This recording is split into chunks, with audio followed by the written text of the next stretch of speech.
Hello, beautiful people. How do you do?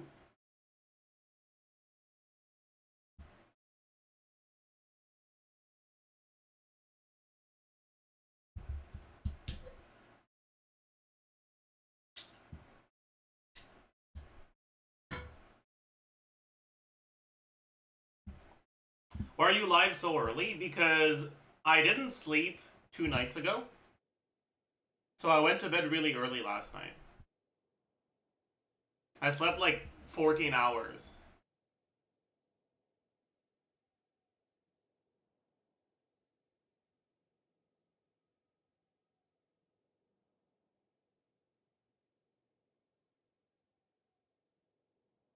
Chat, I need someone to explain this to me, okay?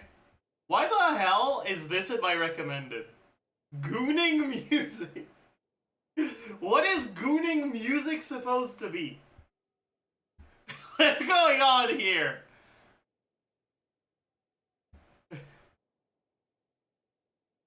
Play it.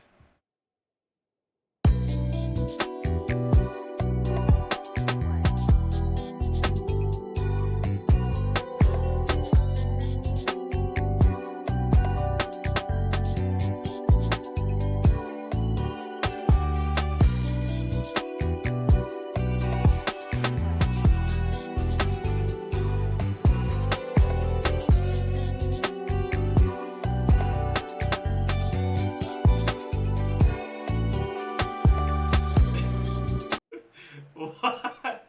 Why is it called gooning music? Okay.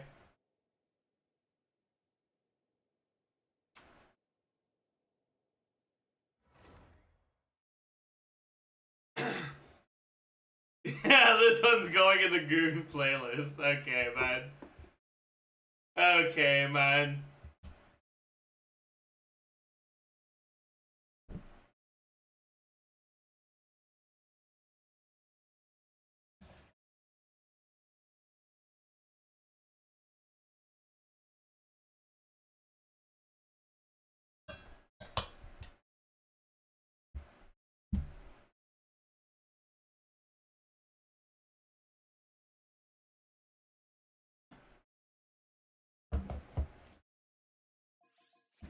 Okay, why am I here? Out of all the places to be. Hey, well. Where shall we spend our resin today? Oh, we're gonna start with that. Let's go Mora, I think. If I check my books... Oh, I don't have that many books either. Ooh. We'll need both. Damn. Okay. But yeah, also there's a new theater. I should check how many characters I have.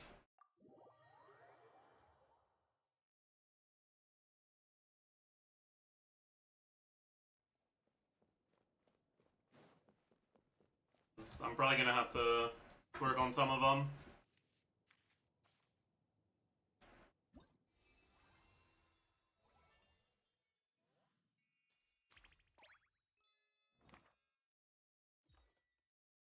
$11 selectable out of 16. And it's Pyro, Hydro, Dendro. I need 5 more. I need 4 more, because there's MC.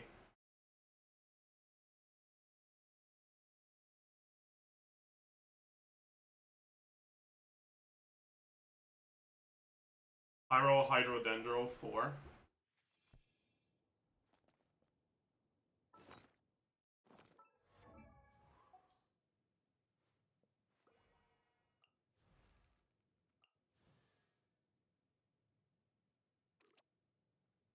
It's gonna be a pain in the ass, isn't it?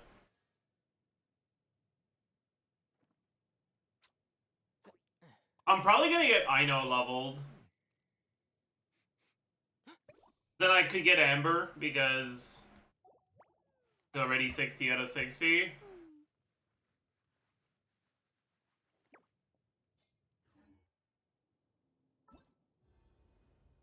So then I just need 2 more. I'll think about it.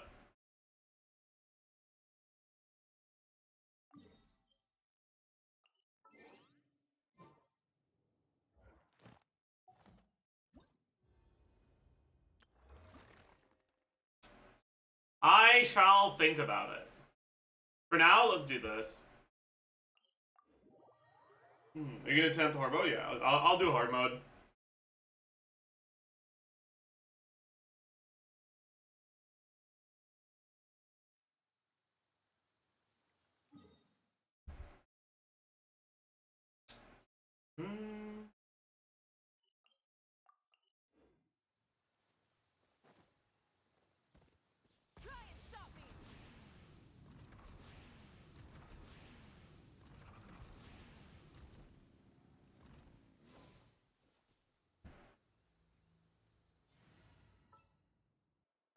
For justice.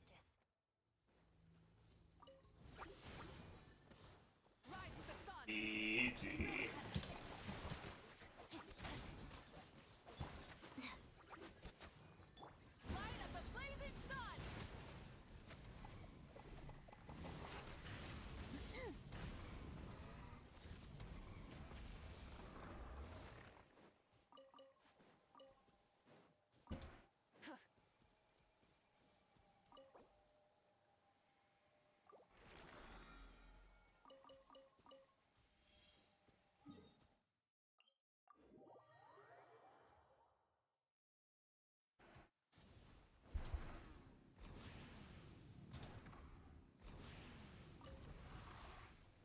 Bro! Look at the flash! Body and mind, witness the power of your wild. Huh? Rain outlines your fate. I'm going in! Pyroclastic surge!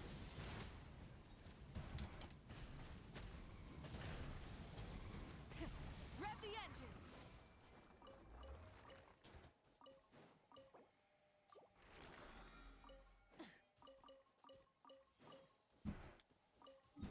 Oh well.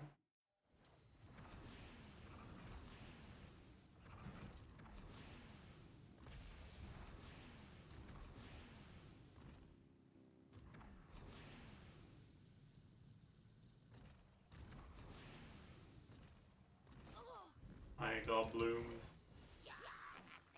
Finally. Time to act. Control breathing. On my mark. Light it up.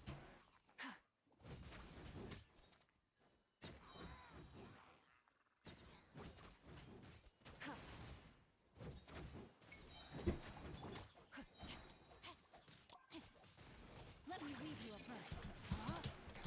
Rain outlines your fate. What is it with pyro slimes, man?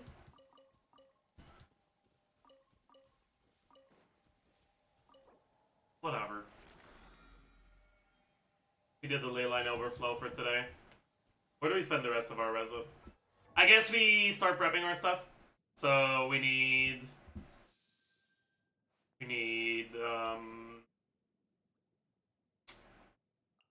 this. Guards! Not guards, sorry. Elpers! Elpers! Any European elpers? I want to elp.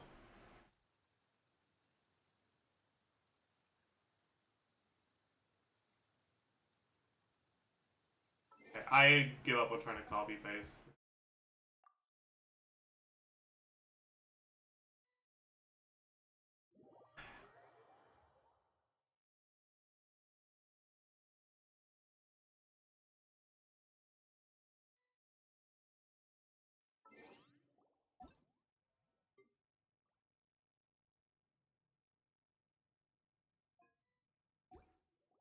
Okay. Let's go.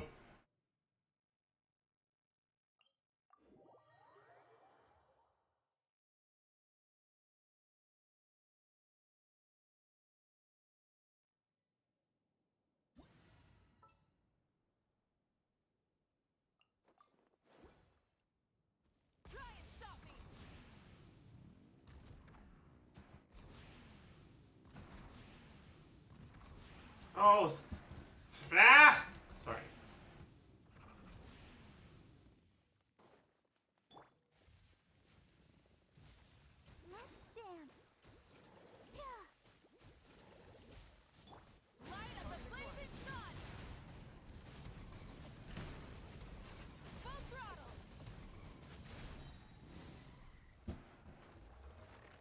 Doesn't even matter if I get 4, honestly, but I want chunks. Nope. No chunks. That's not teleporting far enough, by the way. I'm pretty sure it doesn't respawn if you do that.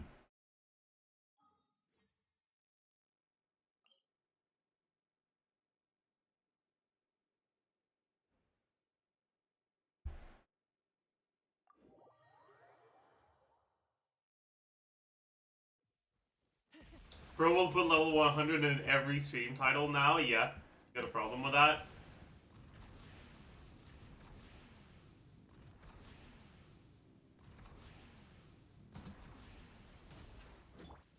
Let the show begin.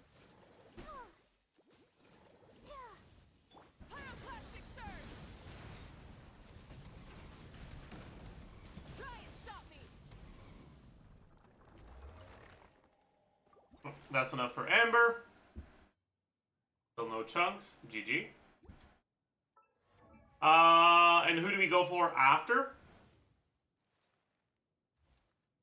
Maybe tighnari? Sounds like a plan. Oh, that one's annoying. What's this one? That's not too bad. Alright, let's go kill the Jade Plume Terror Shrew.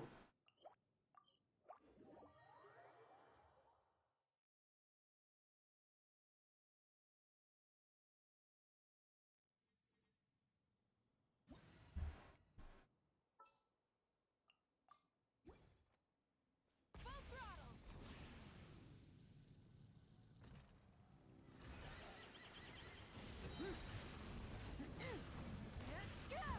Witness the power of vods. Know my sword. Bro, what is with the lag?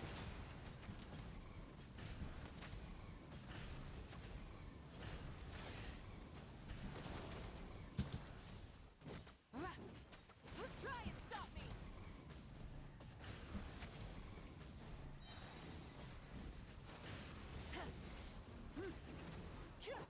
Rain outlines your fate. Know my sword. Pyroclastic surge!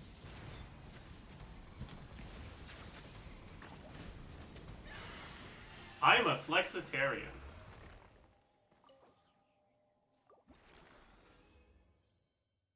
Hey, got a chunk. I wish we got the chunk on the pyro one instead of the dendro one, but I'll take it. Whatever.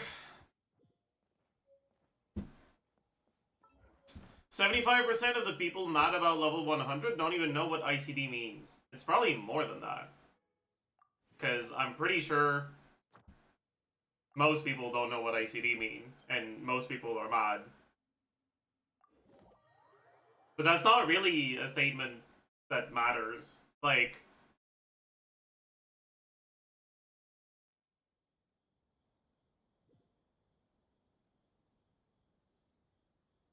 that's like saying 95% of Trump voters don't play Genshin Impact. You still have a special Yeah, place. like 95% of Americans don't play Genshin Impact.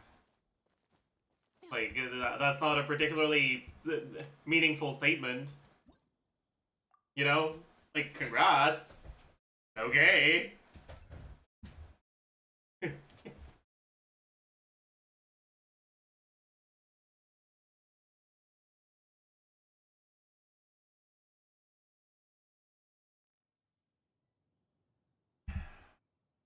Anyways.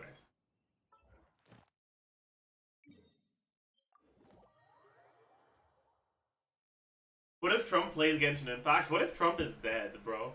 Bro.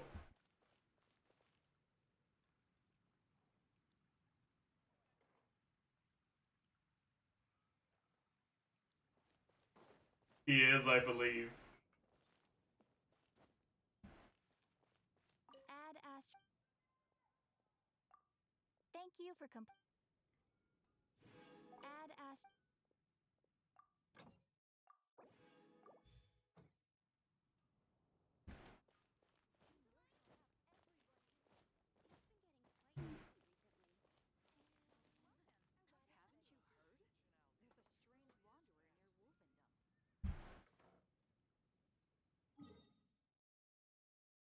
He tweeted that he has never felt better before? No. His account tweeted that he has never felt better before. There's a difference.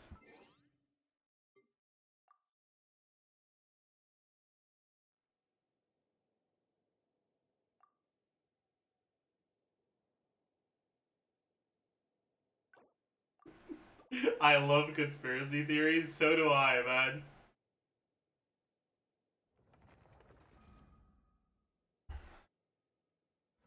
Nah, it's definitely Trump tweeting, man. He's on Twitter all day. He was on Twitter all day back when he was alive. Now, not so much.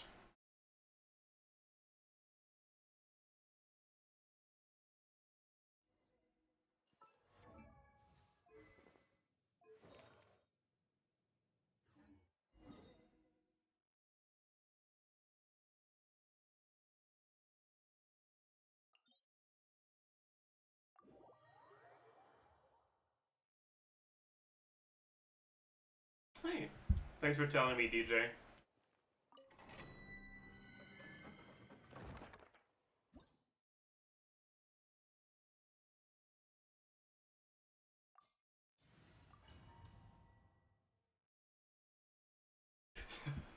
Someone linked this shatter the gooning music from earlier. True!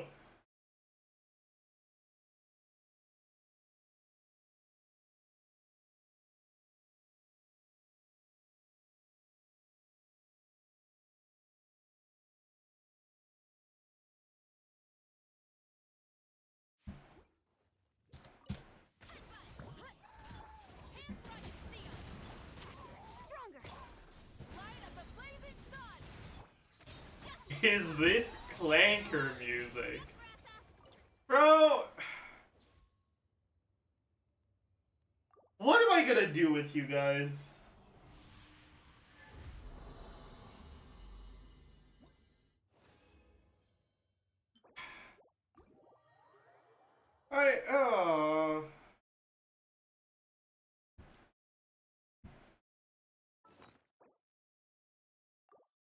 After you're done with IT, don't claim the resin. You can save it for 6.0.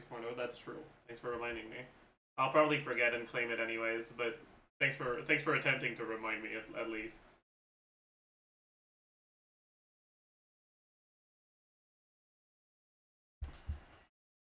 Okay. How are my books looking? That's enough books for one character, not for two, right? I'm getting Llama to 90. Do I care about getting Aino to 90 as well? I kind of do.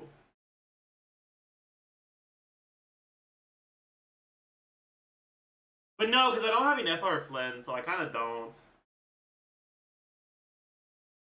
But I'll probably care about getting Nefer to 90, and I'll run out of books before I run out of money. So I think we do books.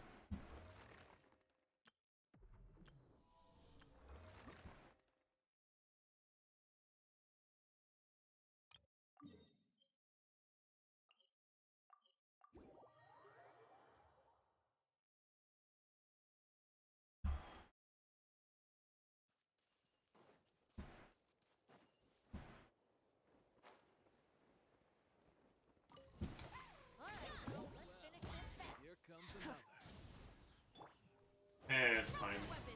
Coach will take it from here. Justice o'clock. Yeah!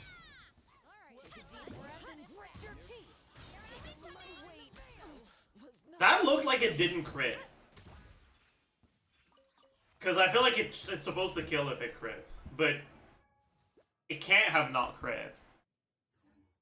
Did it just miss? Maybe the attack just missed. I hit it with a collision plunge, and I didn't hit it with the actual plunge. Oh yeah, it's Free Wishes Day. You're right.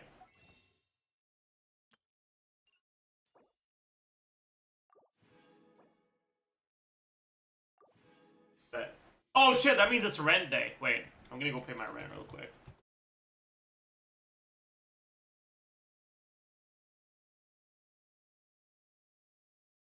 See, that's my secret to never forgetting to pay my rent. I used to forget to pay my rent all the time, and my landlord would have to fucking text me and be like, "Yo, send me your rent," and I'd be like, "Shit, my bad, I forgot." But now I never forget it anymore because I just associate getting the free wishes in the shop to paying my rent.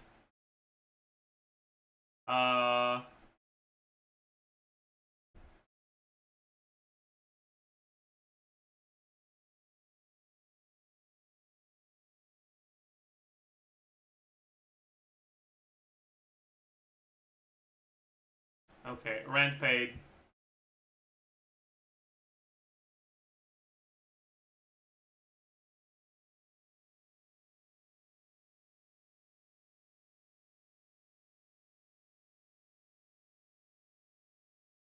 Rent paid.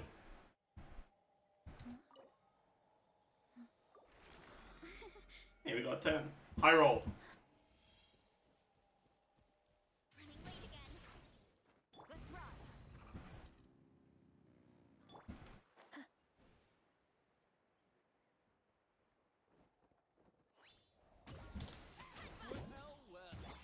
Justice will prevail.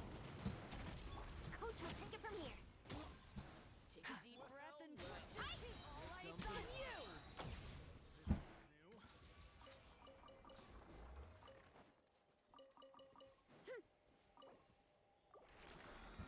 Ooh, back-to-back 10! That's a 10-14 too, which is the highest possible roll. Why me?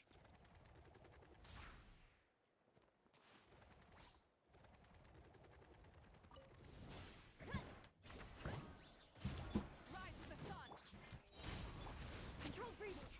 Wrath of the sky. Oh. Justice o'clock. Another one? Ooh! 8-12! That's a minimum possible roll. Shit! Fuck!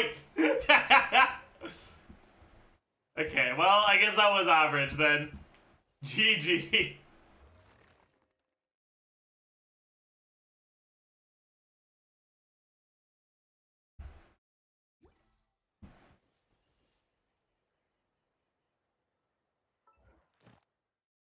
GG.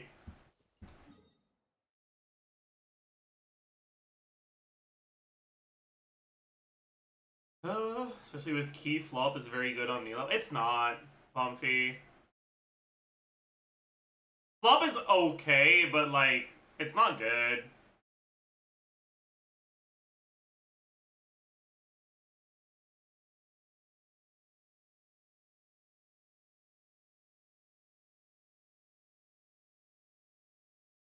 Like, you don't even run flop on Kokobi. Like, you can, but like...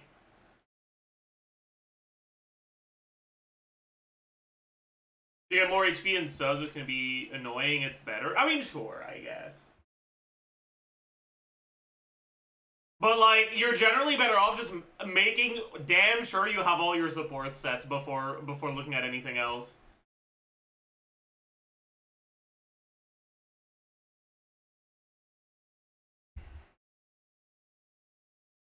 And honestly, I don't know how much of a hot take this is, but like,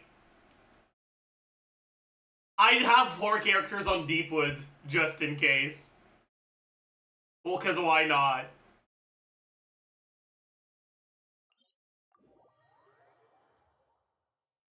Sure, it doesn't stack, but you're sure to have all your uptime if you do that.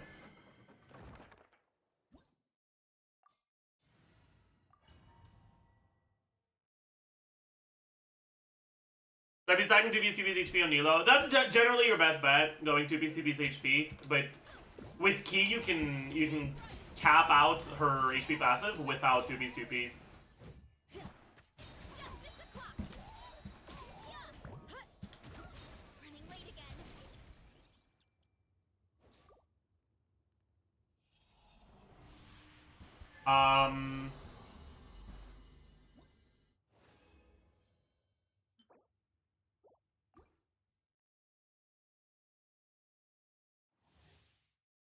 My Key Nilo has 69k HP without Hydro Resonance. That probably means your artifacts are like kind of pathetic. Final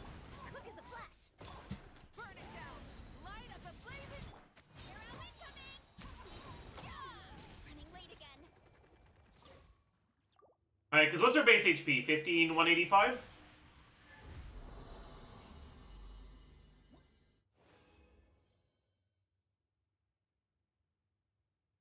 $15,185.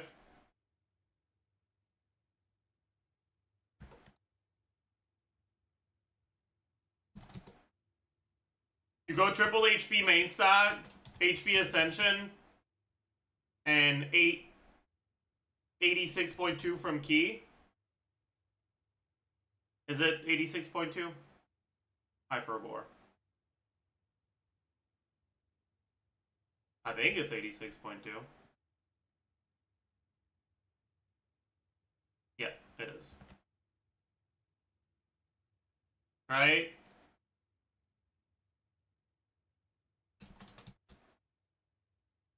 With literally no HP substats, you're at 58k.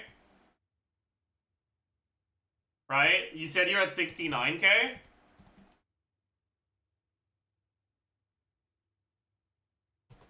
Which is 68% HP from subs.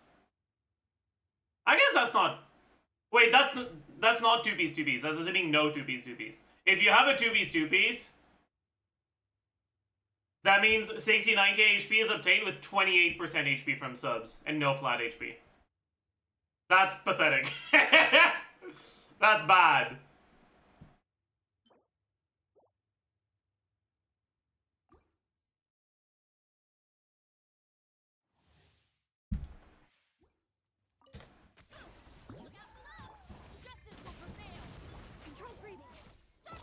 Okay, my favs. Hello? There we go. I'm procking the favs, okay? I refuse to end up without Chevy Burst.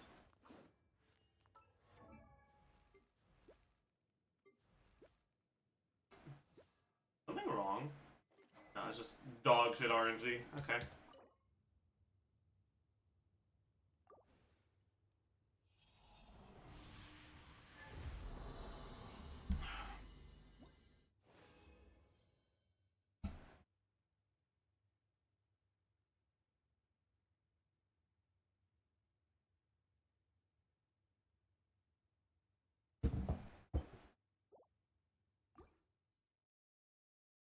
When will the llama in-depth guide be out? I don't think I'll make one.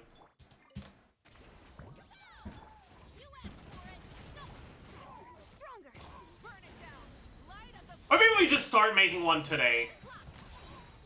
Is that something you guys want to see?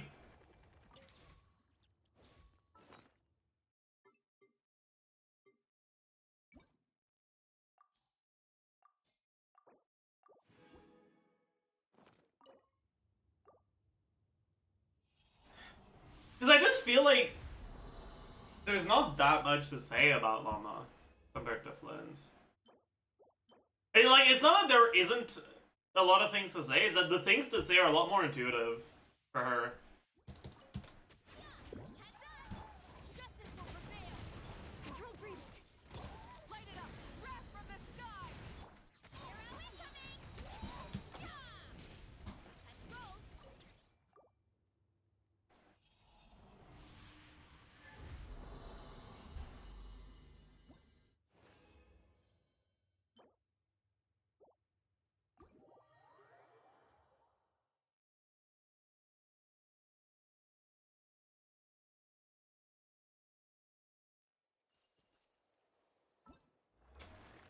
I don't think I'll do IT today. I'll do it tomorrow. Actually, you know what? I'm gonna be smart about this, and I'm gonna intentionally make sure I don't do IT until the patch drops to make sure that my transient resin lasts until disturbance outbreak. And I don't accidentally claim it too early. That's what I'm gonna do. Because, like, if I do it and I just don't claim, I'm either gonna accidentally claim it too early because I see the notification, or completely forget to claim it and just lose out on the reward. But if I just wait until I do IT, you guys are gonna remind me to do IT.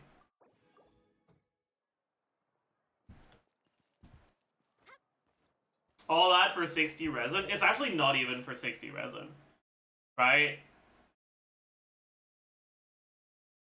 It's for 10 resin. Because it's the equivalent of half of the progress to the extra artifact.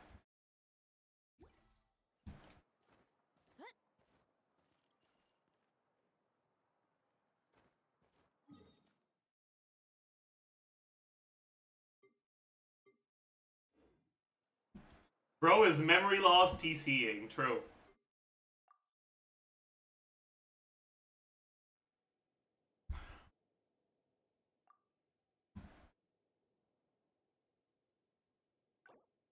I'll stand on our free wishes here too. That's gonna get us the pity on standard, the 4-star pity on standard. So what do we care about getting? We actually don't want to get Sucrose anymore, because Sucrose is gonna be on Flynn's banner, and I'm gonna spend all my wishes on Flynn's banner. So I would rather get and Sucrose cons don't really do anything. So there's characters I'd rather get over Sucrose now. What would I want to see? I want to see Bennett C1 would be good. Any new character to meet IT thresholds would be okay.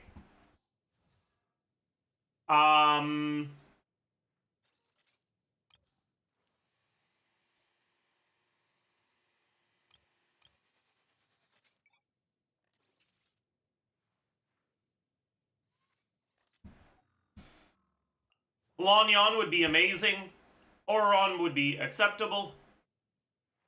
Shogars would be the best, probably. Shogars would definitely be the best thing I could get. Honestly, I wouldn't be angry seeing Farazan. Because of the very real possibility that Varka uses her. And getting Farazan makes C6 Farazan more achievable if I do decide to go for vertical investment on Varka on this account. But I wouldn't love to see her either, because I don't think that's all that likely. Especially since Yehoda is supposedly an Animo character. I actually don't really want Hazel now. Kuki would actually be pretty good. Kuki would actually be really good.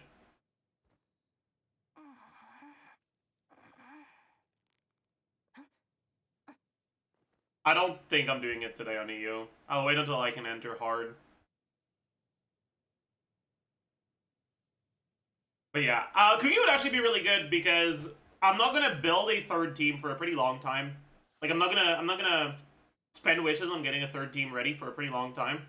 So having a Kuki allows me to, at the very least, meet like the difficulty 4 requirements and probably Abyss requirements if one of my teams gets hard countered.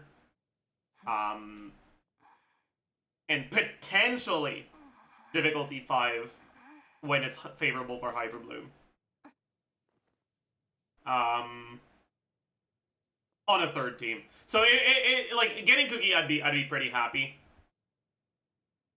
I guess that's kind of it though. Other than that, Bennett cons, Singso cons, Fischl cons. Would I be happy seeing Kea cons? Honestly, I wouldn't hate it. Kea cons would be alright.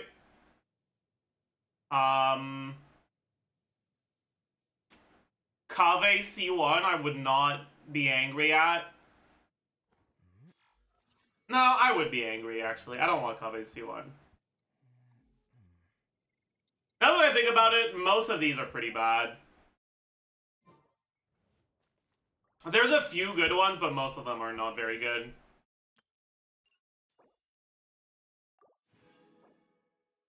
Who knows? Maybe I get Chevy. Maybe I get a 5 sword. Those would be the high rolls. I would actually be pretty happy with another 5 lance, even though I don't really need more right now. I'd rather see a 5 sword over a 5 lance.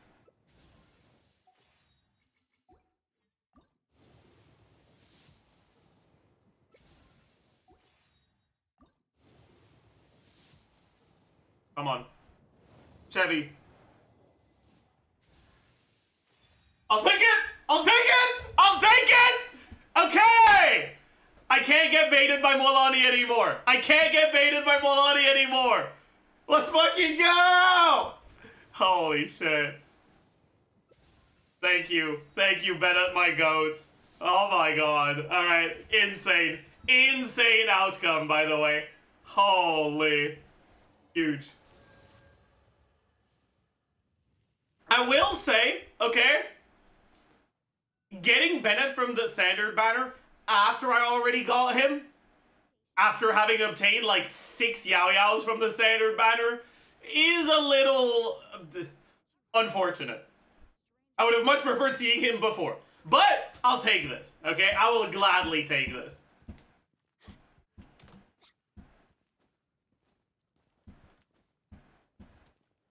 How's my 5-star pity? It's probably not that high, right? Yeah. And this is 18, so we're at 23. Because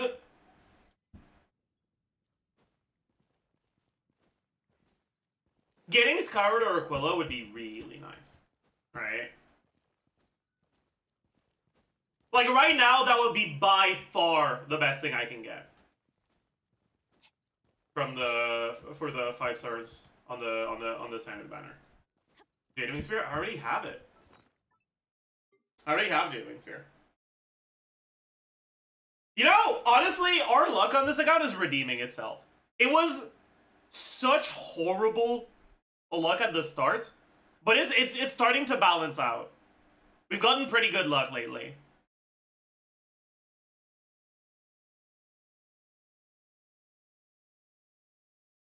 Things are getting balanced out.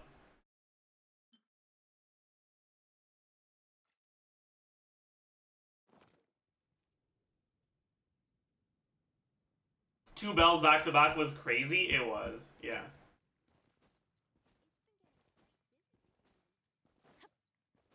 Three lances already? It's not 3, it's 4. 1, 2, 3, 4. Yeah, one of them is getting hidden by my cam.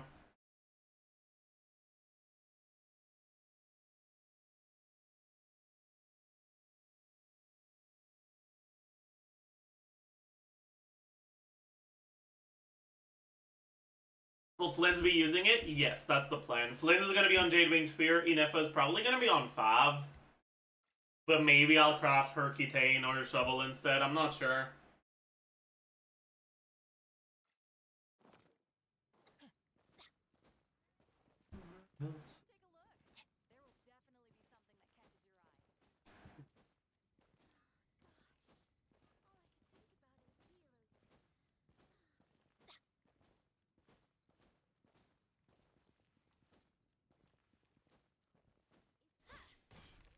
We're saving for Columbina cons or weapons. I'm not saving for it, but I might end up going for it on a Columbina rerun if I end up getting Columbina on this account. Because saving for it right now wouldn't do anything. I want to go for Flynn's, and most likely, Flynn's C1. If Columbina's a support for Flynn's, most likely, Flynn's C1 will be a bigger upgrade to Flynn's team than Columbina C1.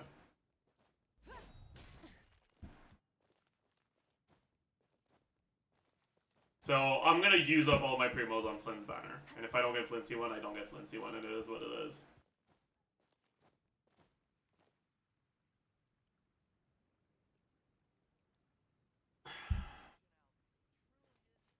He's like, Calamity on Inefa is good since he doesn't snapshot, but why do I have a better clear time when I could put Skyward Spine on her? That is a good question. You're doing something wrong with Calamity, I guess? I don't know.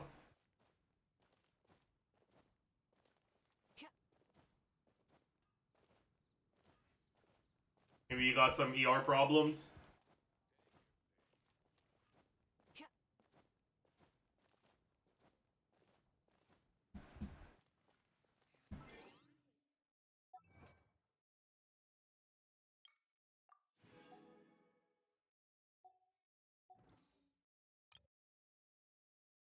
How many wishes do you have saved up? Not that many, honestly.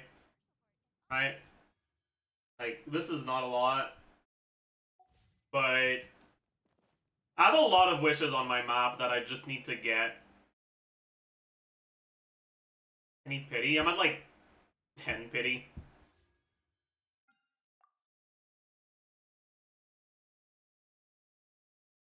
15, 17. What's 17, pity?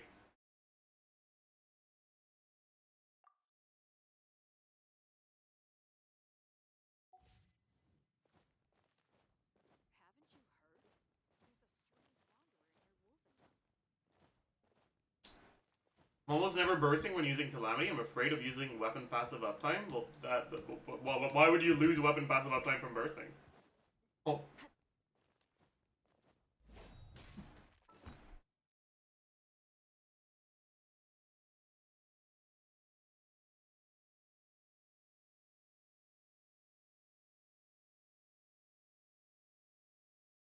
You can use burst and skill, you know?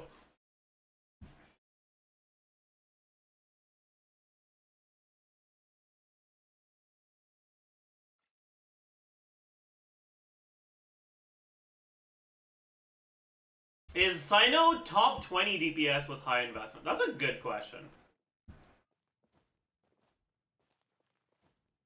Because I think asking for like the top 10 DPS, it's pretty clear cut who is and who isn't.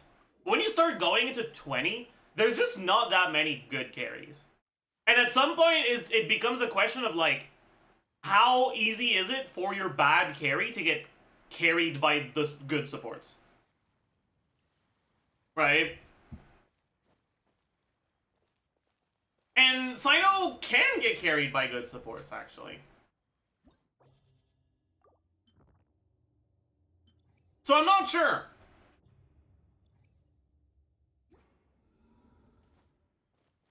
I'm not sure. I'm not sure.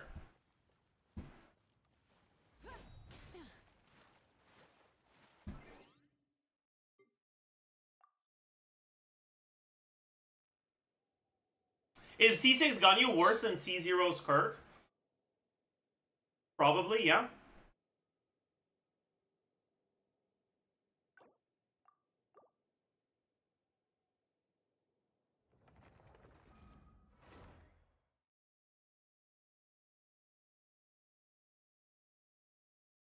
Will a whale C6 Ganyu be worse than a free-to-play C0's Kirk? Probably not, because the whale C6 Ganyu also has whale shit on their other characters. Not just on Ganyu. But one-to-one comparison on the same account, C0's Kirk versus C6 Ganyu, C0's Kirk's probably better.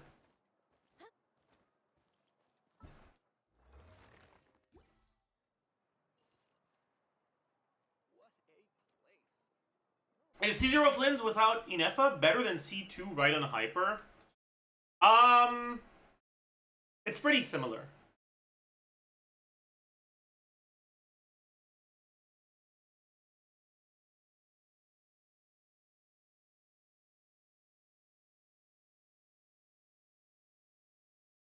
It's around the same benchmark, more or less. Isn't C2 Raiden 120k DPS? Fuck no. Not even remotely close. I mean, maybe your number one Onakasha C2 Raiden is 120k DPS. But like, number one Onakasha on NA, Veressa, in the teams where I play her, is a lot more than the 110k that KQM standard assumes for Veressa, right?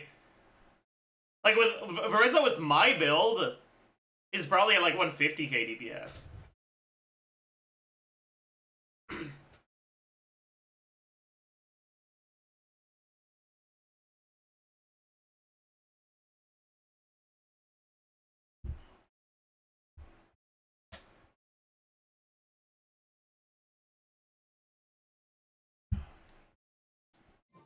Has Genshin reached a free-to-play tipping point where it's not free-to-play friendly?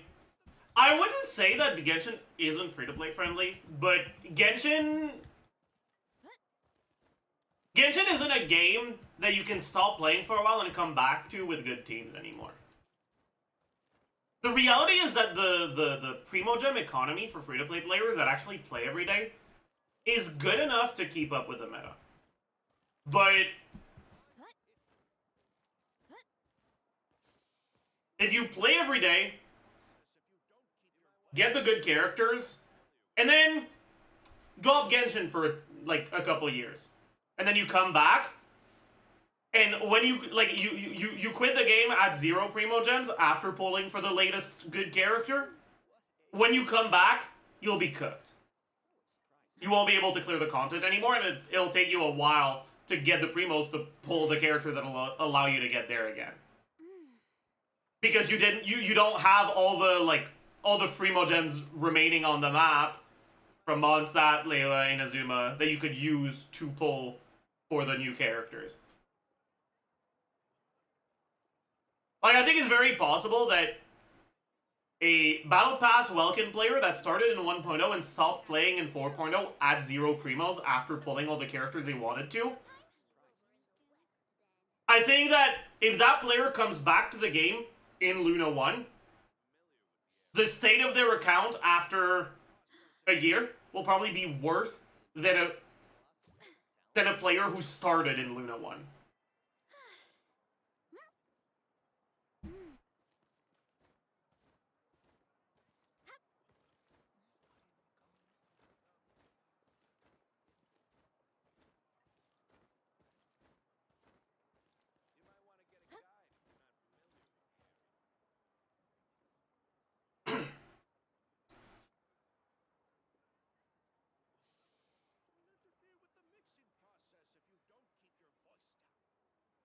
Yeah, like, old players that come back will probably have a better time and a better experience if they just start a new account than if they go back to their old account. Weeding, fertilizing the soil, making sure the temperature is right. But most importantly, you have to keep the fruit in a good mood.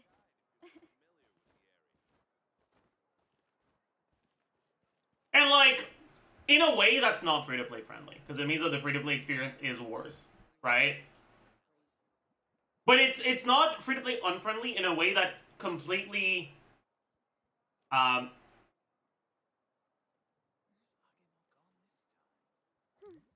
removes free-to-play players from the group of players that can enjoy the game. It's free-to-play unfriendly in a way that forces free-to-play players to play the game a specific way in order to enjoy it a lot, right?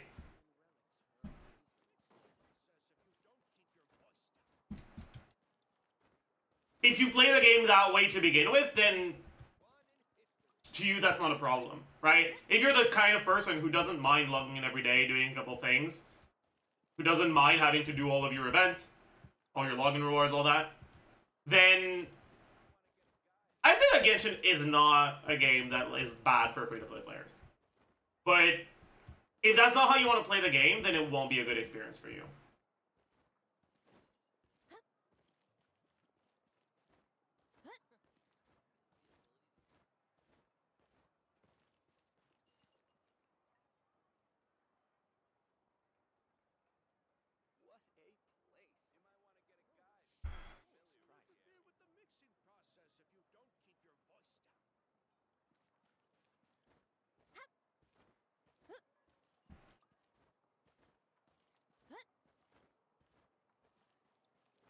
Starting a new account is still probably worse, because missing primos from IT is bigger than missing 36, 33 stars in Abyss. But, like, that's not the point.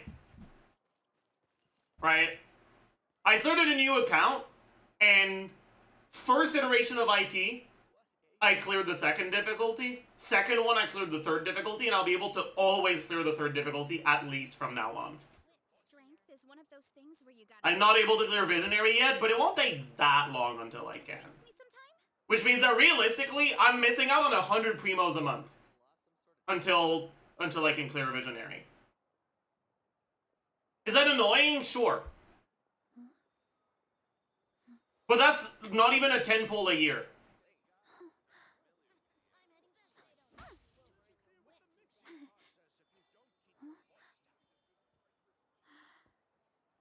How many years of that until that makes up for someone who spent 100 average wishes on Sino? A lot of years.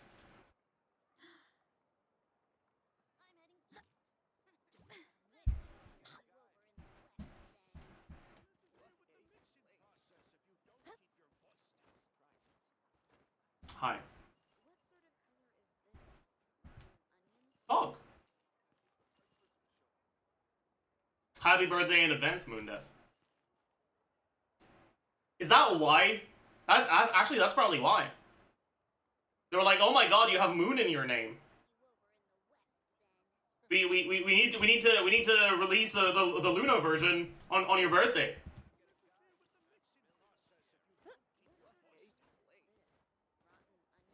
That's crazy.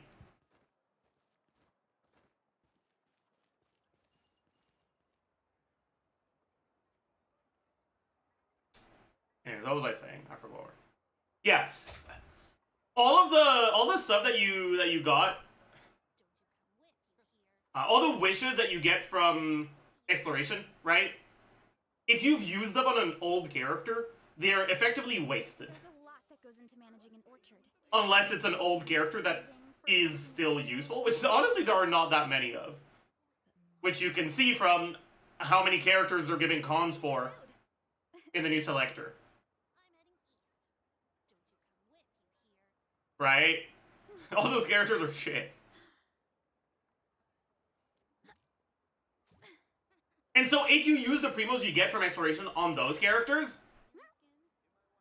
how long of 33 instead of 36 stars in Abyss and hard mode instead of Visionary in IT is it gonna take to make up for that gap in primos that new players have and that you don't?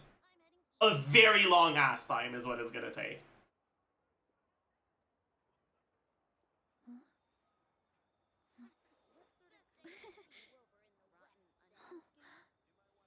Alright, like, that's what I mean. Older player, like, if the only characters you got, like, if you stop playing the game in the last patch of Sumeru, or first patch of Fontaine, and when you stopped playing, you were at 0 primos after having obtained everything on your map, if you start playing again now, you have access to a lot less primogems.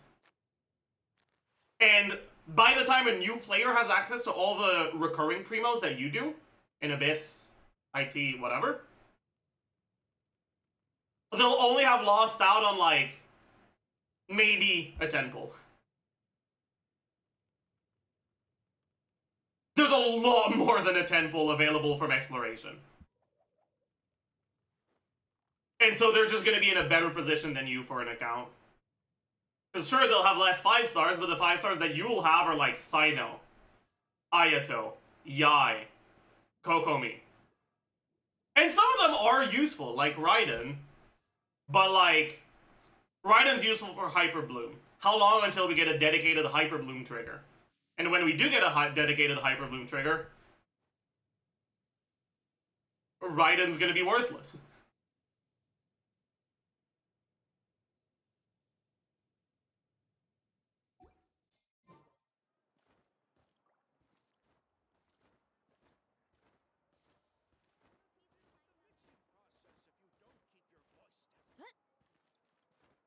What units do you recommend now for new players? Okay, the best advice if you want long-term value for your account, if you're not entirely sure if you're going to keep playing for an extended period of time, if you're the type of person who, like, you know, gets pretty into games, but then has long periods where they just drop it and come back to it later, the best advice I can give you is don't spend your primos.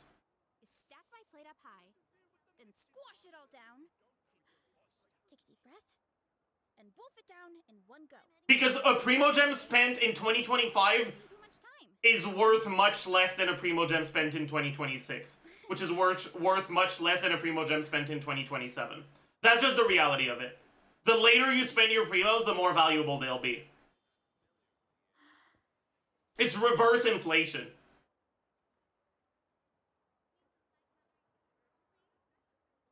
The purchasing power of a Primogem goes up with time. Strength is one of those things where you gotta use it or lose it. So, wanna train with me sometime?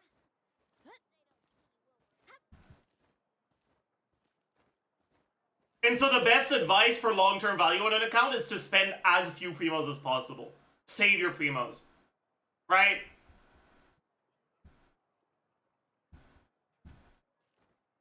If you're not sure whether or not you want to go for a character, don't.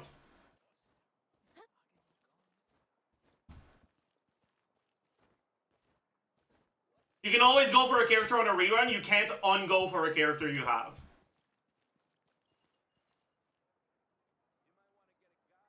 If I didn't do content creation for Genshin, I would have skipped most fucking characters.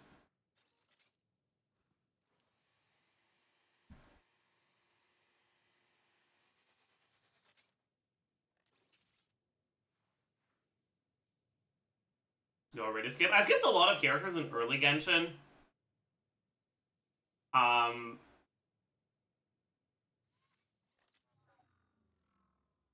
guess I ended up skipping a decent amount of characters here, too.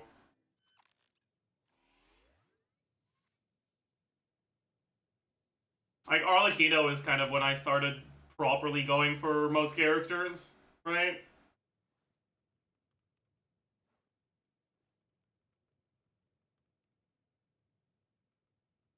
Why did you pull Baiju? I pulled Baiju in a rerun because I wanted Dendro characters for Furina.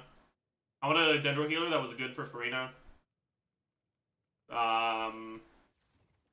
Looking back, I probably shouldn't have gone for Baiju. Because the idea was that I could play Baiju with Electro carries and Quick Bloom. But I ended up not really playing Electro carries and Quick Bloom very much.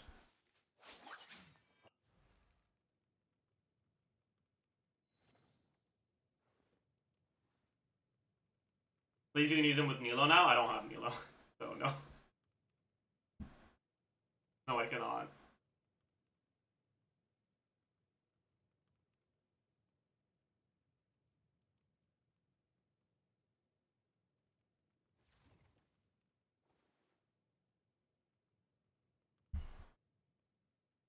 I thought you were pulling her next patch. I might pull her next patch. It will depend on whether Nefer is reliant on Nilo or not. Because I want to go for Nefer. Unless she ends up being just a standard character. Like dog shit. Like Dehya. I'm not making the mistake of going for a standard character on a limited banner anymore. Honestly, I should not have done it for Dehya. We didn't know they would give us selectors back then. So I don't think my... Like, given the same amount of information that we had at the time, with what I know now, but without the knowledge of standard selectors, I still would have gone for Dehya. But now that we know that there's standard selectors, I would not have gone for Dehya on the Dehya banner.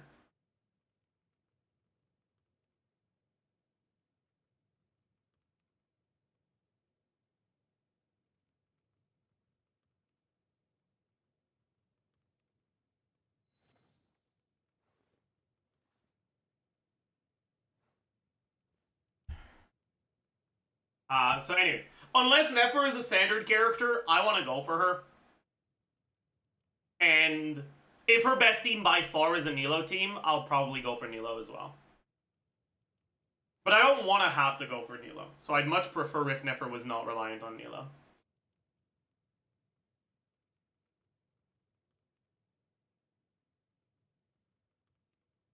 Who will you take on Selector next patch? Probably Calcing for level 95 on someone.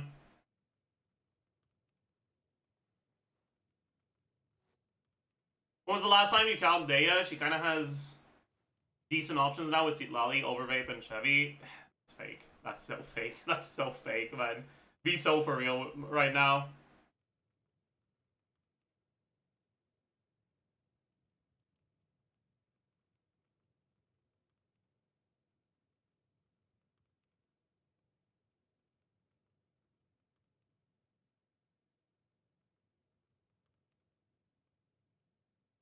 Citlali Dehya without a second Cryo is like the most inconsistent team in the game. And with a second Cryo is big energy problems and no damage.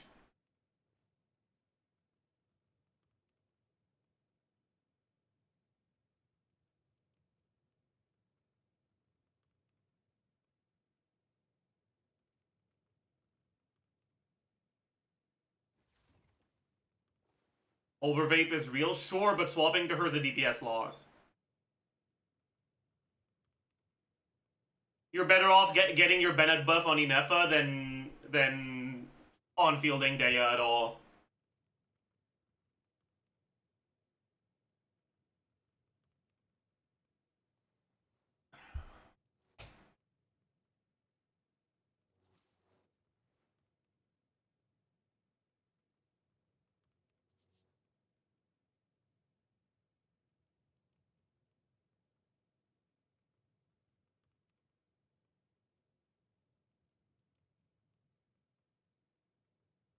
To be fair with C6, she's probably fine in double cryo melting. Yeah, she's probably fine. But, like, she's still gonna be worse than, like, Malika. She's probably equivalent to maybe C0 or Lakino at C6. Actually, she's probably still worse. Do we calc it? Modern C6 dehya?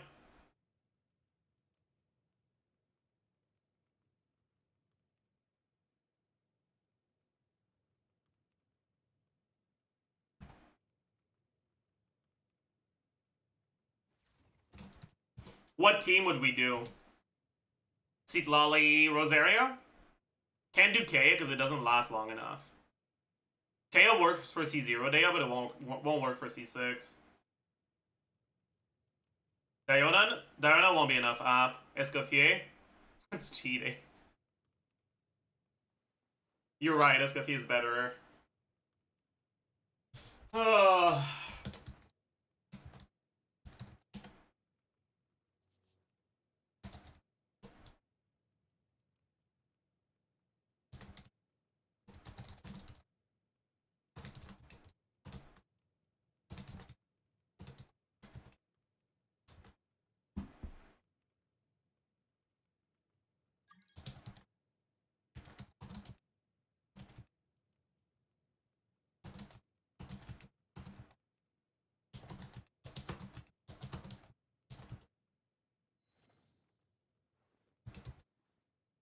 Okay.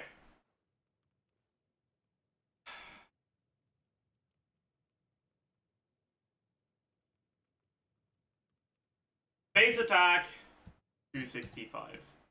What weapon would I give her? Serpent Spine. Attack percent. So, what do we have for attack percent? Power Resonance, Noblesse on Bennett, TOM on Escoffier,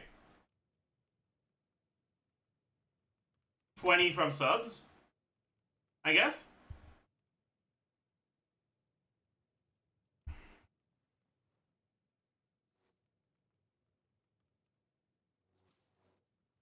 How long is the burst cooldown? It's 18, but her skill cooldown is 20. So you're kind of forced to do 20-second rotations. So yeah, that's full uptime on TDDS. Yeah. How many punches does C6 dehya get again?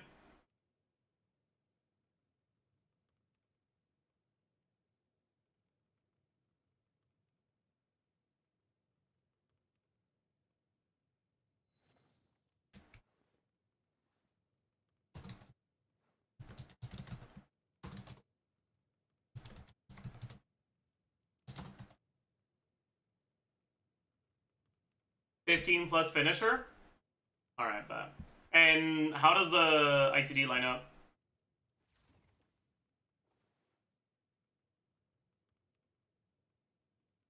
Probably melt, hit, melt, repeat. Right? So it's 2, 2, 2, 1.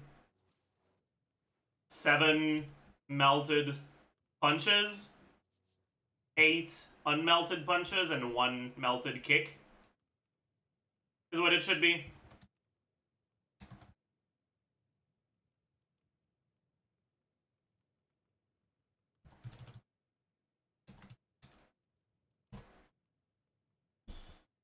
Base HP, 15,675. HP percent. Ascension, subs. Flat HP. total HP. What set do we give her? Probably Emblem, still. Right?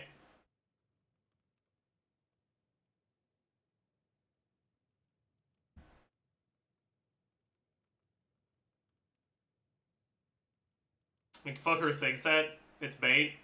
We just go Emblem. Yeah.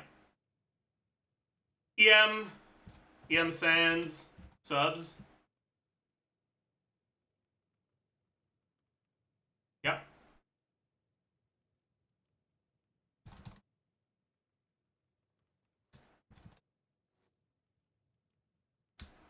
Calc energy first. Yeah, I should.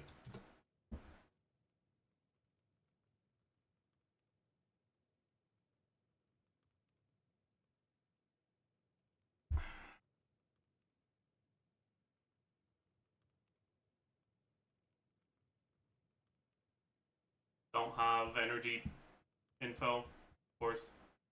GG. Gonna be on KQMTCL then.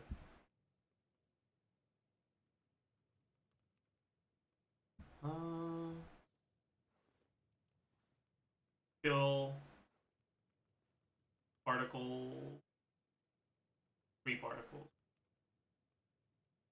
Pass. Let's open up an old energy sheet. Go. So, 3 particles, 2 from Bennett. 0 caught from your cryos, 9 non-caught. 5 on Escoffier, maybe. Sure. Cost is 70. Refund is 1.5 times 16. Right? So 24. PR requirements 180%. What pathetic character dehya is, man. Oh, she's so bad. Oh. That's with Fab Escoffier, by the way. Otherwise it's 210. Dude. Okay, maybe we can at least get 2 Bennett skills. It's probably worth batterying 1 Bennett skill into her. And then this is achievable through substats plus emblem 2-piece. Yeah, okay, that's what we want to do. Yeah, okay.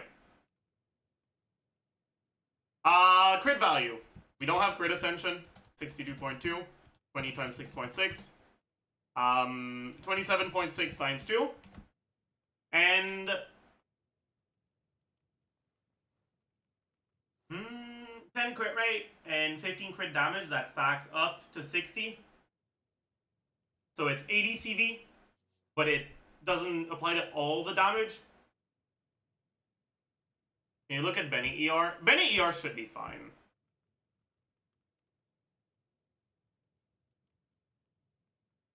Because it's a longer rotation. And we have 5 on Escoffier here. But yeah, so we get 10 on the first one. Sorry, 20 CV on the first one. Then 35. Then 50. Then 65. Then 80. And 80 stays the same.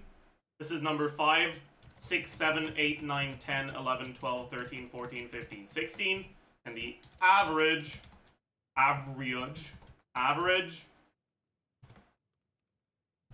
70%. Okay. 70% CV.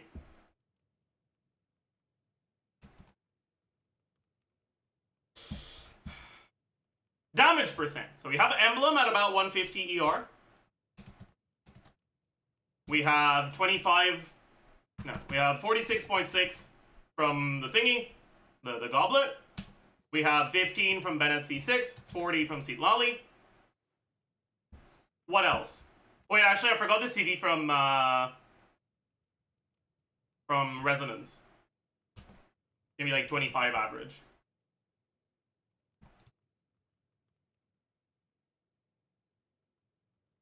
Okay. Other sources of damage percent? Do we have any here? Nah. Oh, we got 20% additional HP from C1. I forwore. No other additional damage here. Okay.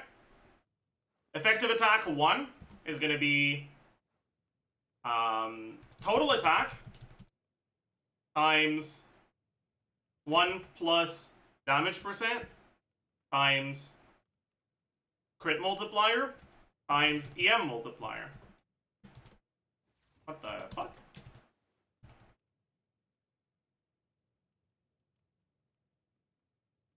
And this is without the EM multiplier. Then this is HP instead of attack. And this is without the EM multiplier. I'll need to add the buffs from Bennett properly. So 191 plus 565 at the very least for now. Okay, motion value 1. We get an additional 6% of max HP from the C1. Okay, so down level 12. 197.4% attack.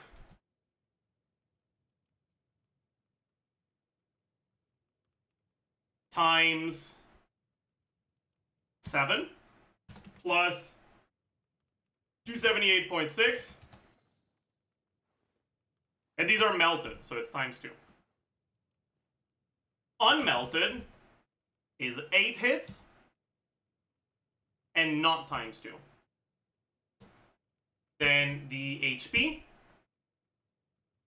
is 3.38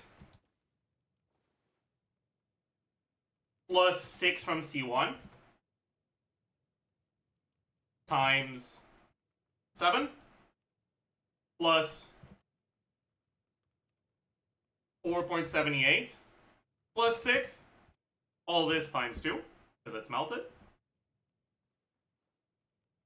And then for the unmelted, it's times 8 instead, and it's not times 2 and doesn't have the kick. Okay.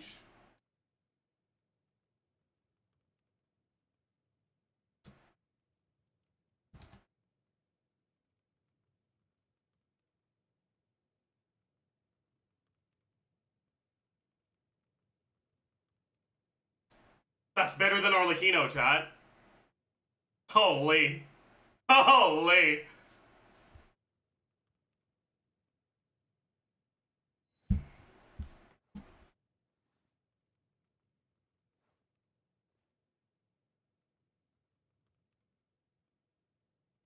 It's not better than Mawika. Right, Mawika in the same team.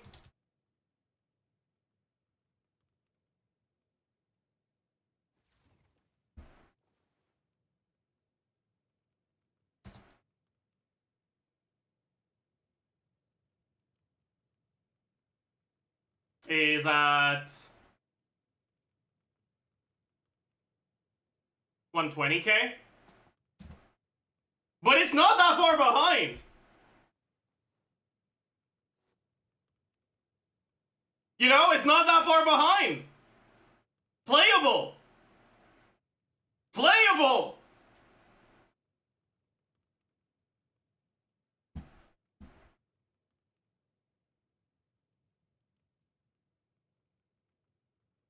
That's insane. Compared to other center characters, it is.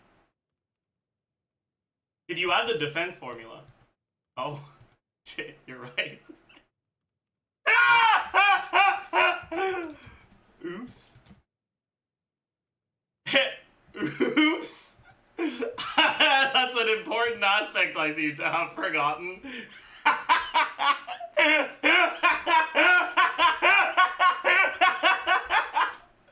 Right. That's a bit worse, huh? This makes more sense, though. I did not remember Dehya to be as good as the previous numbers made her look.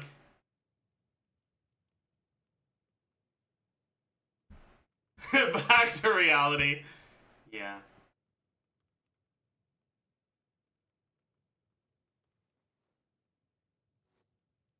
I tabbed out. What was wrong? I forgot to divide by 2 for defense.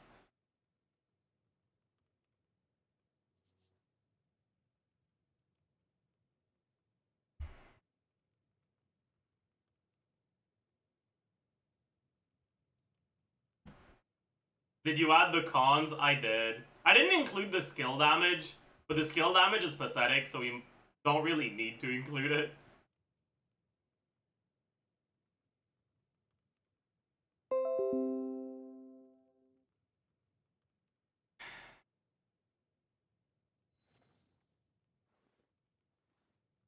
Bumpy, what do you mean she has decent options with Seat Lali? This is C6 Dehya. What is the decent option in the room with us right now?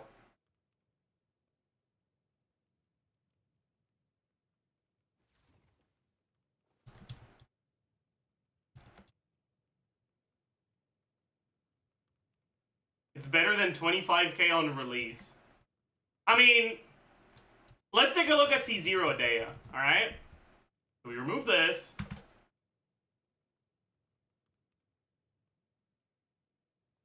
We only get 9 plus 1 now instead of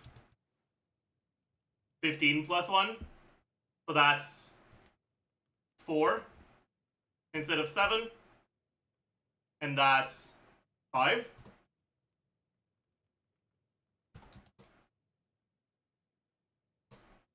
ER requirements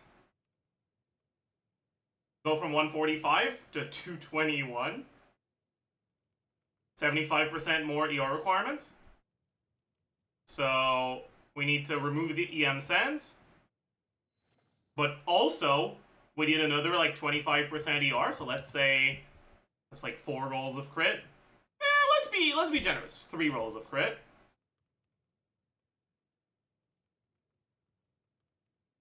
We need to remove the HP scaling from C1.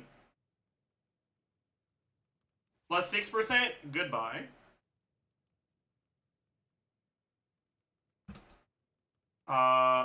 We need to make sure that we go back to level 9 talent values. So 167.8.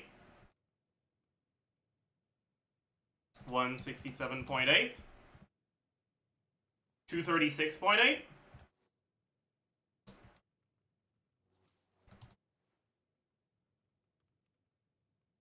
2.88.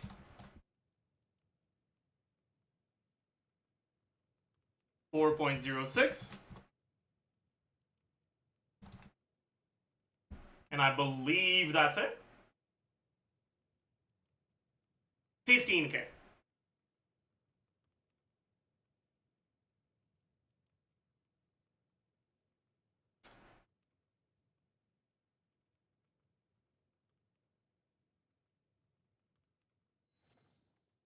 Oh, I didn't remove the 20% HP, you're right.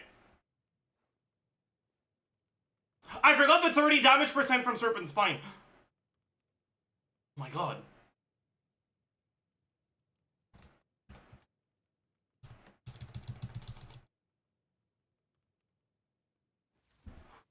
$17k. Okay.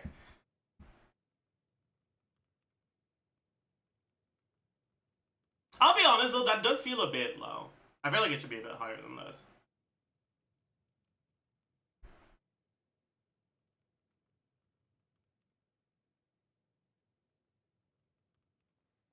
Oh yeah, more damage percent from Emblem. That's why.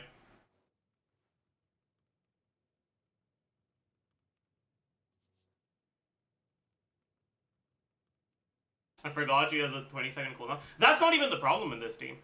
If she had a lower cooldown, what that would mean is longer rotation or shorter rotations, but what shorter rotations means is less particles from Bennett. So instead of our ER requires being 220%, they'd be 270%.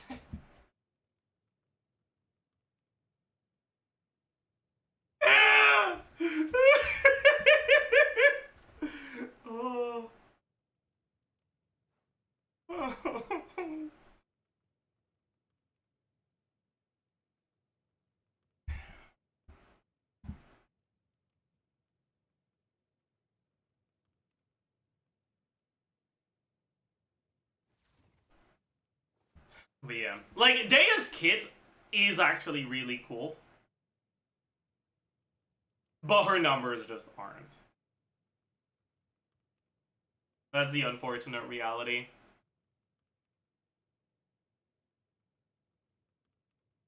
$62K is actually not too far off. I'm not gonna actually do the calc for the other characters because I can just take the exact numbers from this because they're basically gonna be the same, right? So they have Escoffier 12K, Seat Lolly 5K. Let's do 6K. Bennett 2K. Alright, so Bennett 2K, Escoffier 12K, Seat Lolly 6K. And the total is about 82K, which isn't that far behind Arlecchino. Just looking at sheet DPS. Obviously, in practice, Arlecchino has so many quality of life upsides that Dehya doesn't, but still.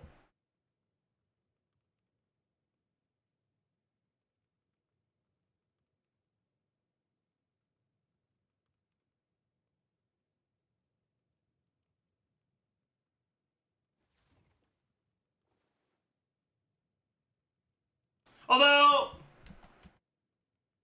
maybe... And this is 62.3K. Let's take a look at what happens if we go for a 6 set instead. So, let's lose 3 crit rolls and the damage percent from Emblem. Right? 20% ER. We're going to convert that to 3 crit rolls. Maybe 2 crit rolls, 1 attack roll to be more reasonable. And in exchange, we get the set. I completely forgot what the stats on this 4-piece are.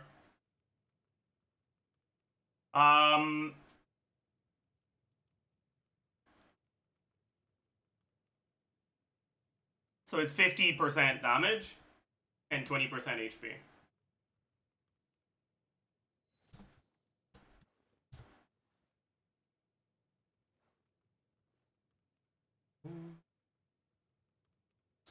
Tiny little bit better than Emblem.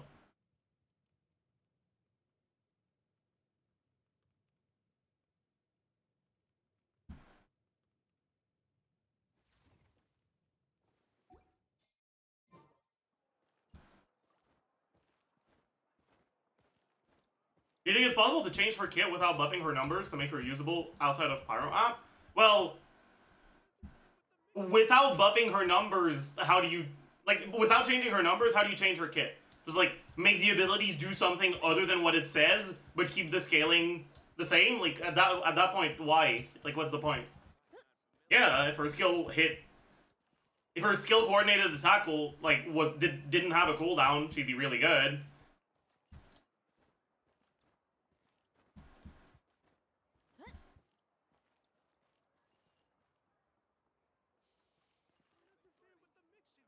Which C6 standard character has the highest DPS, Dehya or tighnari? I think it's tighnari by a little bit.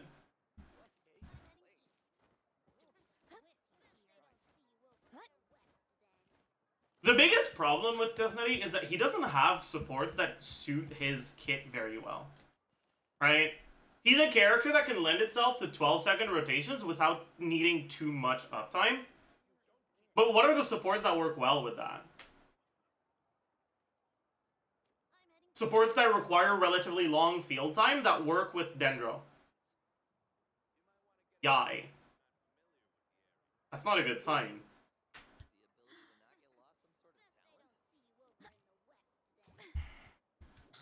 Like, that's not a good sign at all.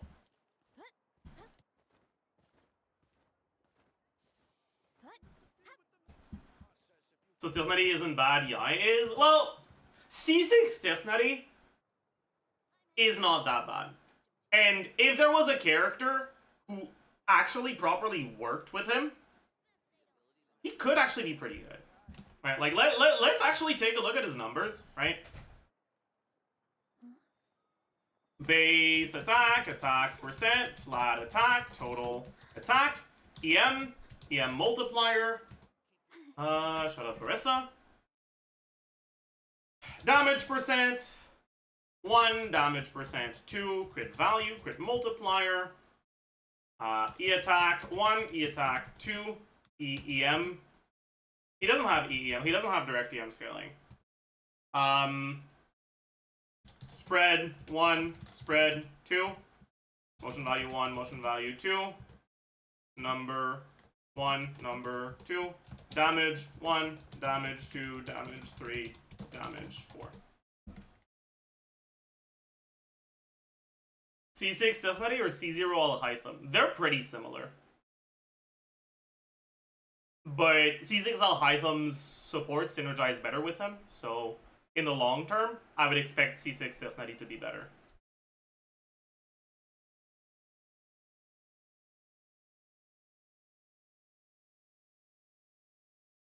Like, out of baseline, C6 Tighnari is better, but his supports, he doesn't have access to good synergy support, so he ends up using the ones that Alhaitham uses, which are much better for Alhaitham than they are for him.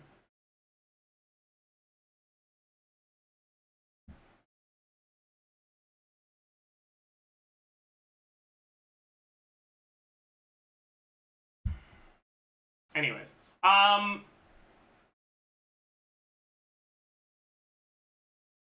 so Tighnari base stats, base attack 268. What weapon should we give him?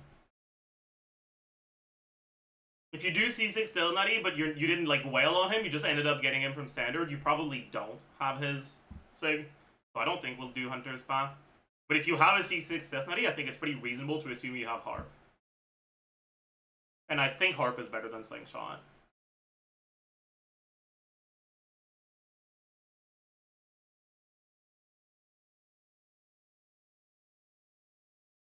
Isn't Slingshot still better? Slingshot doesn't buff his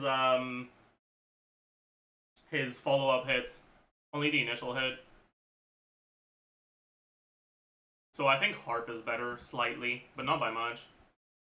Battle Pass weapon? I guess you could have Battle Pass weapon, but it's also possible you don't. I think I'm just gonna use Harp because it's very simple and straightforward.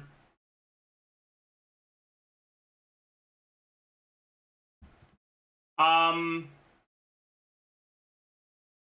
What stats does he get from Ascension and Con? So EM, damage percent, crit, damage percent, EM. Bro, he gets so many different stats. That's crazy. But he doesn't get any attack from his stuff. So, for now, right? Okay, first, I want you guys to understand, he doesn't have EM scaling here, or here, or here. He also doesn't have direct EM scaling from his passives or his cons. Tighnari is not an EM scaler. He's an attack scaler. Right? Kind of like calcing. You build EM on him not because he's an EM scaling, but because his numbers are so ass that spreads are better than doing his damage.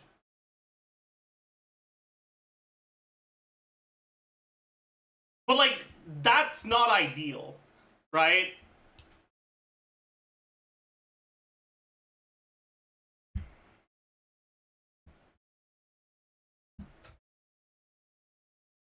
Because it effectively means that just like calcing, EM and attack sense are about as good as each other, but they're going to be a lot worse than an attack or an EM main stat on a character that actually scales with those stats directly.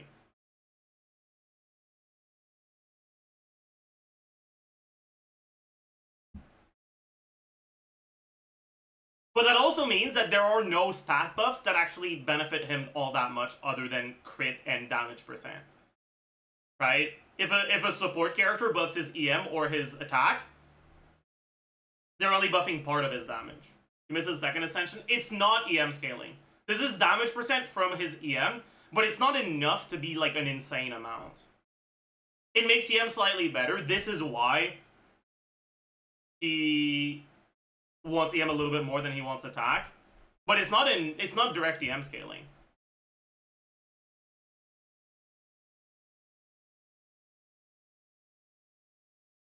Hunter's Path does add EM scaling. It does, yeah. Which is kind of fucked. But anyways.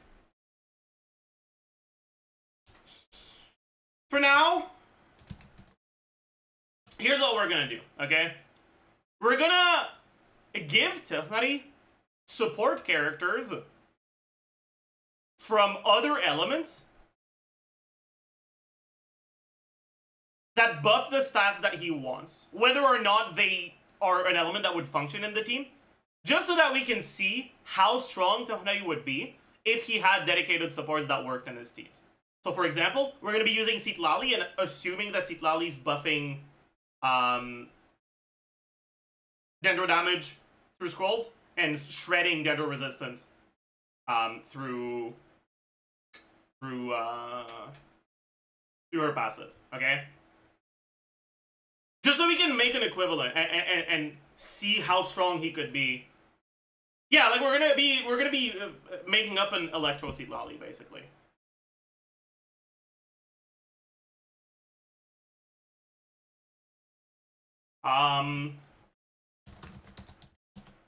We'd probably want to use Nahida. Would we? I mean, Nahida's ass. Like, you don't really want to use Nahida, you just use Nahida because it is what it is.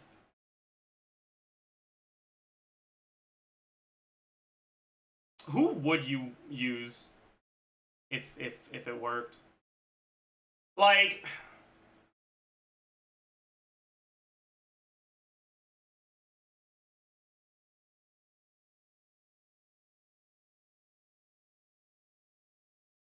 Sucrose? I kind of like that idea, yeah. Sucrose if she worked for Dendro.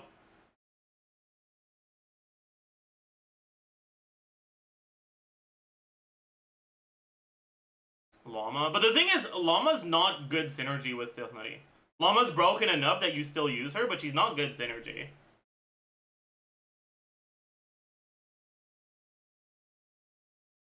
Chevy. I feel like that's too redundant with Citlali. They wouldn't make a character like Citlali that fits in Chevy teams. I don't think.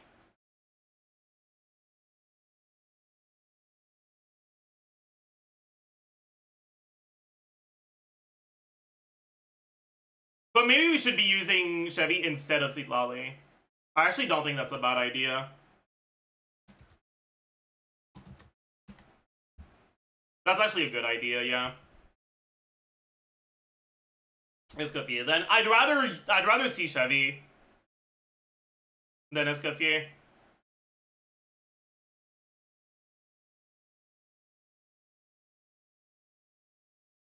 Isn't Citlali's main purpose to apply enough cryo, making her not suited for other elements? Well, in a team like this, because Citlali's an EM scaler, she would have pretty reasonable off-field damage if she was Dendro or Electro. So she'd actually be pretty decent.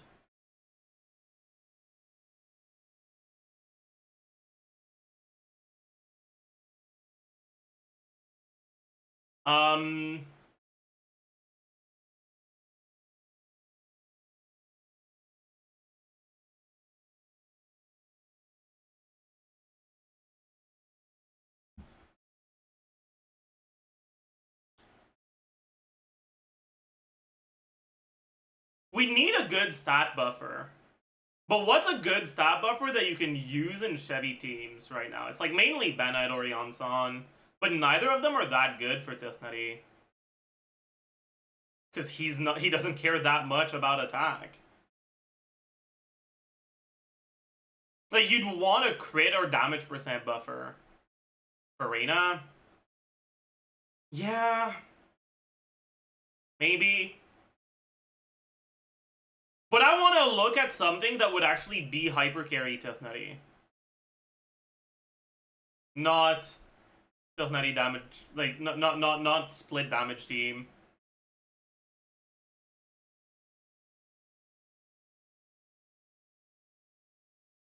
Maybe we just look at Yansan. Right?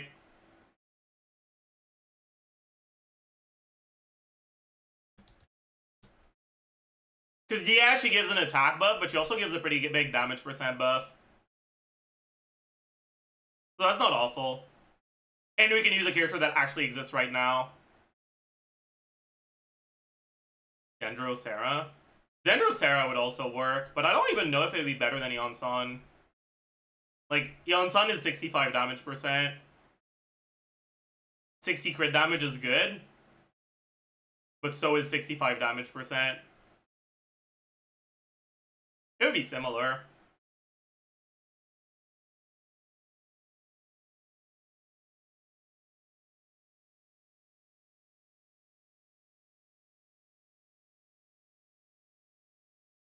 Should we do both? I'm down. Let's do both.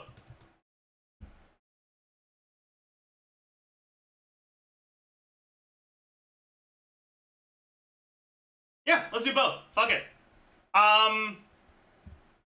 So, attack percent from Chevy, you get 40.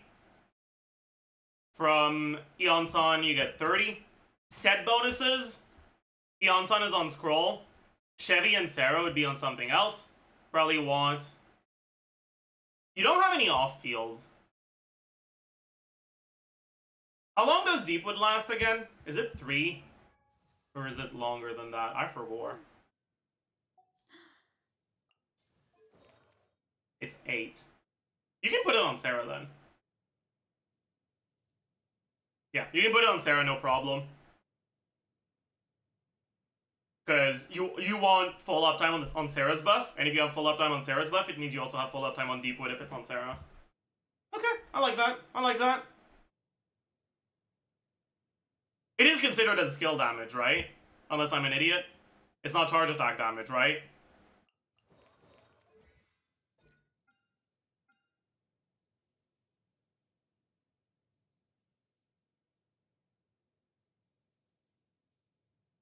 Okay, it doesn't specify something, so it's probably skill damage.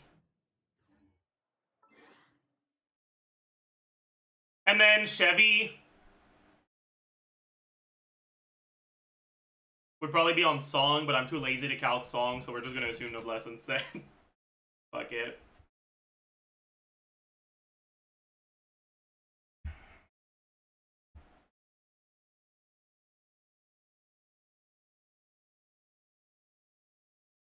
And then your rotation would probably be tighnari skill. Go do your setup. Back to tighnari. Burst 3 charge shots, skill. Refresh Sarah, 3 charge shots, burst. And repeat for a 24-second rotation that has everything fully buffed.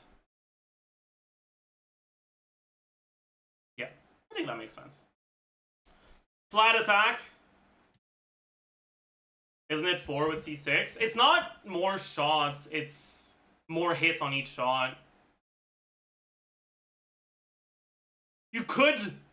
but it does make the charge time faster, so you could fill out your downtime with additional shots, but they wouldn't be fully buffed. So I don't think it's that much better than just staring and waiting out your cooldowns.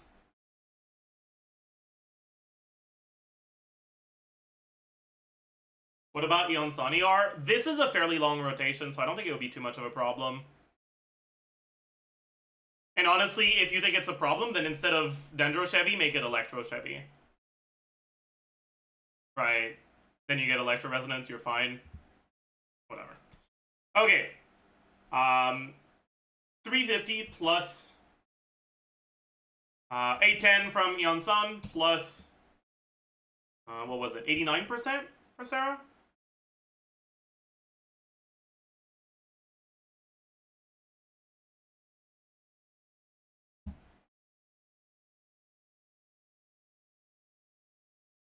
No, 91%. And Sarah's base attack is 195 plus any 565 base. Yeah? That's a lot of attack, man. That's crazy. EM! You would probably go EM main stat on Sans. Though, I don't know if it would be that much better than attack.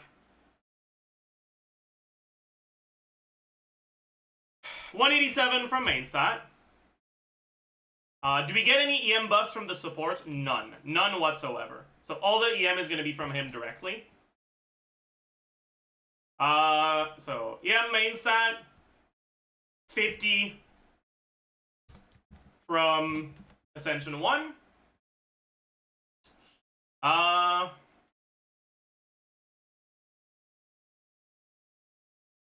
120 from C4.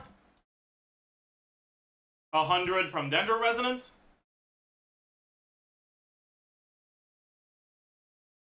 Someone should go Instructor? No.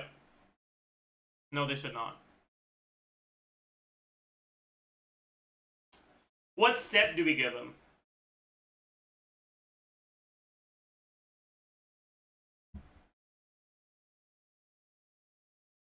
Wanderer's Troop, I guess. Plus 80 from Wanderer's Troop. Plus 80 from Substats. More or less. EM multiplier is 5 times EM divided by 1200 plus EM plus 1.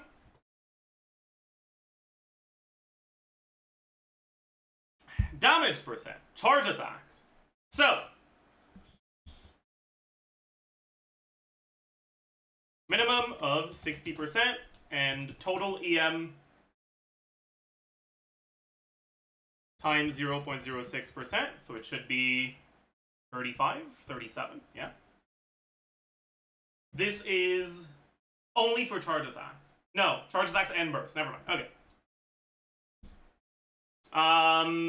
Then we have 46.6 from the Goblet. We have 65 from Eon Sun. We have 50 average. Probably 55 average from Chevy C6. Is that it? We have Wanderer's Troop. We have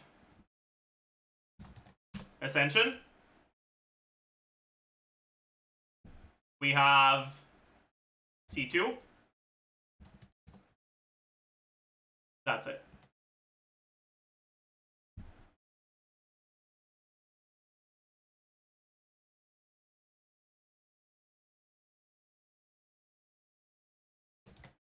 On the burst, we don't have the Wanderer's Troop, but that's it.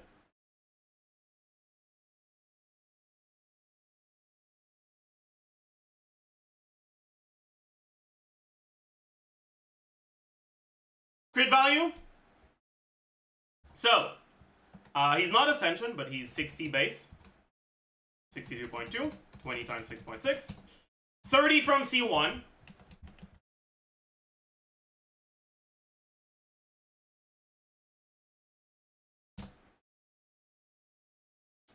Um, 64.2 from Harp.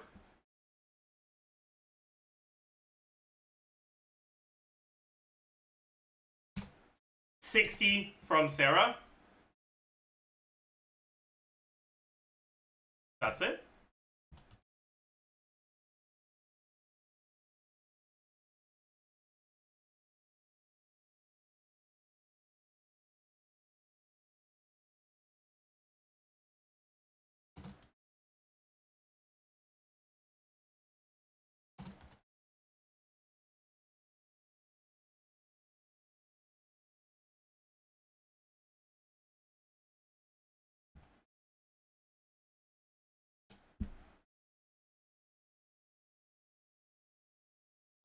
On the burst, we don't have the crit rate.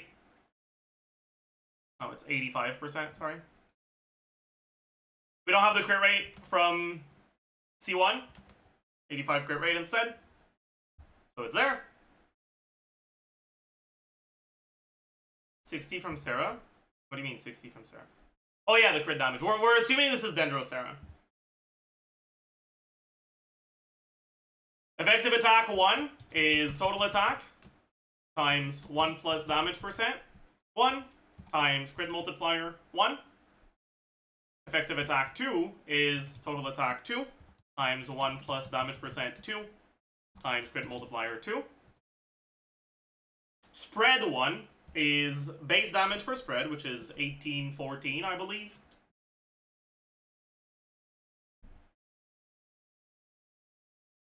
No, it's 1809. GG.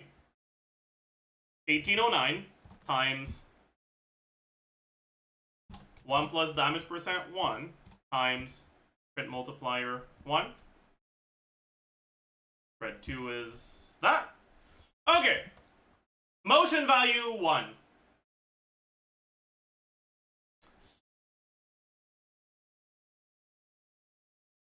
This is C6, and he doesn't get normal attack.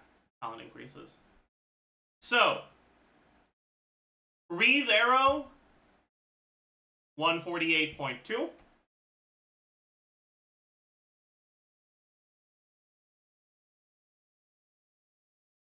Plus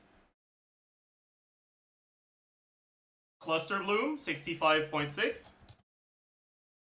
Times 4. Plus 150.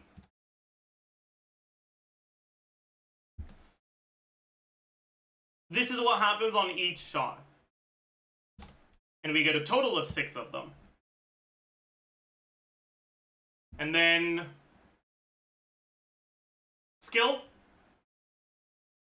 299.2 times 2. Burst is 94.6. No, it's not. It's level 12. 111.2 times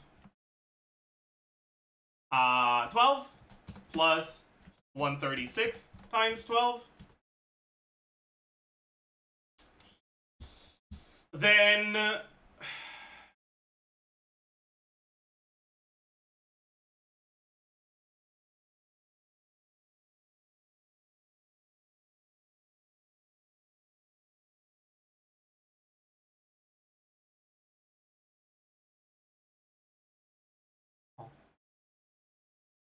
what do you mean his gauge on normal attack is 4? Why? That means if you could infuse bow attacks, you could... What the fuck is... Why? Why is that a thing? That's so weird. Alright.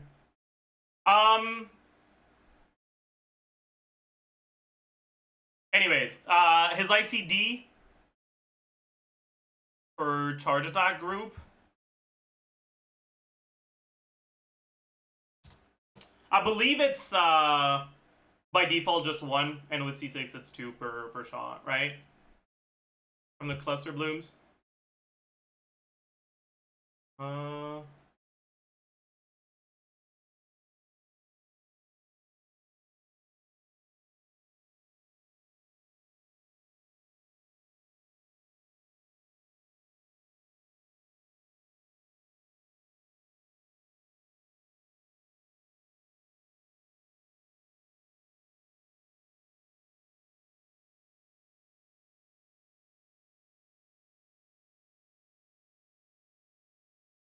It doesn't say it here. GG.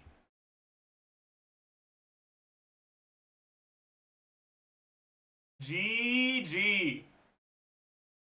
Why doesn't it say it? Maybe it's on skill? No. Oh, they don't have it on the TCL. That's cooked. It's not on the TCL or on Hamdi Cat. That's rare. Usually it's on one of the two. But it's gonna be on the wiki then. ICD Genshin wiki.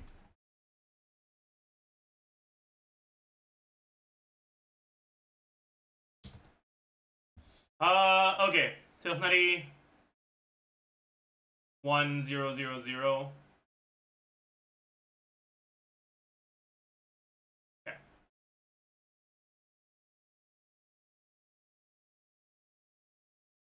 So it is +1.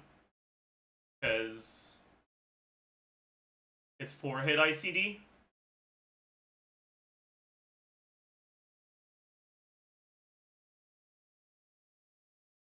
And the C6. Wait, no. Wait, yeah. Okay, no, yeah, okay. So by default, it's 1 per charge shot, and he gets 6, so it's 6. But with the C6, it's an additional 1 per charge shot. So it's 12. And then for 2, on the burst, it's 4. So 8. And on the skill, it's 2. So 10.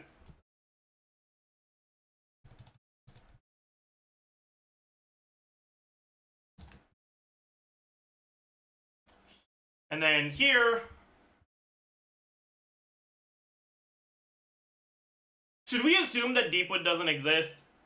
Because they'd probably balance a Dendro equivalent to Chevy differently because of Deepwood.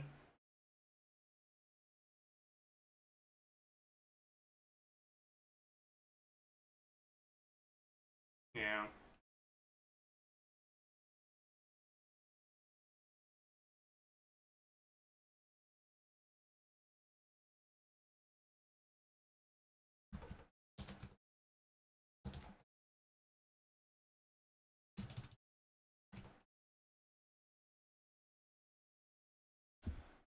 So you'd be at about 78k DPS. Personal.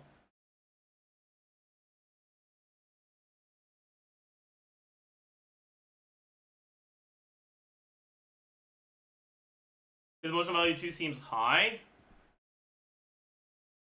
It is high. This is over a 24-second rotation, right? So it's two sequences.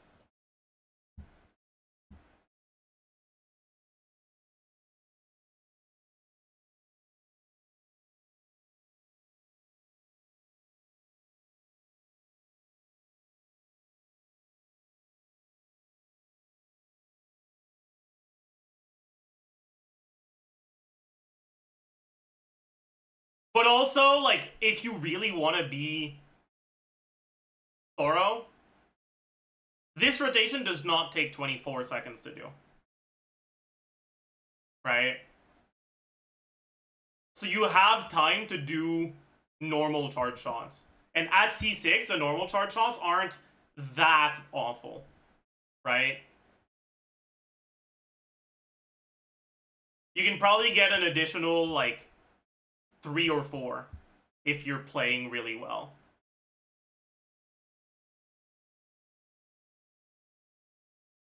Because C6 makes the, like, skill enhanced charge shots completely instant.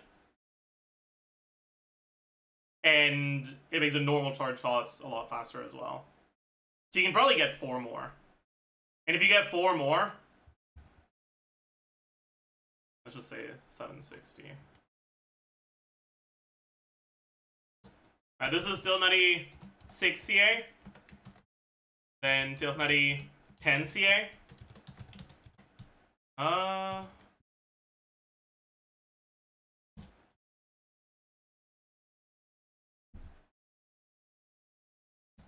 Right? 105k personal DPS. Isn't it 3 spreads per charge attack from no ICD hits from arrow and 2 from clusters? Do you get... Oh, I am an idiot, right? Because it's 4 cluster bloom arrows at C0, so it's 2. You're right. I'm an idiot. Thank you. Not times 2, it's times 3. But it's not like that matters. Because tighnari is not an EM scaler.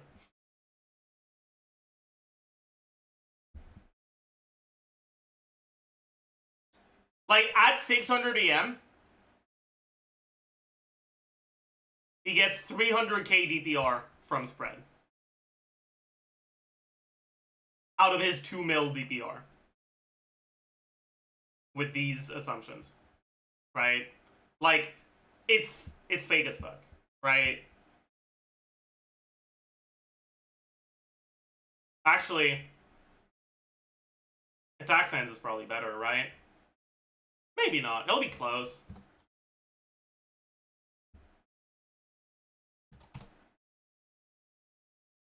Oh, it is better. Yeah.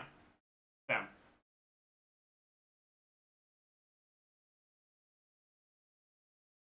Because we have really high base attack from Skyward Harp. And we have a lot of damage percent from all the external sources. Keep in mind, chat, this is with assumptions that are not real, right? This is with the assumption that tighnari were to be given real supports that actually work with him. That is not actually the case, right? That's not how the game is right now. We can take a look at this with...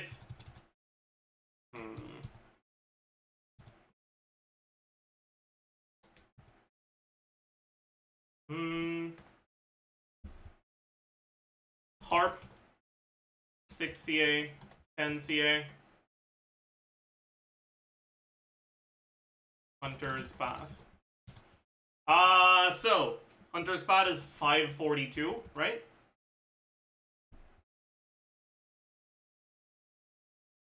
We need to add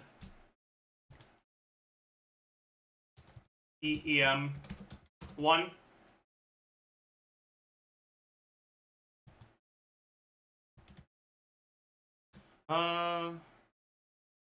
Motion value EM.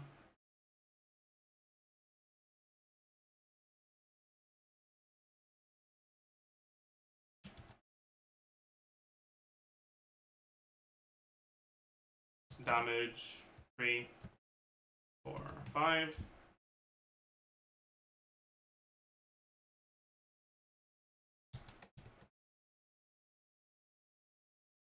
See.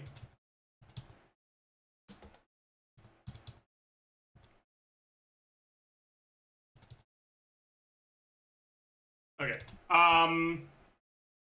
EEM is going to be E attack 1, but multiplied by EM instead. Motion value EM here is 0. And damage EM.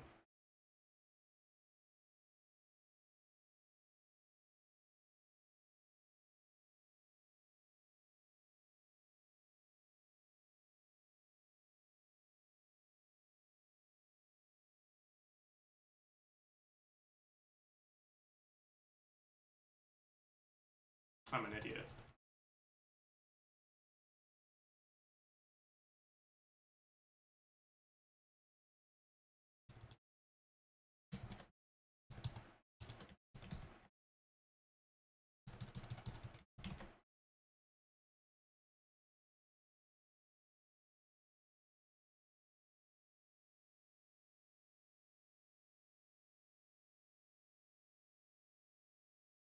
Okay, is that right or is it wrong? That's right, that's right, that's right, that's right, that's right. Why is it higher? Because I looked at attack science with this. That's why.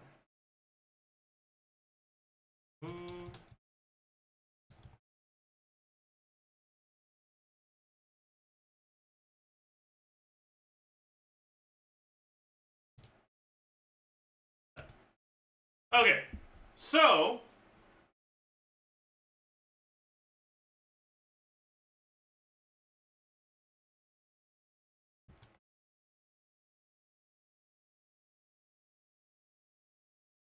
okay, that's changed. Now we need to go EM sense instead of attack sense for this. Okay. Damage percent does not change. Crit value does. Instead of 64.2, it'll be 88.2.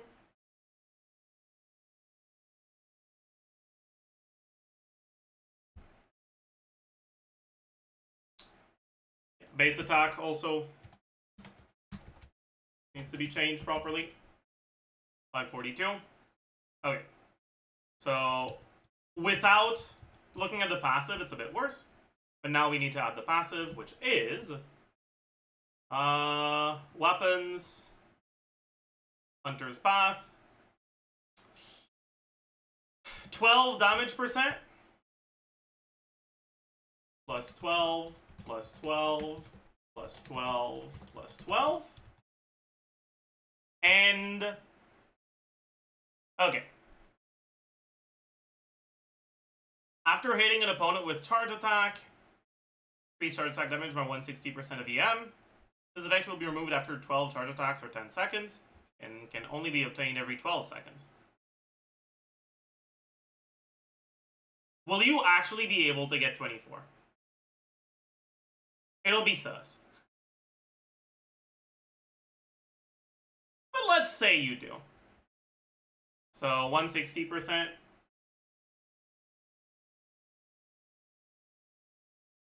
times 24.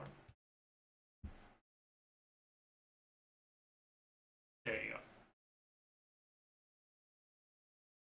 This isn't that much better, but that's because all the external buffs we're using are attack buffs, not EM buffs. If there were EM buffs, the difference would be bigger.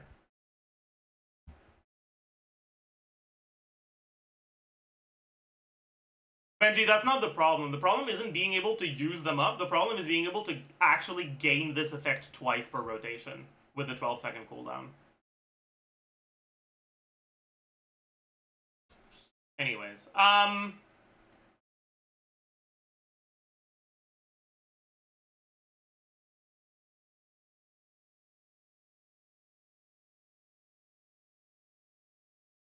is attack sand still better? It is. Wow, that's crazy. Does that make any fucking sense? I feel like it doesn't. But maybe it does. Let me take a look at some tighnari sims.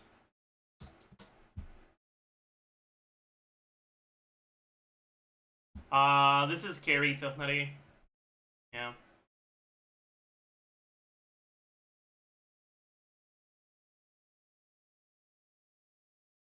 $77.5 with EM sands.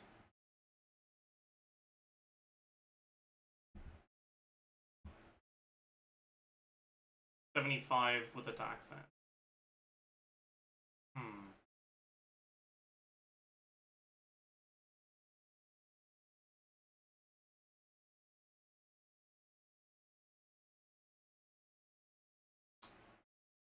But that's... That's because we don't have a lot of EM total, right? So what if we look at... We just add a bunch of EM. Like, just fucking hyper buff the EM. EM equal... Let's give him 500 more EM. Baseline. And then compare attack sense to EM sense. So... Around 81k with attack sense.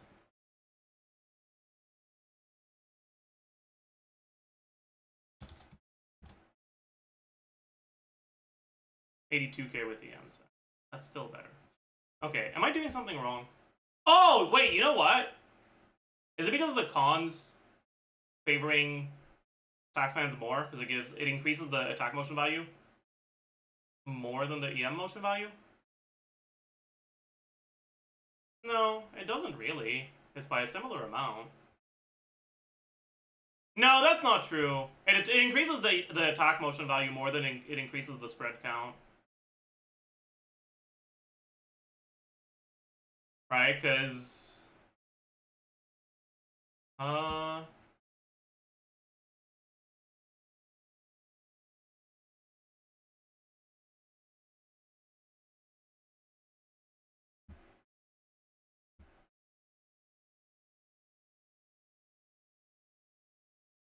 The talent levels plus this. Alright, 150 motion value.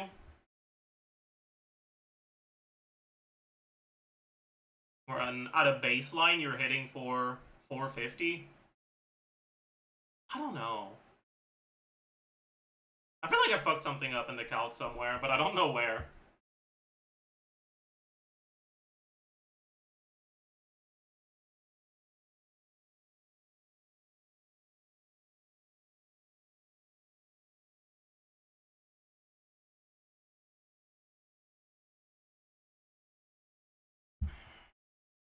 Aren't the spreads doing too little damage? Maybe.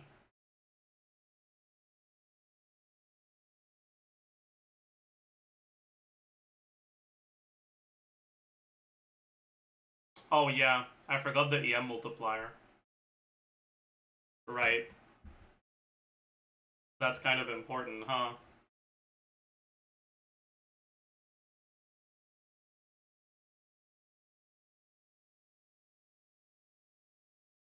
Oops.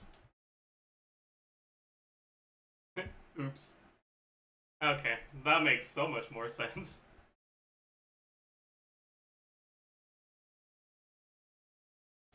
Yeah, I was not increasing my damage with more EM. Yeah, that would explain why EM sense wasn't that great. Okay, so here, yeah, EM sense is about as good as attack sense here. That makes so much more sense. There we go.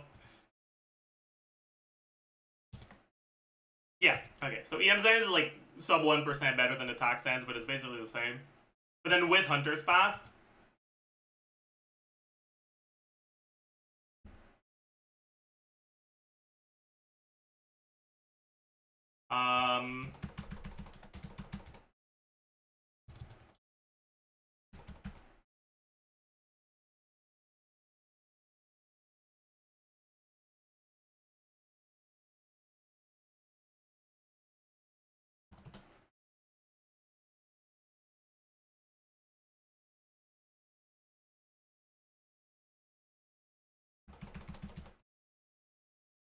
there we go.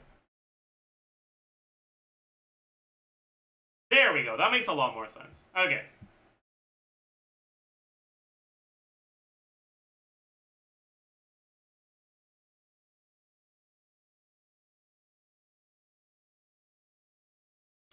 But yeah, but like, this is not a real team, right? Like, this is not actually real. This isn't something you can actually do in game. Because he doesn't have access to buffers that are nearly as good as what you can get on other elements. Right? If we look at what you can actually get in game, right? Instead of the Yonson, Chevy, what was it, Sarah? We can still have Yonson, sure, why not? Instead of Chevy, we have Nahida, and instead of Sarah, we have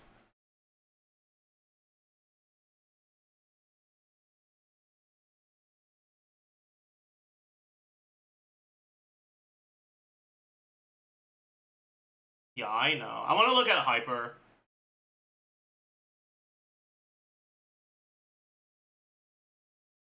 I guess Loma. Right?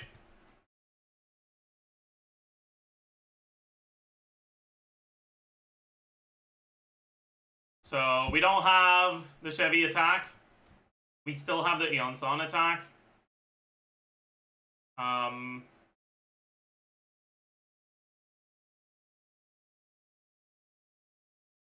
Probably get TOM. Flat attack. We lose Sarah. EM. We gain Nahida. That's it.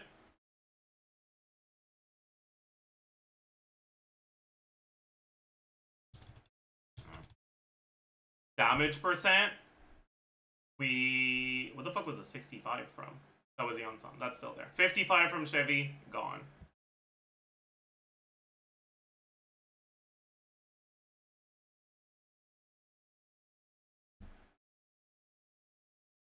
Crit value. 60 from Sarah. Gone.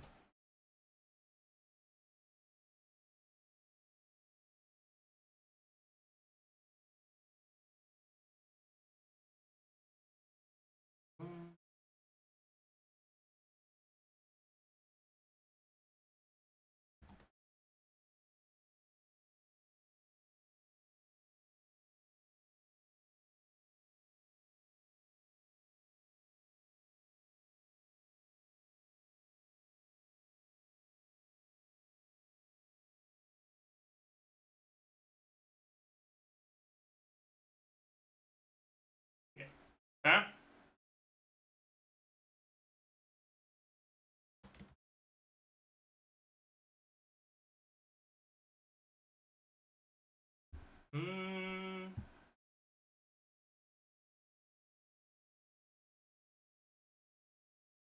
And then instead of times 1.15, it'll be times, we have 30 and 25, so 55, so 45, so 225.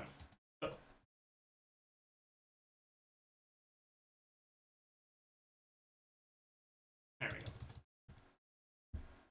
So with the stuff we actually have, it's not 100k, it's like 68k.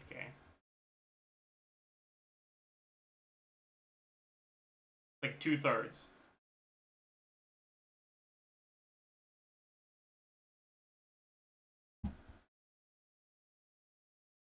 Not that this is bad, right? But it's obviously a lot worse.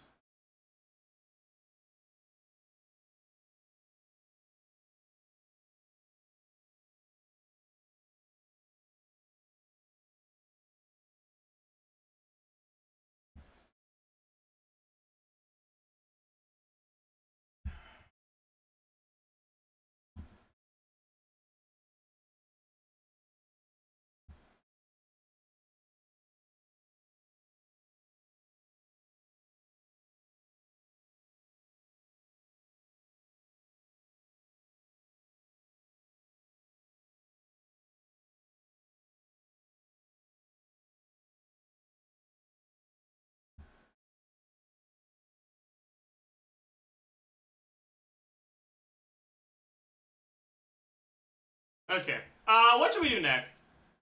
We can talk about level 100 effect on stuff.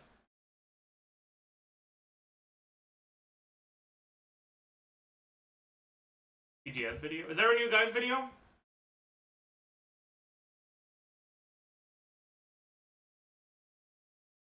Yes? What is it?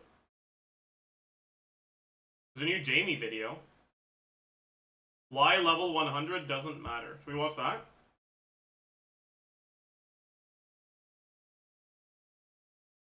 I half agree with this, by the way.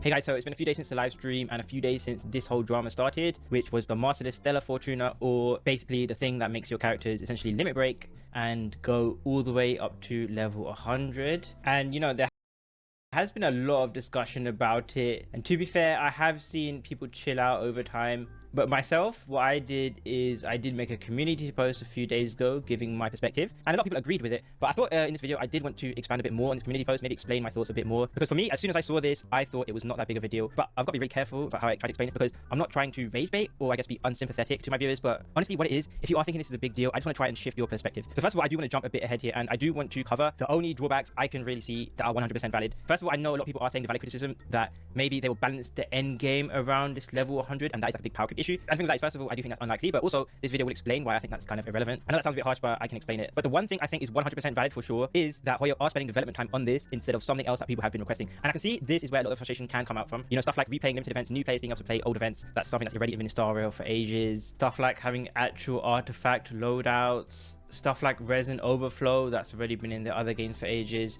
I'm sure there are dozens of stuff, maybe hundreds of stuff that you would have rather they spent development time on than this, and I think that's definitely valid. And the other thing which is quite similar to this is, to be honest, because they decided to do something like this as a way of strengthening your favorite character's stats, I do think this is somewhat of a nail in the coffin for buffing old characters. Not a full nail in the coffin, but this definitely does lower my expectations on the possibilities of there being buffs. Honestly, especially in conjunction with giving the 3 old characters constellations here as well, which is definitely a bit sad because I really loved what they did with Star Rail and the way they buffed all these old fan favorites. And honestly, I'm kind of waiting for the second round of buffs to come because it's been quite a while, but just the idea that they might be going in a different direction in Genshin is a bit disappointing, not gonna lie. Anyway, fundamentally in my post, I thought level 100, I don't really expect it to change anything. For average players who get it rarely, you won't get it frequently enough to have your level 100s be the latest characters and be played in the shield content. And for whales who are playing enough and you are able to get a lot of level 100s, I did say it a bit crudely here, but they don't care about transformative reactions. They're probably just gonna put level 100s on their main DPSs and get a small damage. Okay. First things first, okay, about that. That's not really the right perspective.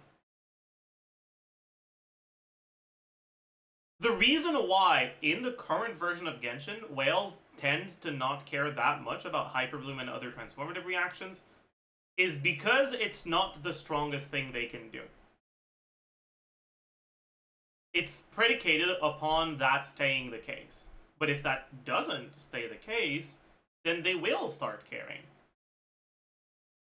Right? It's not like the concept of using bloom related reactions is something that that people who spend money on Genshin Impact don't want to do because there is bad synergy between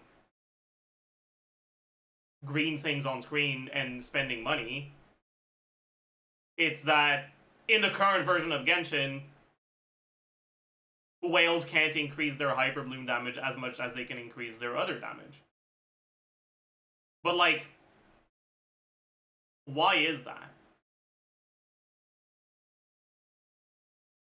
It's because we don't have a character that's actually meant for hyperbloom. We don't have a carry who's supposed to be a hyperbloom carry.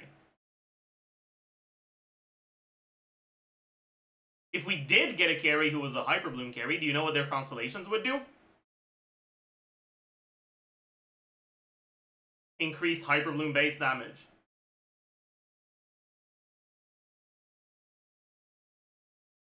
Decrease enemy dendro resistance. Allow your hyperblooms to crit more often. Increase the crit damage of your hyperblooms. That's what their constellations would do.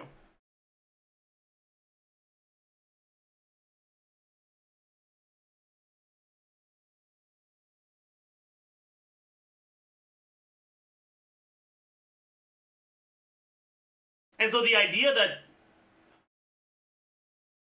transformative scaling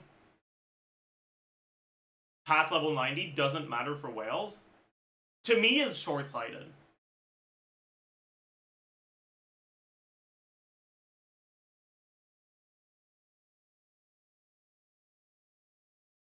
Because it very well can matter.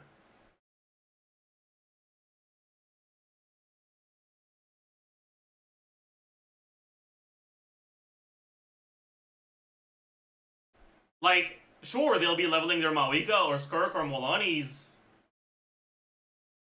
and latest DPS, but if the latest DPS is a Burgeon carry, is a Hyperbloom carry, is a Bloom carry, that's the one they'll be leveling, and therefore it will matter a lot. People keep saying 40% increase, but that's for base damage. How does that affect the actual total damage? It's an increase of 40%.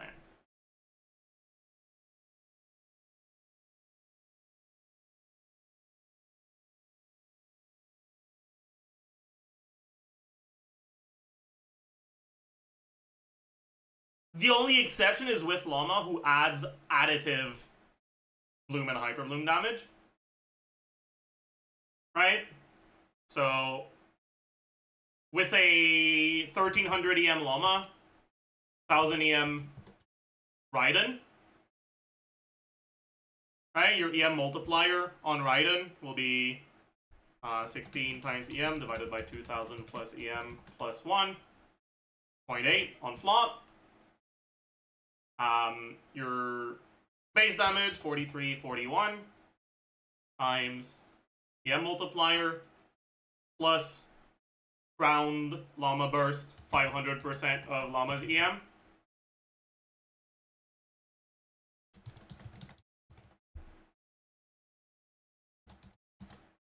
So with Llama, instead of a 40% increase, it'll be a 33% increase. That's still pretty close.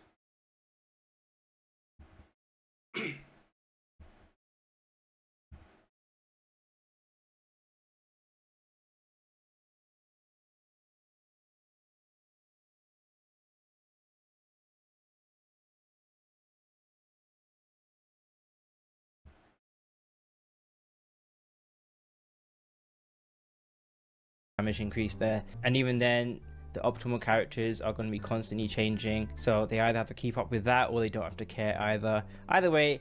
Those whales are doing more than enough damage. But I do want to elaborate on this, which is the fundamental idea of... I agree with Jamie for the current state of the game. I mean, not necessarily, right? It's not like the game is split in two different types of players, free-to-play players and whales, and every whale spends as much money and every free-to-play player doesn't spend... Like, there's more nuance than that. And there's a lot of characters who spend money on Genshin and will end up with some of these masterless Solo Fortunas that are Nilo mains, that are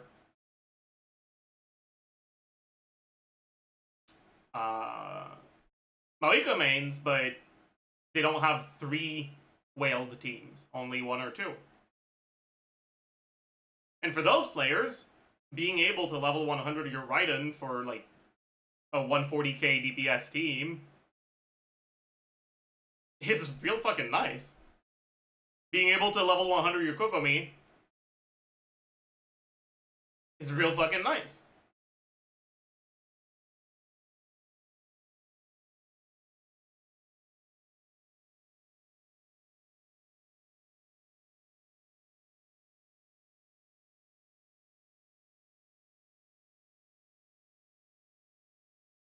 My whole post and my whole mentality around it is that you shouldn't think of this in terms of level 100. All this reward here, what Hoyo are doing is they're basically giving a small reward for high spenders to get like mini constellations. Other games would call this limit breaking, and they will just limit break their characters, get a bit of extra juice out of them. But why you shouldn't think about this in terms of levels, and I was actually looking, I think this post explained it quite well, is that fundamentally if you break it down into actual damage increases, what you get from level 100 for most characters is a very small damage increase, maybe in between 5 to 10% damage, which is the same as maybe a crappy constellation or weapon. One thing I will say, I think that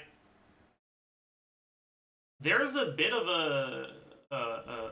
an issue with calcs I've seen.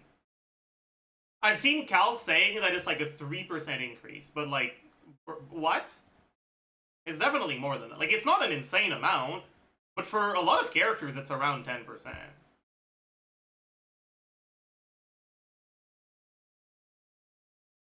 Right, like Maoika is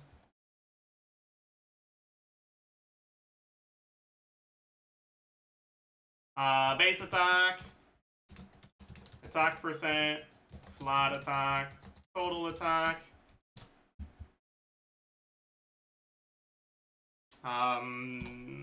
So we get resonance, we get her ascension passive, we get noblesse, we get TTDS half uptime, we get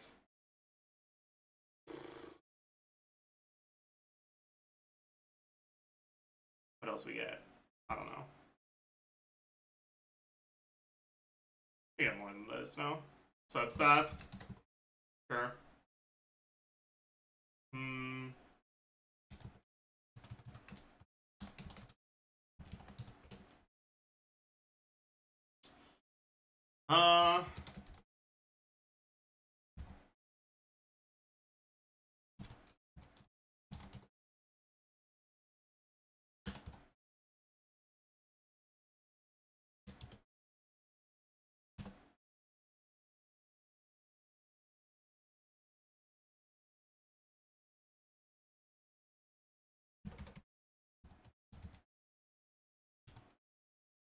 Alright, for Maoika, it's like 8%.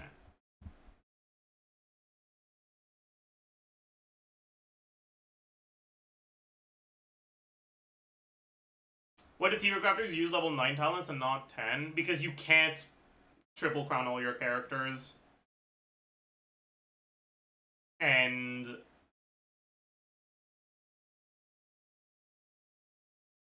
there isn't that much of a difference between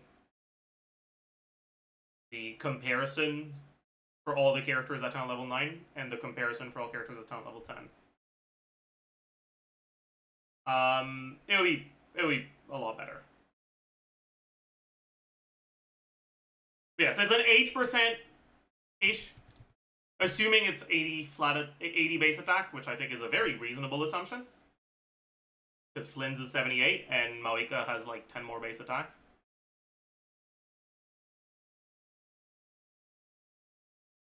More, but whatever. Actually, no, Flynn's is 79, not 78. But yeah. It's like an 8% increase.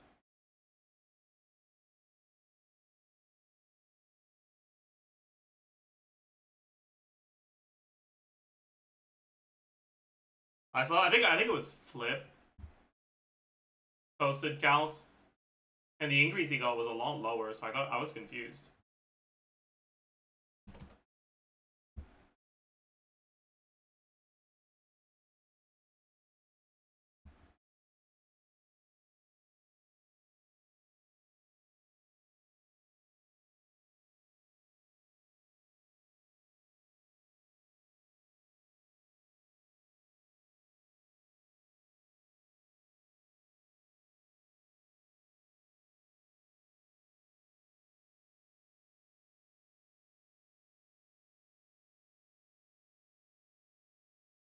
Alright, like, get this, and I don't understand how that happens.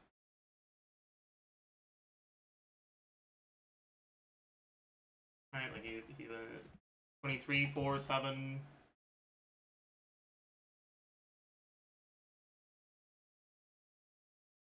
5, 3, 6, 24, 5, 7, 8, 7, 4. You got a 4.5% increase. Like, I don't understand how you get to that. Something's wrong.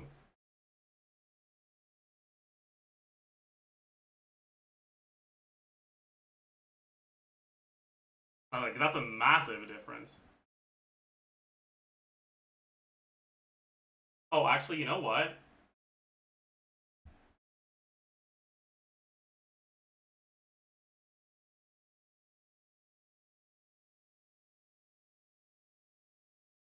Oh, wait, they actually updated it.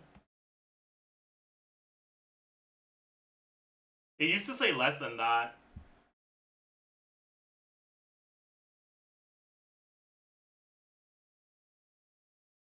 Isn't Maoika just so oversaturated on attack? Doesn't change shit.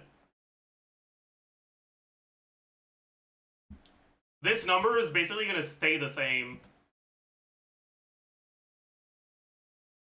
Oh, it's because he's assuming Eon-san. Okay, because that's a flat attack increase, which is different. But it's still too low. So, like, something's wrong. It should still be 7. I don't understand. I get a similar number if I don't change the defense multiplier. I think that's what happened. He didn't change the defense multiplier. But he says he did take it into account, so I don't understand.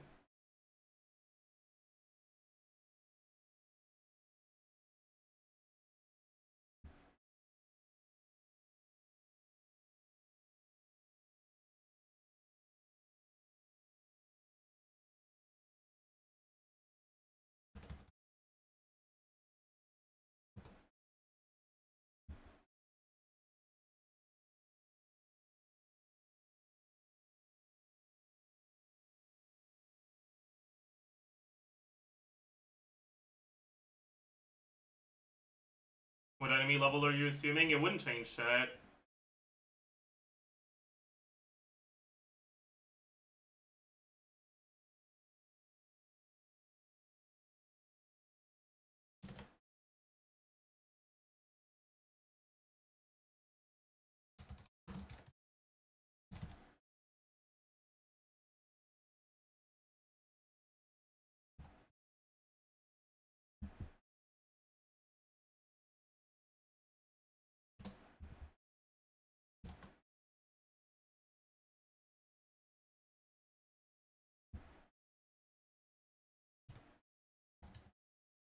It's still 7.2.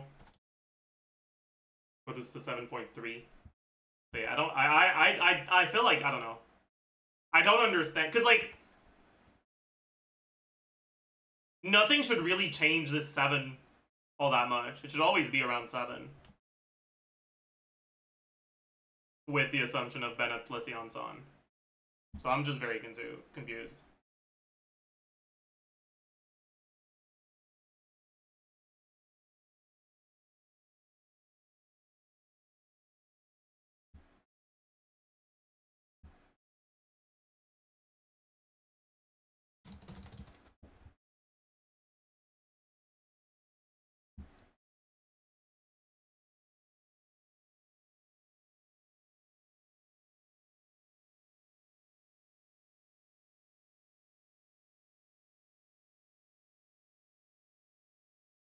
It's very possible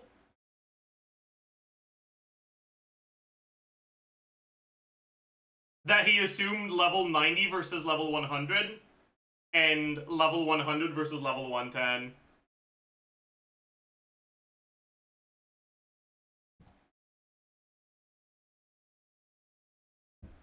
Because if I do that, I get basically the same number as he does.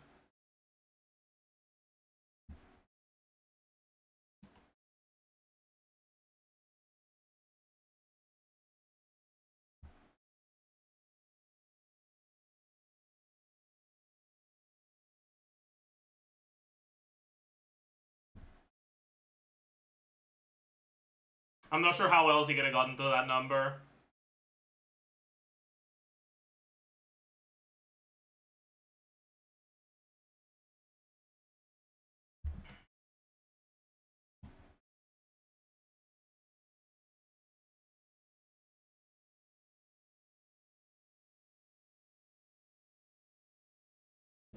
So is the difference bigger versus level 100 or level 110? It doesn't matter. Is he assuming 674 Bena? He's assuming a bit less, so it would actually be a bit higher. Right? He said he's assuming Ali Flash. If I assume Ali Flash as well, instead of 1202, it'll be 139% of 191 plus 620. Right. It goes from 7.2 to 7.3. If I do that with 110, I get pretty much the exact same number as he does. So yeah. Level 100 only matters if content is balanced to level 110 enemies, so it's either 90 versus 100 or 100 versus 110. I mean, that's not how that works.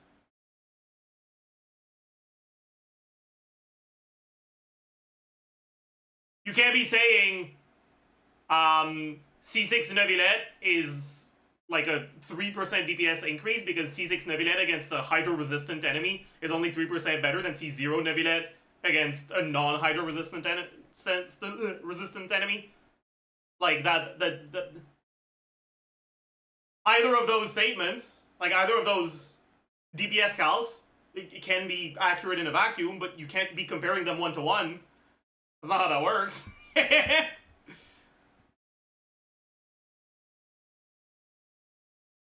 You can be looking at enemies level 110 for both, but not level 100 for one and level 110 for the other, if you want to look at the increase. Yeah, like you gotta compare them against the same enemy.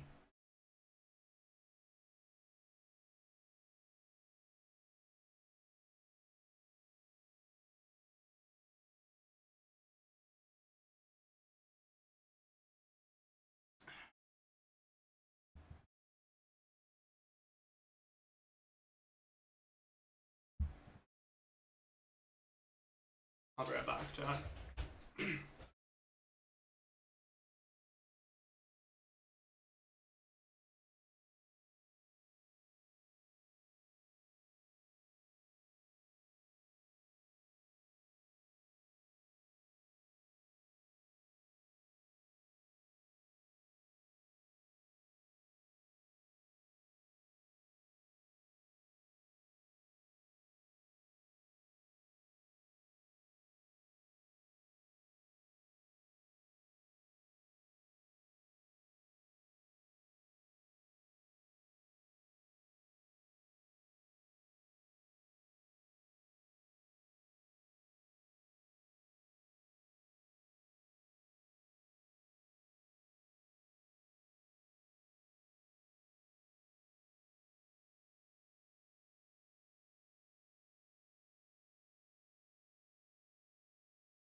I'm back!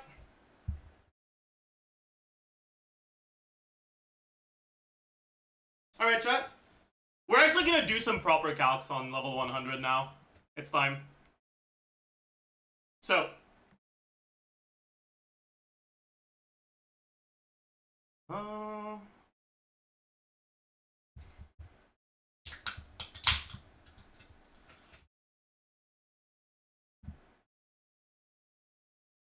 I wonder if Humdiji Cat has the formula for base attack at level 100. In future info. No.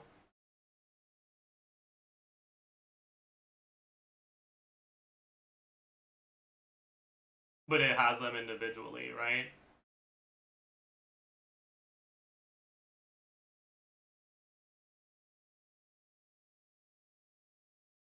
Malika gets 22.5% more attack. Lynn's is 79 divided by 352. Also about 22.5. What about low base attack characters? Let's look at Singto. Okay, 51.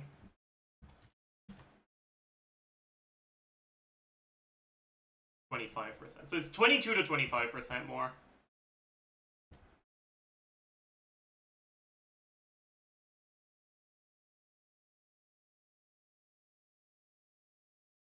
Utao 24. 22%. Is it just 22.5 for the 5 stars and 25 for the 4 stars? It might be. Bennett is 48. I think so, yeah.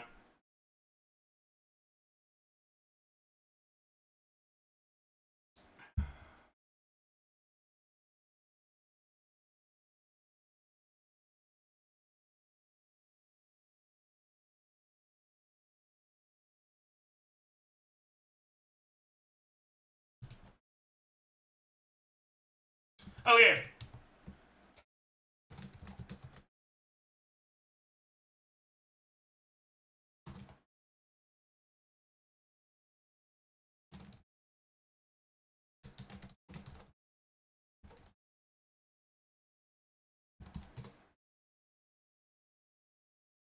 I wonder if these are data mined or guesstimations. I also wonder.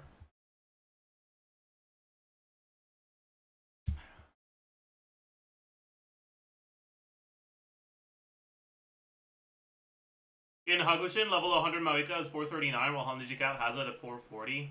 It's probably just a rounding thing. Or maybe they're guesstimations. I don't fucking know.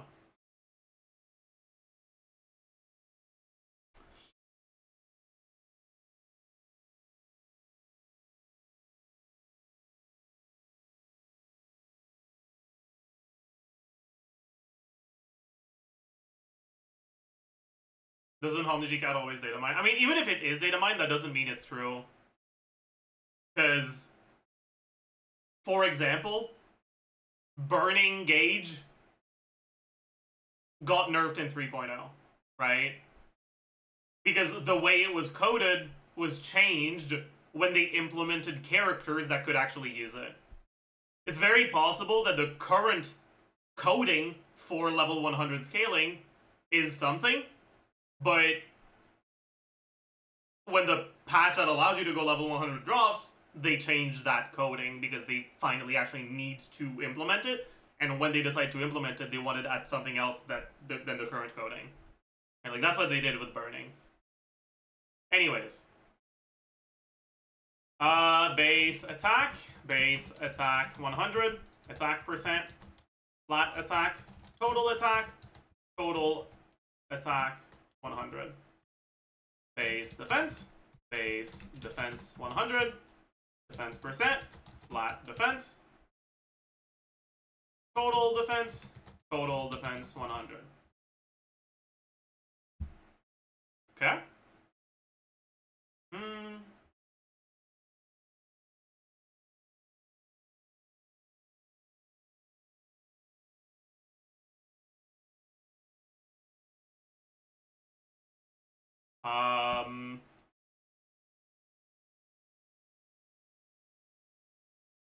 defense multiplier 100.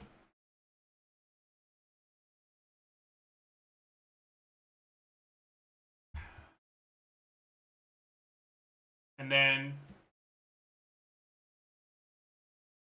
percentage increase.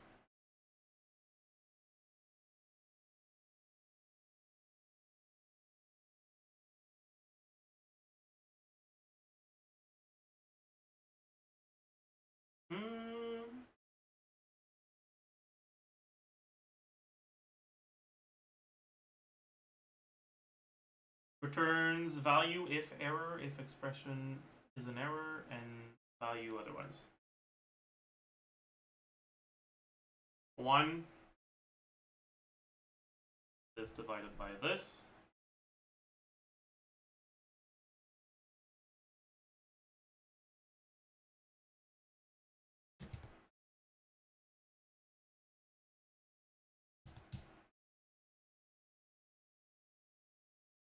Times if error 19, 18 times if error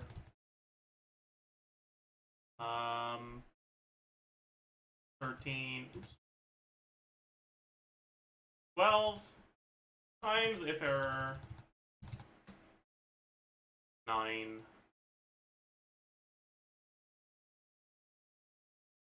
no, 7, 6. Minus 1. Defense multiplier 100 is 200 divided by 400.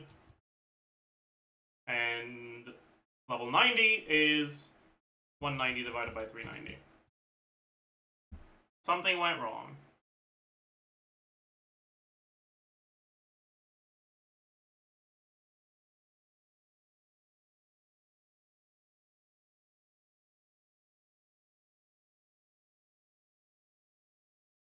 Oh, is it the other way around? It is. Yeah. Oopsie. The syntax was wrong.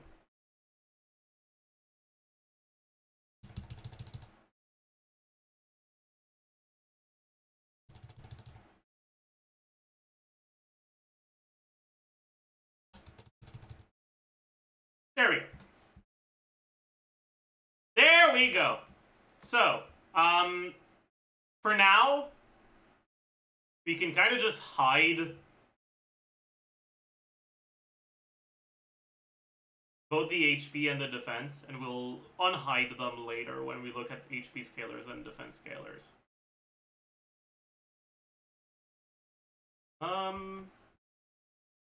Okay, so we start with Malika. Base attack is 359 plus 510. Malika melt.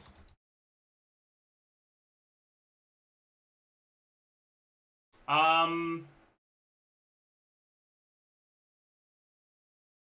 then this is plus 81.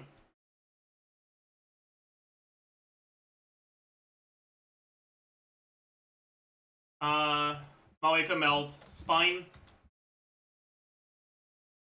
Malika melt sig.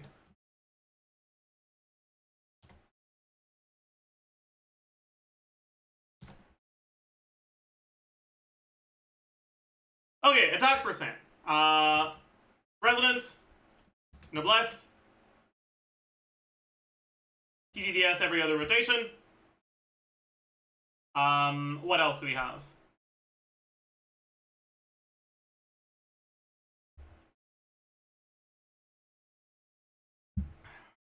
Actually, oh, instead of calling it melt, I got Yansan.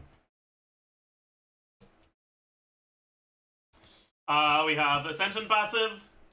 We have substats. Flat attack 350. Bennett. Yansan.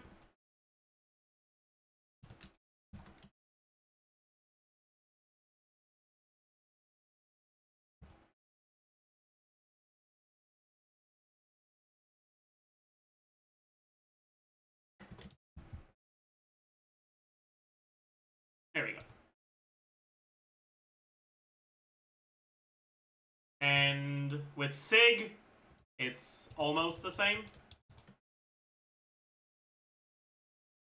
We also have a little bit more attack percent from the Sig itself. How much is it? Claymore.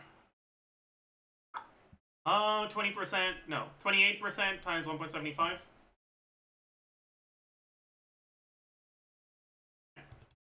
About a 6.8. So it's around 7. Then we can take a look at Moika BMX instead.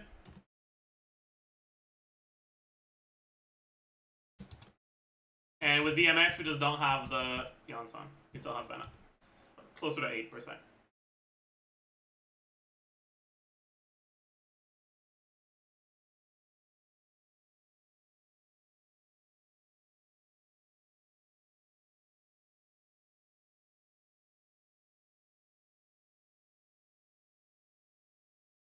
Why not BMI? This was BMI. We already looked at BMI. Less attack percent. I forgot the 30% attack from Yonsan. Thank you for reminding me. Alright.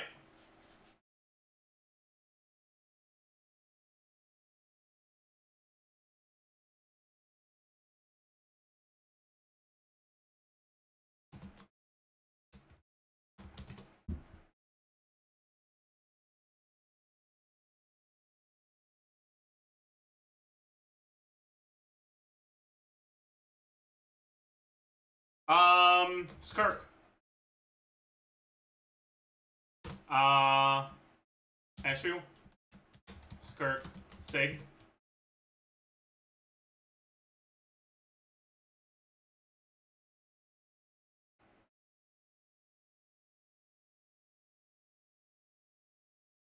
I assume Skirk base attack will increase by the same amount as Moika, because it's the same base attack.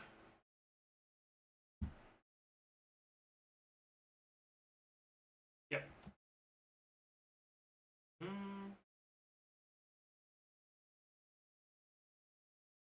So, Eshu base attack is 565. Right? Yeah. Attack percent. So, what do we have? We have Eshu 27.6. We have... what else does Skirk get? Nothing from her artifacts or kit. So it's all from team buffs, right? Yeah, and I guess base stats, right? So 46.6. 20 from subs. TOM, Noblesse. We'll look at Molani, TTDS. Sure, that'll be all. Flat attack, nothing. And so the percentage increase for Skirk is a little bit over 10%.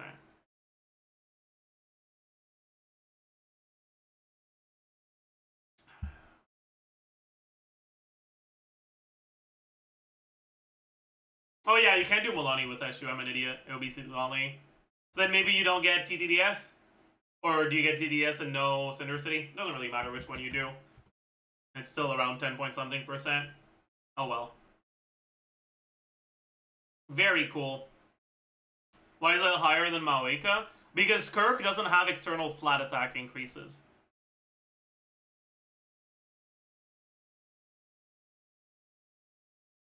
That's also why the increase for BMX is higher than the increase for BMI. Right? If we exclude the Bennett and the Yonsan buff from Maoika, she's also at 10 point something percent.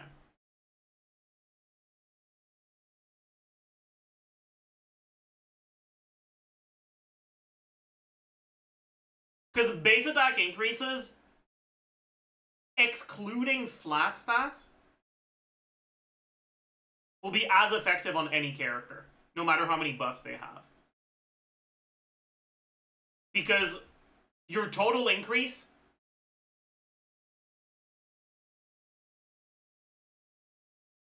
percentage-wise will be the same across the board if it's a percent stat. Right? If you have 100% attack, then gaining 1 base attack gives you 2 total attack.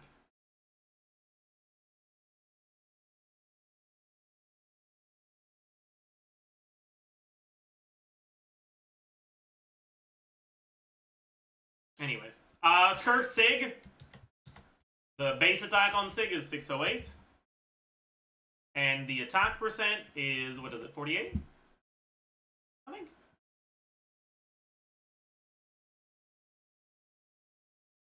I forbore.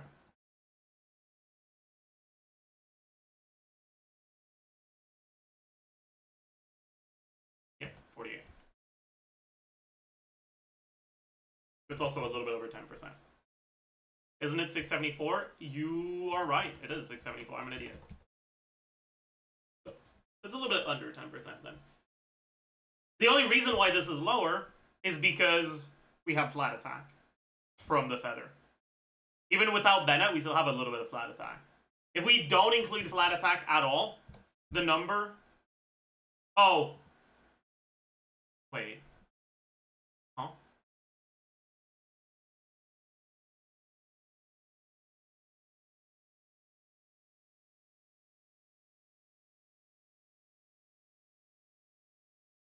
Something's wrong.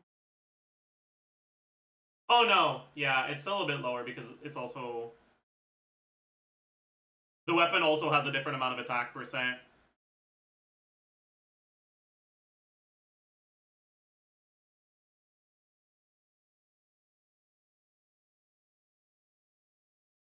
Am I an idiot?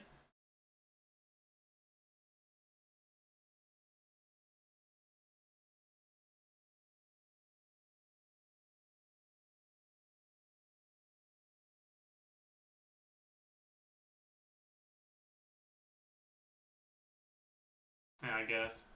It's fine though. Whatever.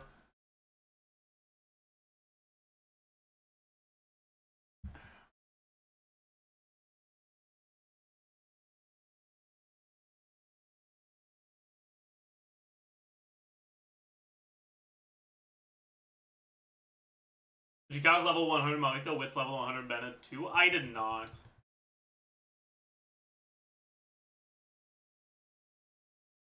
BMI times 2. Let's just call it that.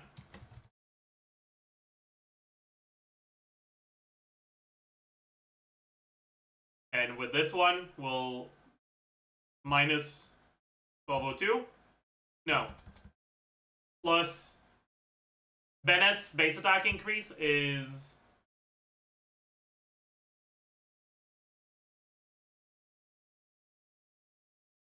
38 times 139%. So it will go 8.4 instead.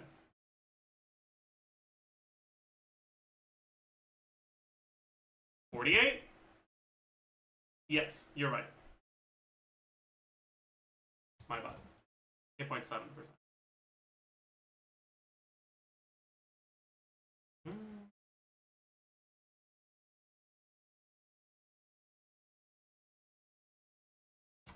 All right, who's next?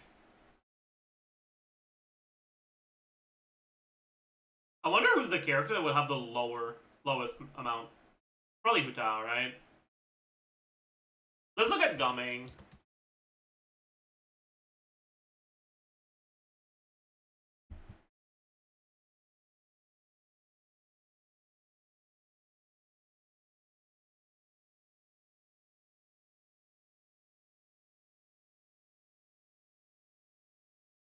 $302 plus 510 plus 76.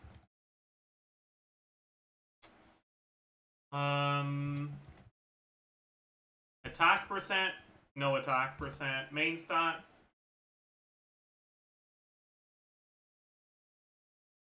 That was, what was that? That was TDDS. We have TDDS, we don't have main stat.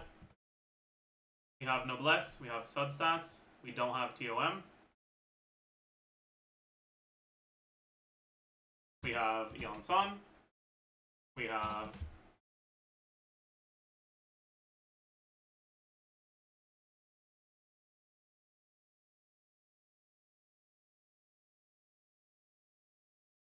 24 from that. Ascension. We have 20 from C2.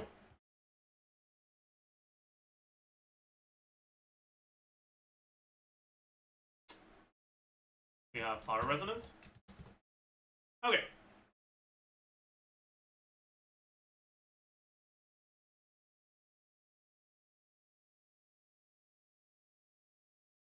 Oh, I guess he just ends up with more percentage buffs, and his base attack is really high for a 4-star.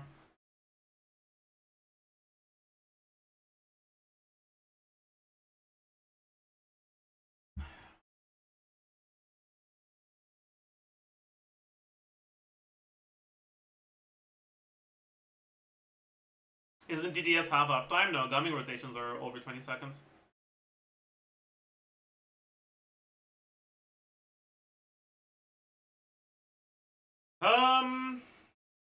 This is not team DPS? No, this is personal DPS. I guess I should do team percent as well. Mawika is 95% of the team DPS.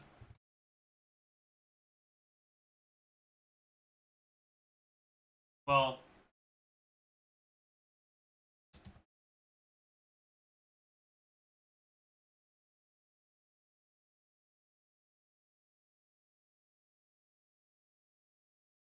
percentage of team percent up.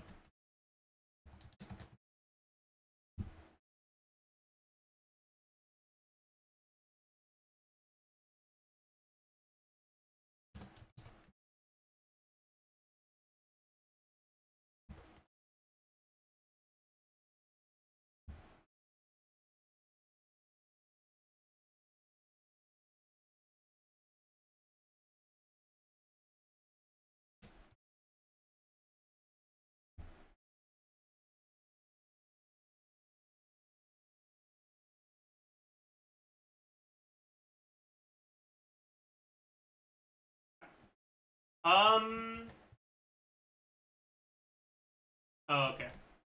Now, Skirk is not 95% of team DPS.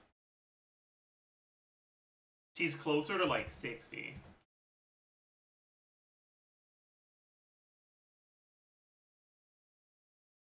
Probably more like 65.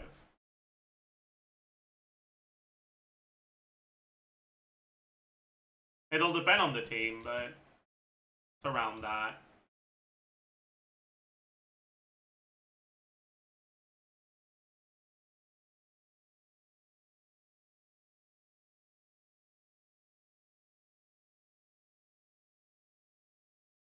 Okay. Next.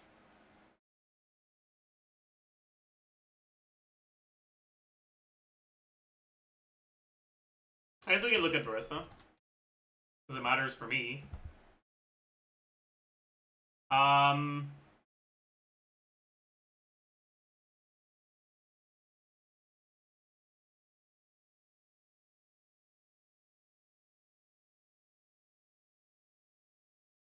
356 plus 608. I'm looking at my C1R3 Barissa.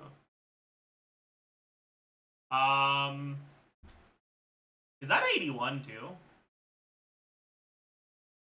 It is. Nice. Attack percent. We have Sands, Saveurs, Power Resonance, Eonson C2, Substats, Power Resonance. I already included Power Resonance. Her own passive. Is there anything else for attack percent? Noblesse. Sure, I don't use her with Noblesse, but I use her with pseudo Noblesse, so it's fine. Good enough. Sure. That'll be it. QM, no. Flat attack. 350 plus 1202. Total attack.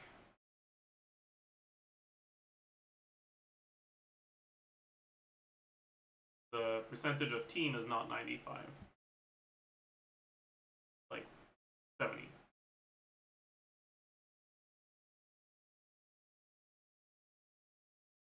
Yeah.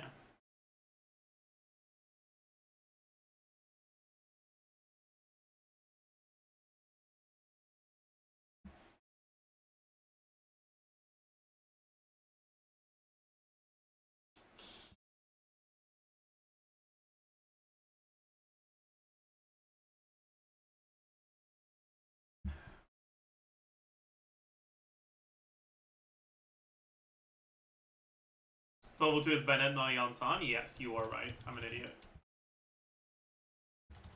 There you go. Next! Arlecchino. I mean, it's just gonna be the same as Malika. Like, we don't need to do them. They're very similar. So who's someone who's different?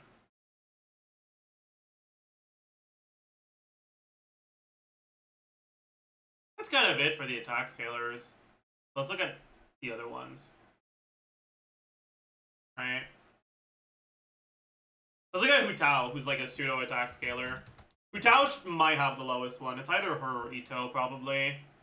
Or Noelle. It's a character with conversions. They just get kind of gimped. Unless the formula, like, actually changes for them, which is possible, I guess, but... we need to unhide HP. Base HP, 15,552. Base HP, 100 is 16,658. Also, that's not what I want to do. Let me make sure I'm freezing on this cell instead. Okay. HP percent. So, resonance, substats, that's it.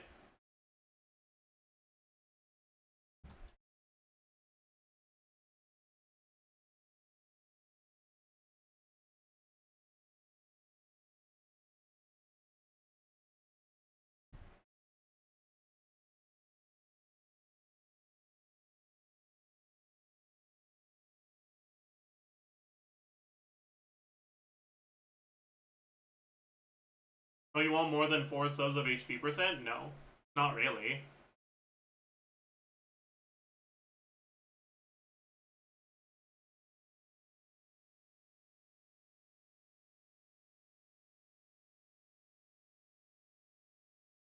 Also, I was an idiot. It's not times.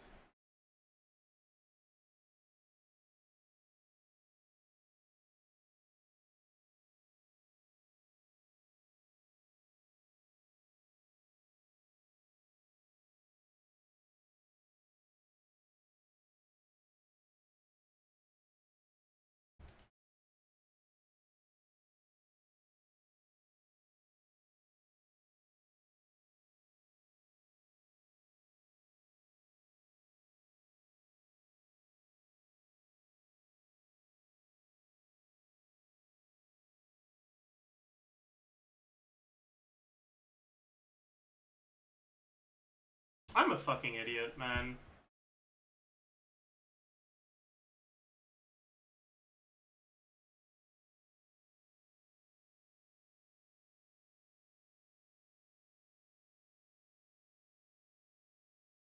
It's...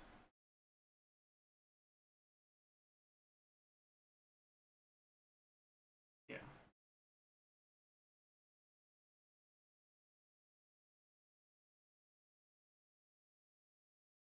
Not even...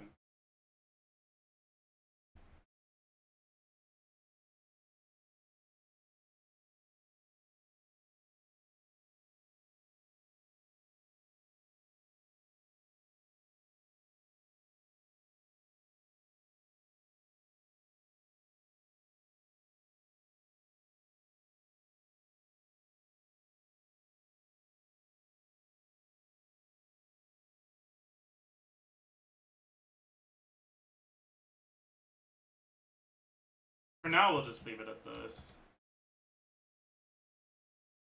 But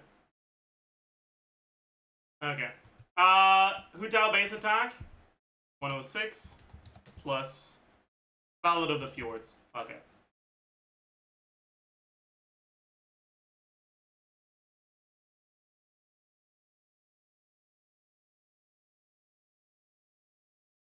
Vamfi, that's not true. Llama is EM Ascension, but you don't get your Ascension stat at level 95 and 100. But at level 90, she's 315.2 base.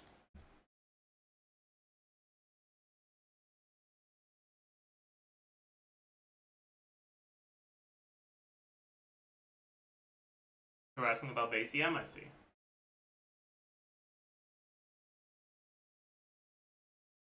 Anyways, for this, attack percent, the fuck we got? Nothing? Nothing. 20 from subs, whatever, good enough. Cool. Flat attack, 350 plus 6.26. No. Yeah, 6.26 of total HP.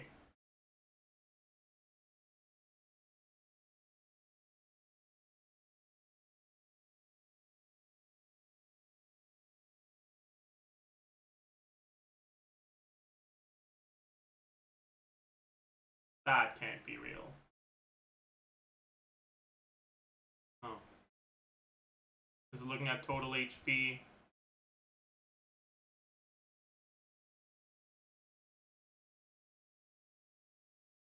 Plus 6.26% of...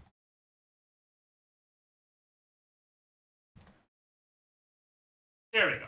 That makes a lot more sense. Cool. I guess it's not that bad, huh?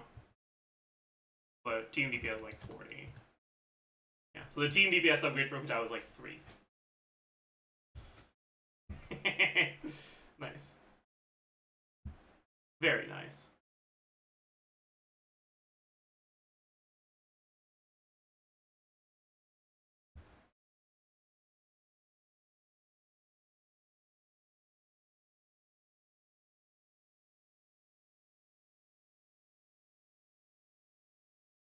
%40 is generous? I think it's reasonable.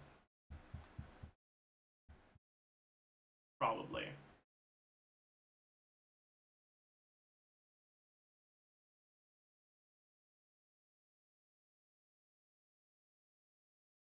You count Nevilette? I don't want to look at Nevilette, man.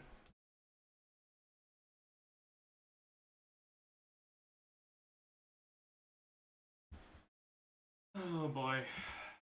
Look at Ito first. Ito will be funny. So.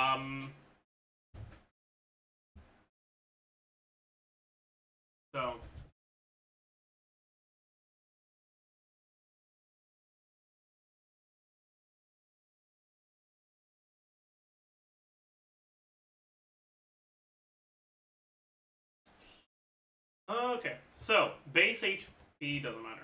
We're gonna need to unhide base defense stuff. Yeah. Okay, so Ito base attack 227 plus 510. Base attack level 100. We gain 52. Right? Yeah. Attack percent 20 from subs. 4. That's kind of it.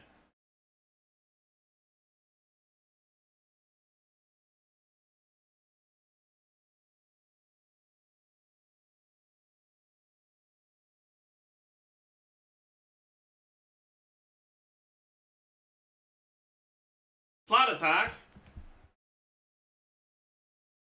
103.7% of total defense. Plus 350.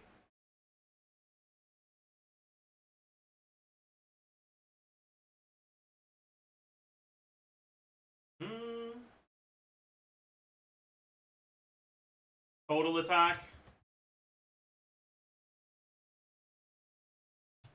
And then total attack level 100 is plus 103.7%. of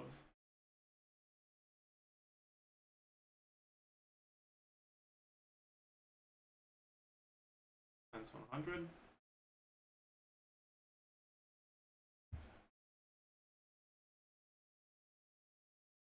Okay. Base defense is 959 and 1027. Defense percent, we get a lot of that. 58.3 from main stat, 54 from artifact set, 25 from substats. Goro.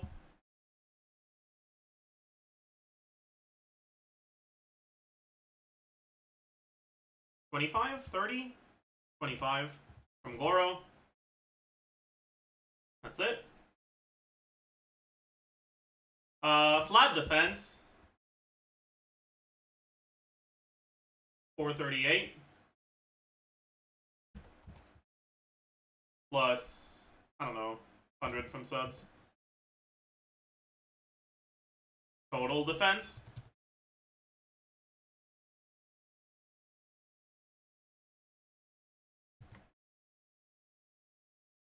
Yeah.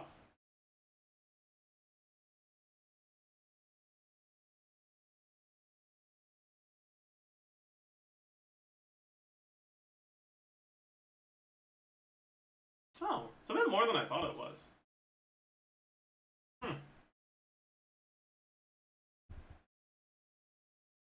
Interesting.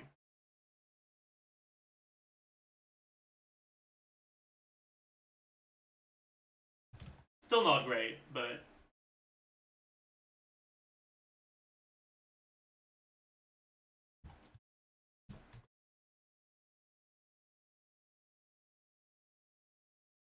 Duchiori, man. Don't feel like it. Next!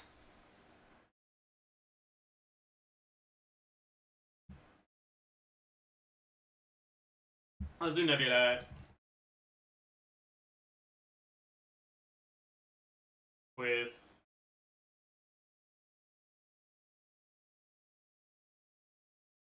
Kazuhashi Lonen.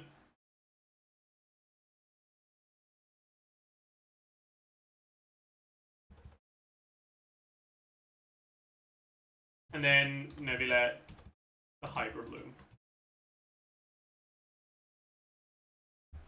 So Nebula for Kazuhashi Lonen.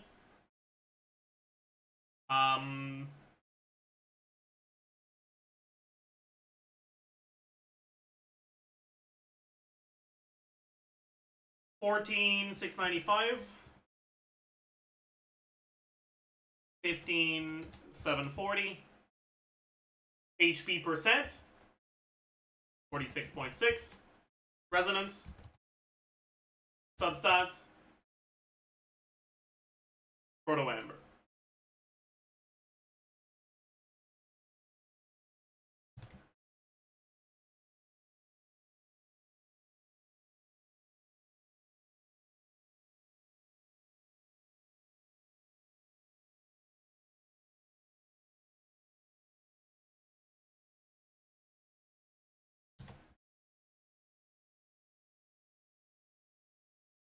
Seven and 6.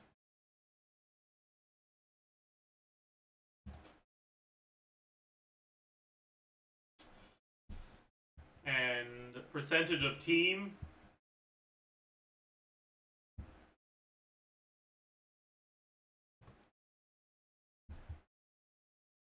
That's not the right one. What the fuck? Lazy rotation. That's crazy.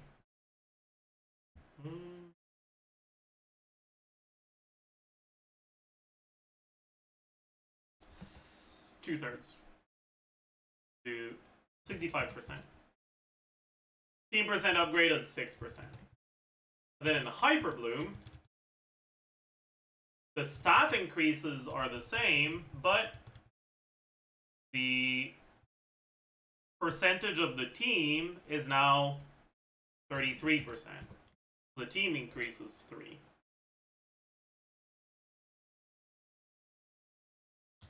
Molani.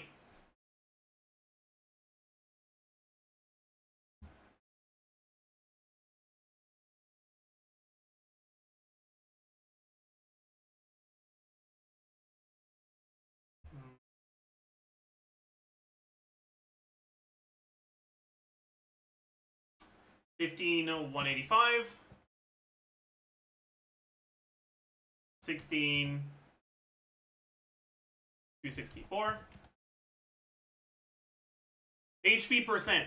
Main stat? Do we do 2 main stats? Sure, fuck it. Substats?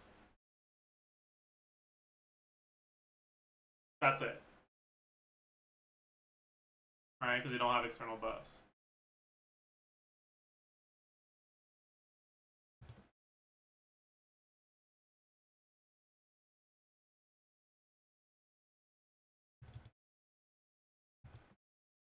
But the percentage of the team is 95.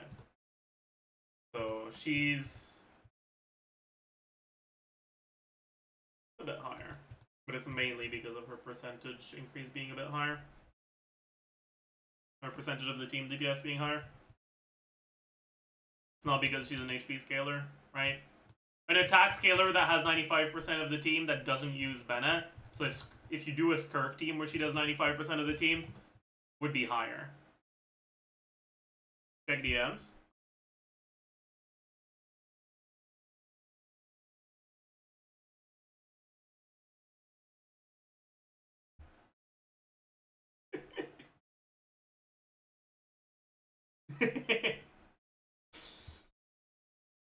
Can I leak it? Because it's really funny.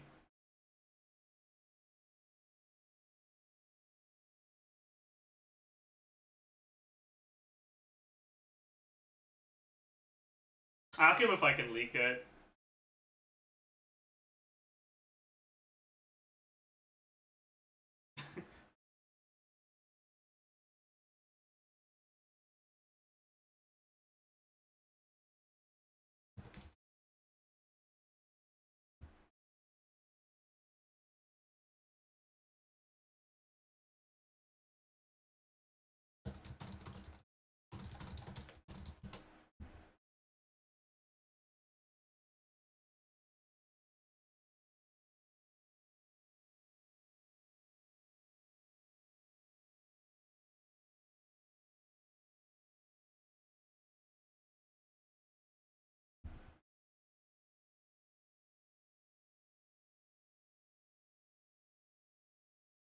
Alright.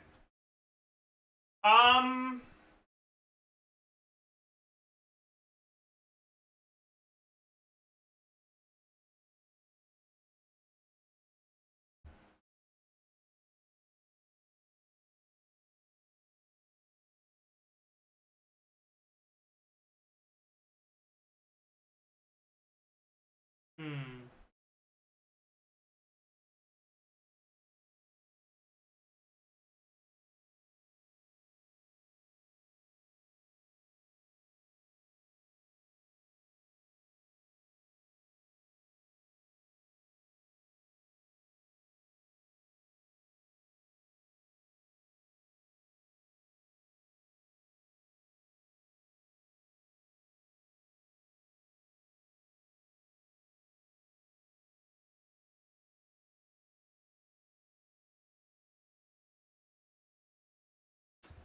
Alright.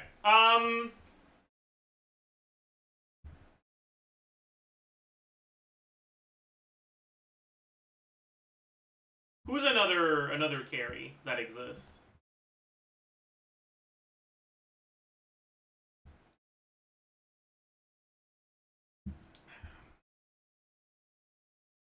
Navia? I don't know.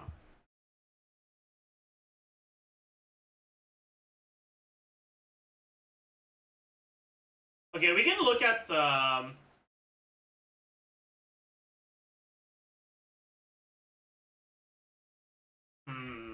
okay. Yeah, there's something else I wanna look at. So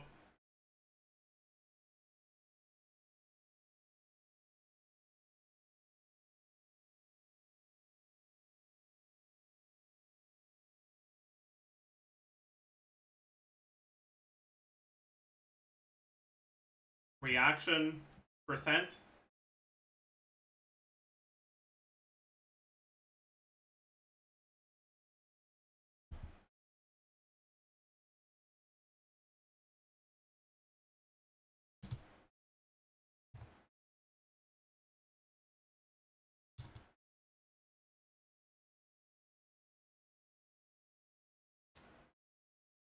So this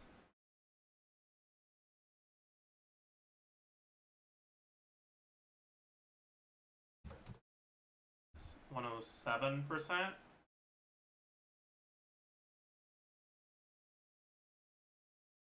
times 1 minus reaction percent plus reaction percent times 140.3% minus 1. There we go. So let's take a look at sign up. No.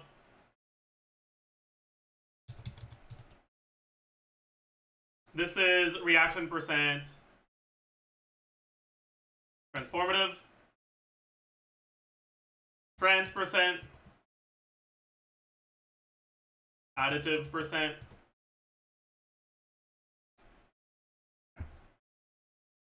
one minus this minus D23 plus, yeah, plus B23 times 140.3% times B21 divided by B20 minus 1. There we go. That's what we want for the formula.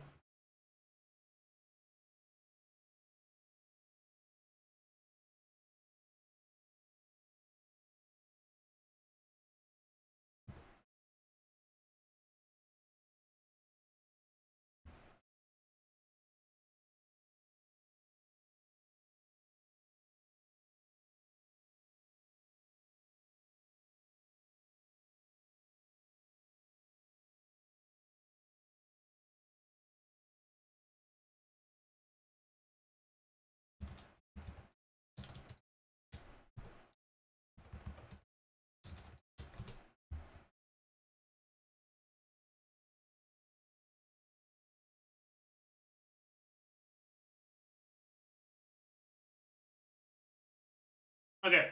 All right. So let's take a look. So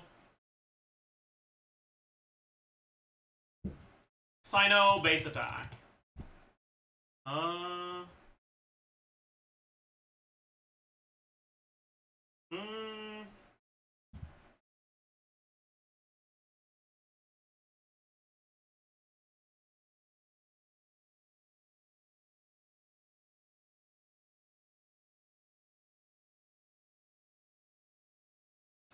So 318 is plus 72.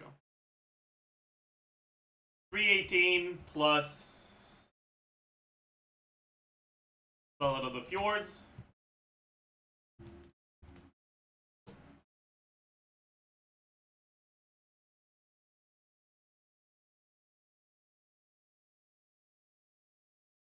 Attack percent, 20 from subs.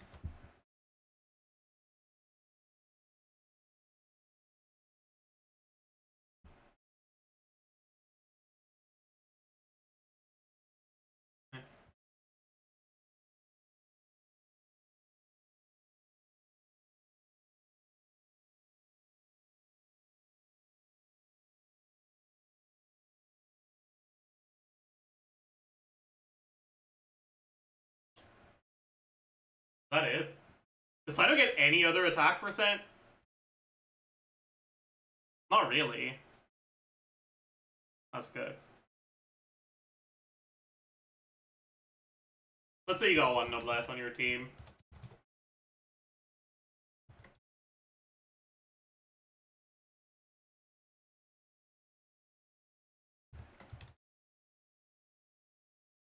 Okay. I also need to do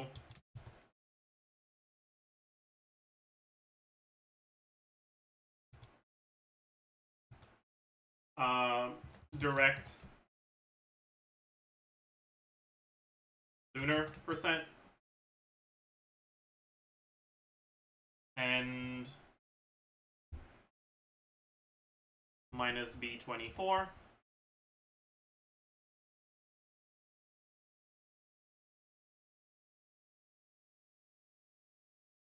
plus B13 divided by B12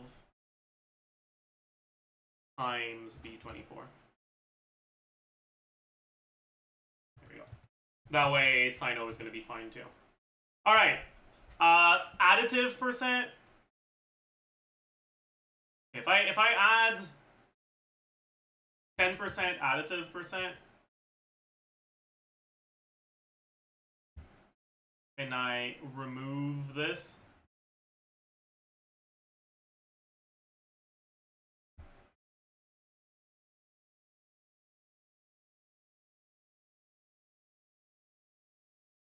I'd be losing 10% of my damage, right?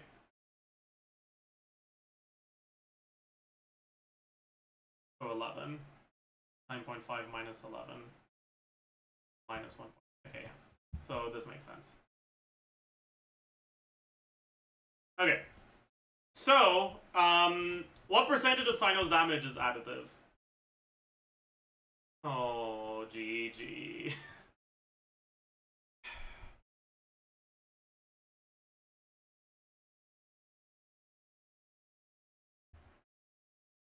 I'm pretty sure GC Sim doesn't separate aggravate hits.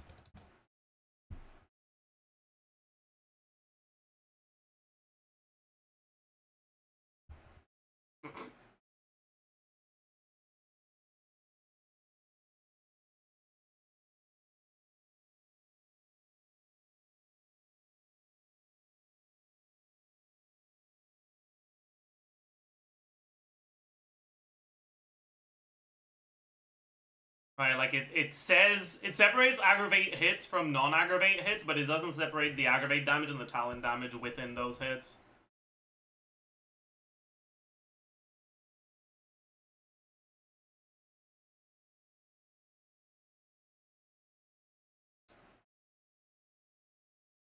I guess I can fucking figure it out though. 266 EM. We have additional EM. So he's probably at around 2k attack. And 400 EM.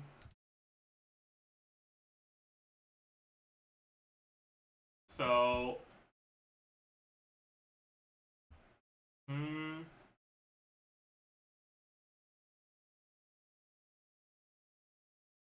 one hit is 16... I think it's 1608.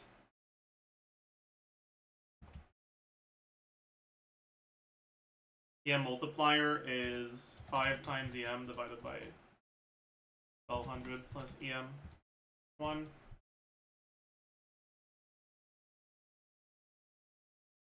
So this is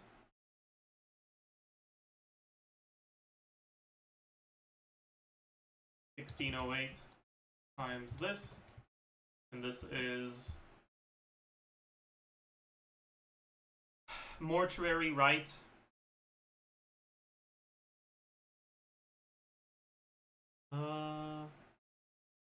Which one is that? This one. 266.6. This. So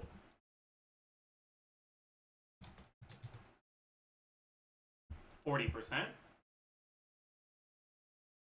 of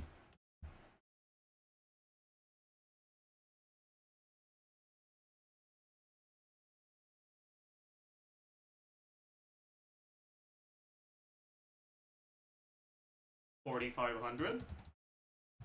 Then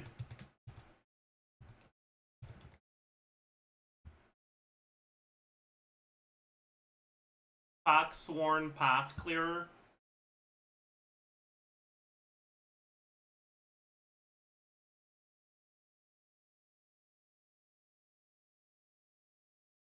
The individual hits hover around 150.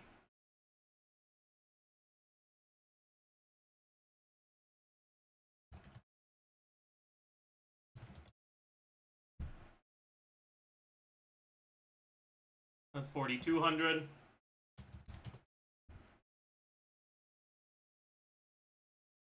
No, it's always the first hit. It's still 150, whatever. Then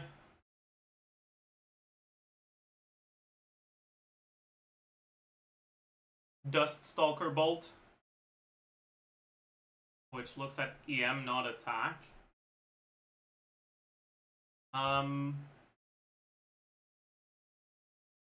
No, it looks at both. 100 of his attack.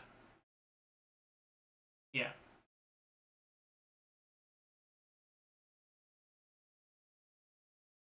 %100.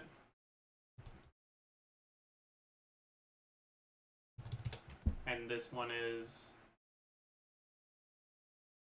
2,400. And is that it for his aggravates?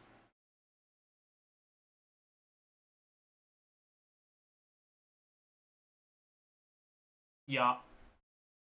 No, there's one more. Another one of these. But this one is 6K. So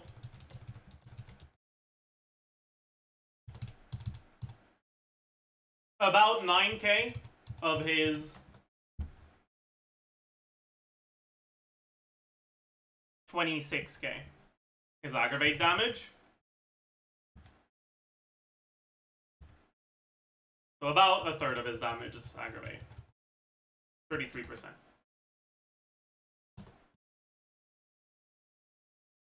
Percentage of the team is less than half, around 40%. Team percent upgrade is about 8. Makes sense.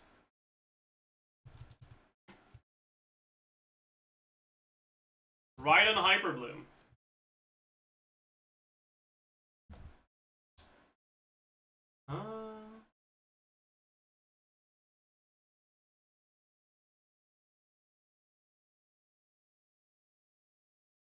Base attack 337 plus 454.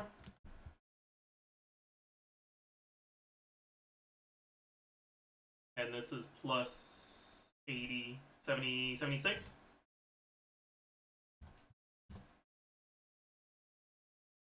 Maybe 20% attack percent. Yep. Yep. Transformative percent is 0.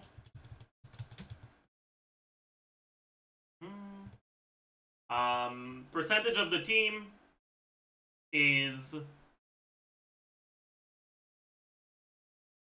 around 70%. More like 65. And percentage of it that is transformative. Also, I fucked up. This was not 33 here. It was 0 and 33 here. Yeah, there we go.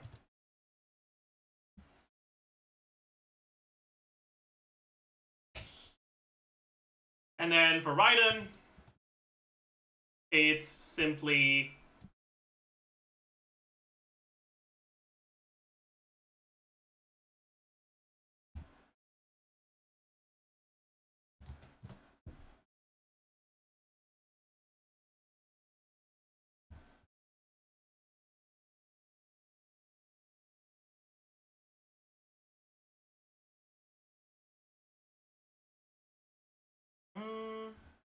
personal DPS is at 56. And skill damage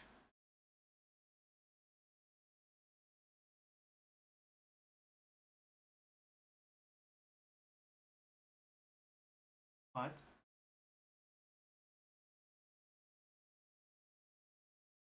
So 56k personal DPS, 200 DPS from the skill. So that's 0.3%, which means 99.7% of the damage.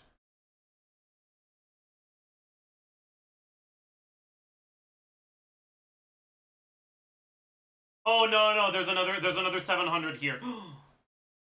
Okay. But this damage doesn't increase from Llama and the rest does. So it's about 1%. So let's do 99% transformative damage. And yeah, the percentage of team with Llama instead of Nahida. These numbers basically stay the same, but the 60% of the team goes up by about 50%. Right? So it's 90 out of 130 instead of 60 out of 100. So about 70%. 65 to 70.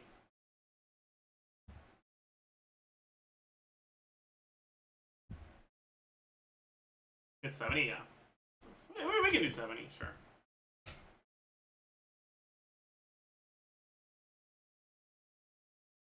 On my sheet, it's exactly 70. That makes sense. That makes a lot of sense.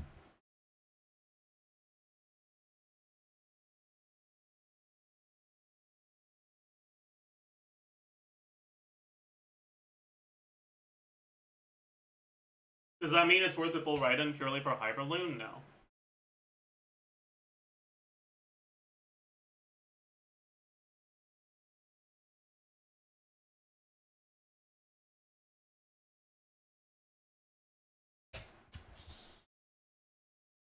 Let's do Flynn's.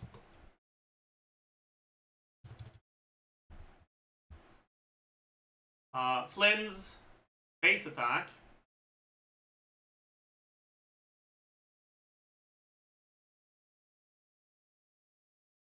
Mm.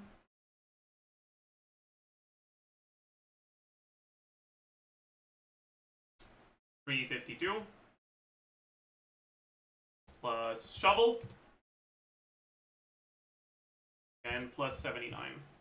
Attack percent 46.6 times 2. TOM or Noblesse, one of the two. Half uptime TTDS. Substats. Anything else? Shovel. Anything else? Meh, not necessarily.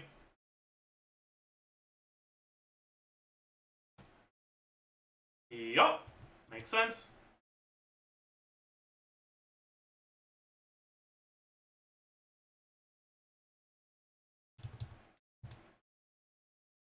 Percentage of the team DPS, he is around 70 generally.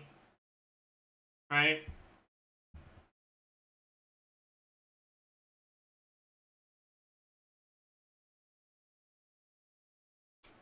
And then about 70% of his damage is lunar, which brings us down a little bit. But 20% of his damage is transformative, which brings it back up a little bit.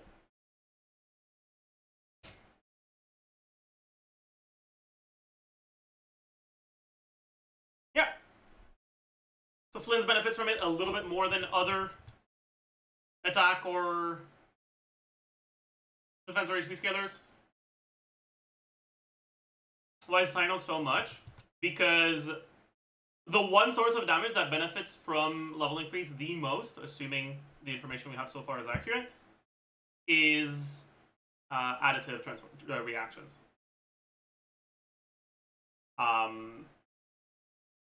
Because additive reactions get the transformative level scaling, but on top of that, they also get the level multiplier from defense. Or the defense multiplier from level. So they're actually like 43%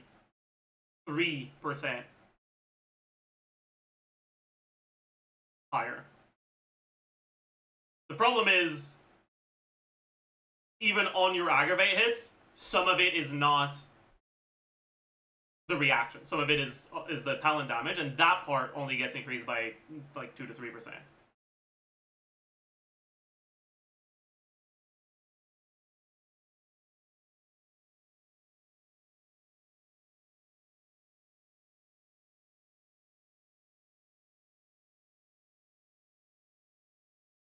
The reality is that in a Sino team, in a Sino aggravate team, Sino's probably not the best level 100 you can do.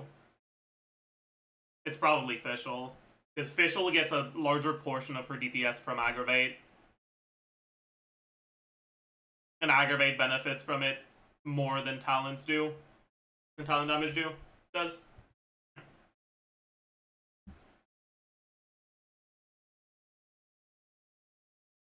Calc Fischl in an aggravate team. Sure. Fischl. So in Fischl's case,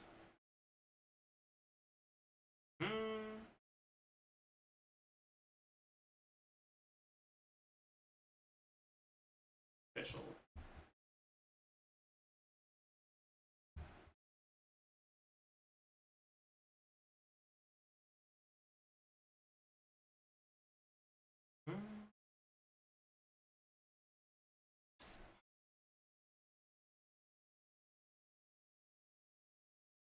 So attack is 13.54, and it doesn't go up, right? EM is 432, but this one does go up.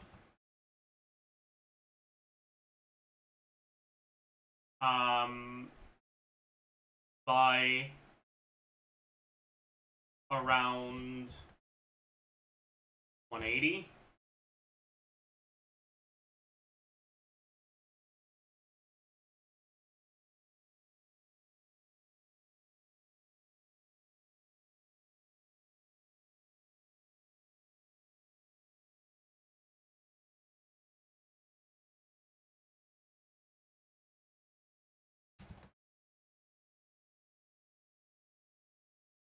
Okay. A4.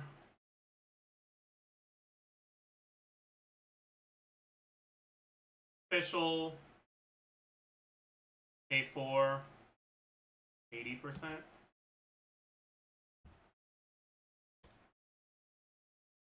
You make her have 0 attacking, 0 damage. Yeah, but yeah, I guess that's true. That might be faster.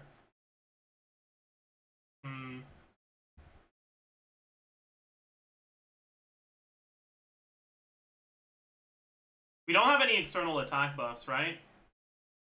If you just do minus 1354. Attack equal minus 1354.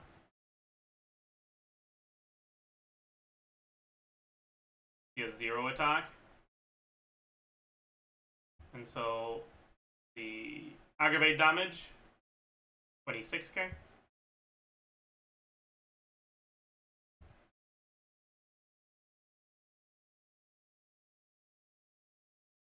Versus 40k. So 65% of her damage is from aggravate. Is this with EM Sands or attack Sands? This is with EM Sands. Okay, that makes sense. So just remember 65%. I'm gonna sneeze. Okay. So official.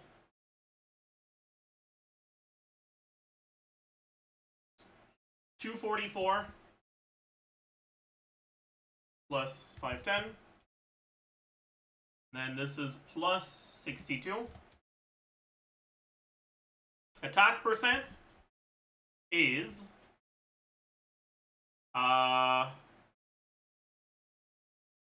24. 20 from subs. That's it.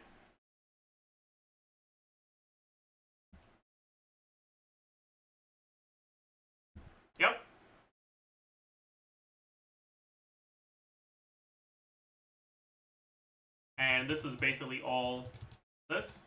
However, this is now 65%.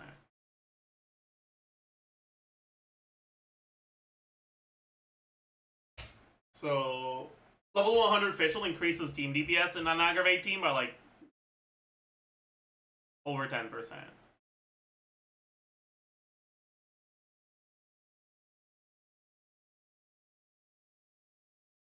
Again, assuming the level scaling is what we think it will be. And we're not sure for that, right? Also, am I being an idiot?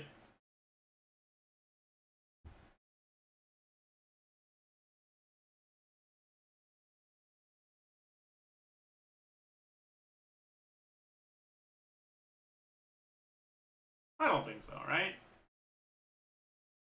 1383, 1926. It should be 40%, right? Probably. Also, I'm an idiot. This was 1664, not 1608. But it's fine. It's close enough. I just did that initially to approximate this damage. It's gonna be like, whatever. It's gonna be 35 instead. Sorry. So, alright. Cool.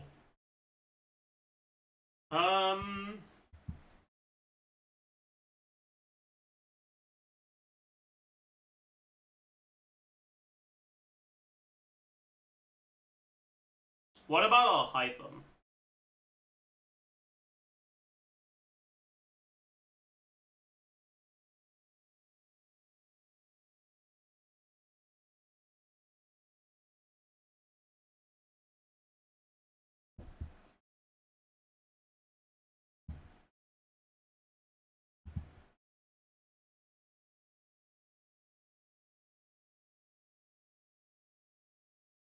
Let's look at this one, sure.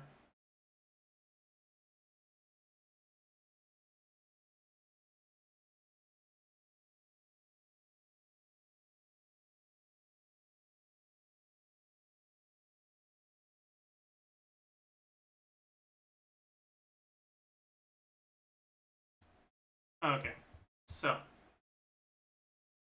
Alhytham's attack is 1198. His personal damage, 42k. 42k.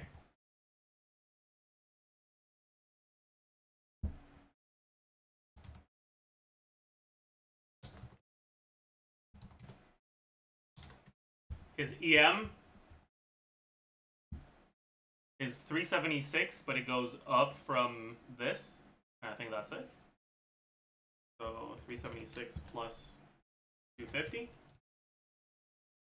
Does he get self EM buff in his kit? I don't think so, right? Just buffs his stats based on EM. Yeah. Well, there's even star attack as well, which is 30% of 24% of 1,000. 72.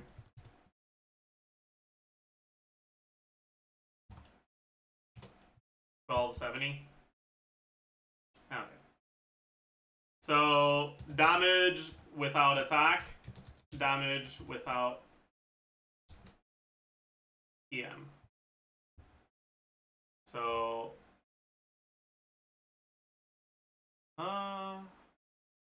attack equal minus 1270.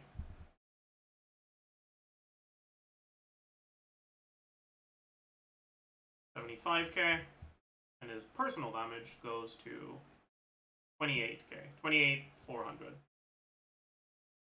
So his actual damage coming from attack is 14k DPS.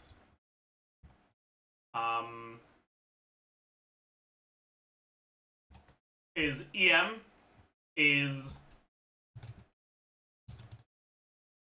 50% of his attack, and his EM motion value is double his attack motion value, but not entirely, because there's some hits that don't have EM scaling.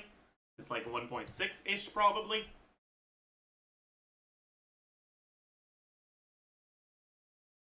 So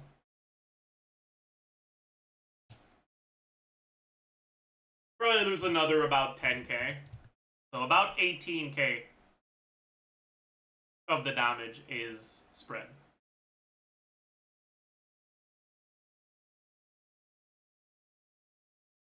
And 18 divided by 42 is about, it's 40 to 45%. Okay. Alhaitham. Base attack.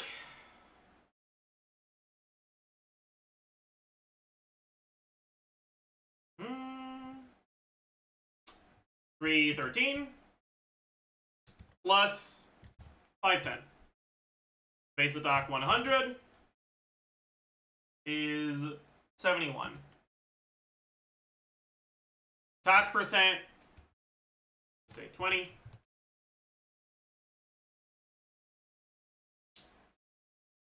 Which gives us, yeah. Yep. Eee. Okay. Percentage of team DPS, I have it at 45. That's probably kind of reasonable.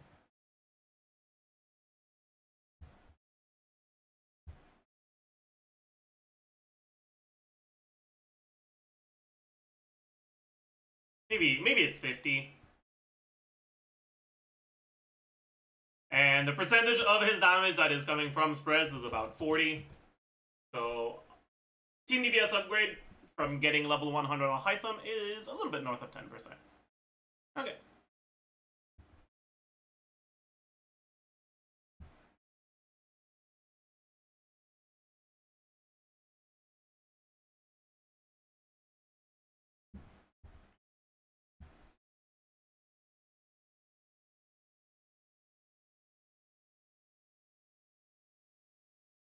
Is there anything else? Anyone else we should look at?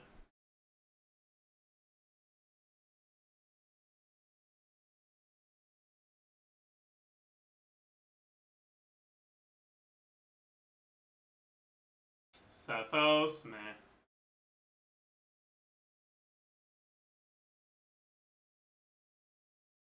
I don't really feel like it.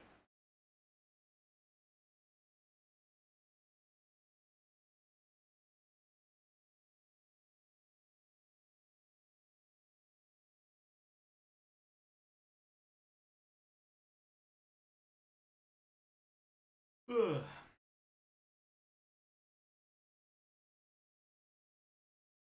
Yeah, alright.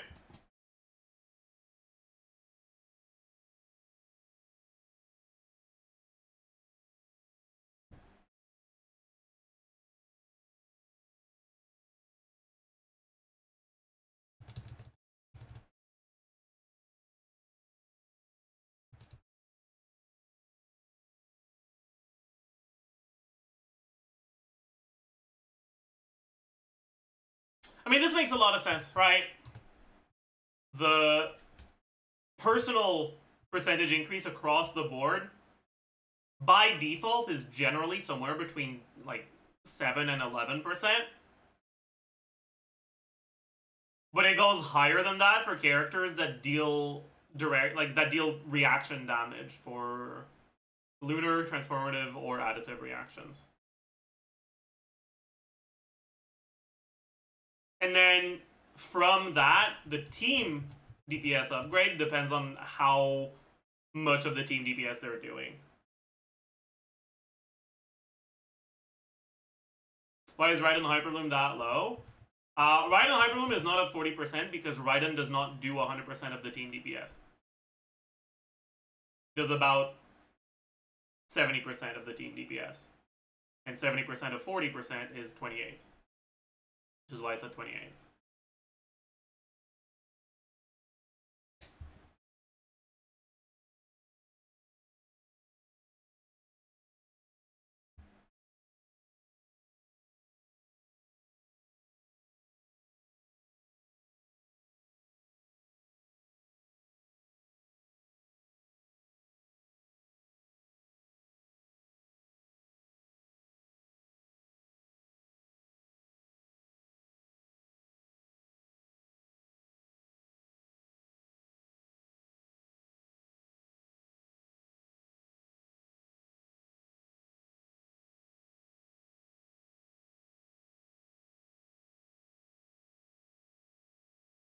What if you mix character kits into one with standard 5 stars? Oh boy. We do that? That could be fun. I asked that question a few days ago and I got Donowald, deserved for mod. So who are the standard 5 stars again?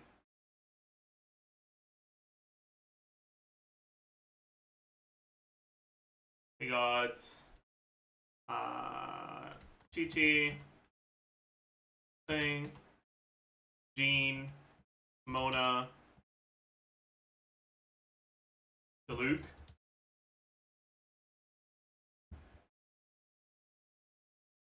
Wait, I've just had an insane idea, by the way.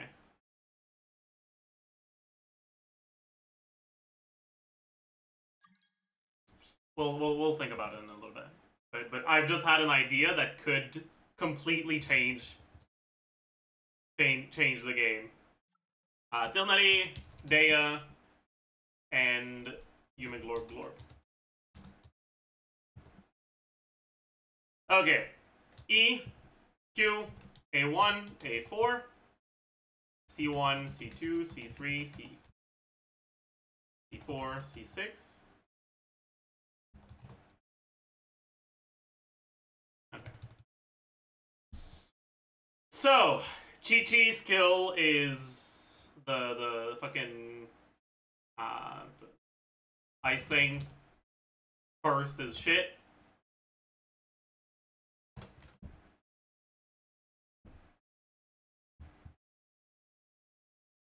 Mona, Chi-Chi, Kutsing, Luke, Jean.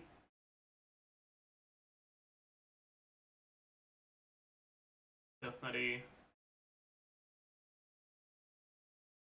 dehya, Lord. Okay. A1. It's shit. Healing bonus, who cares? A4.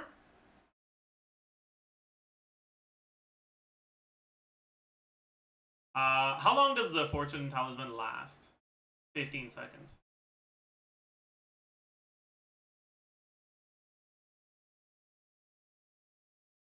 So, healing...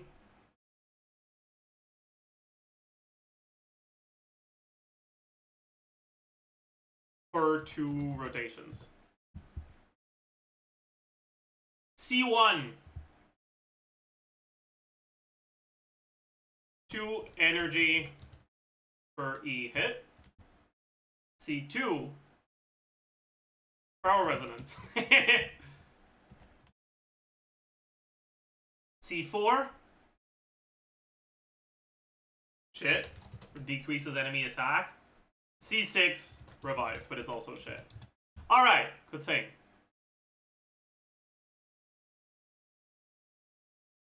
So... clap. And... pew pew. A1.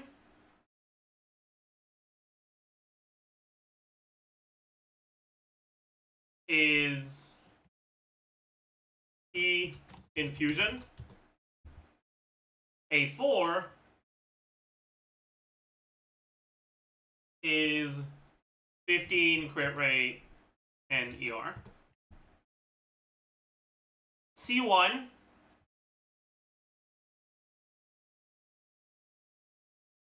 50 motion value per E. C2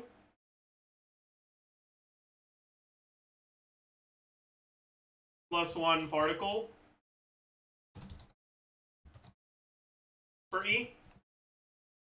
C4 25% attack. C6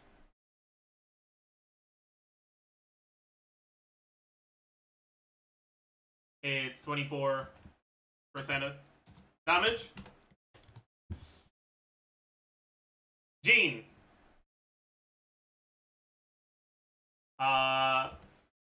Skill is a yeet. Q is heal.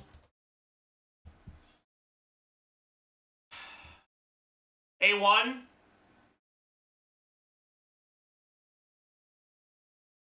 Heal per normals. Per normal. A4. 20% refund. C1.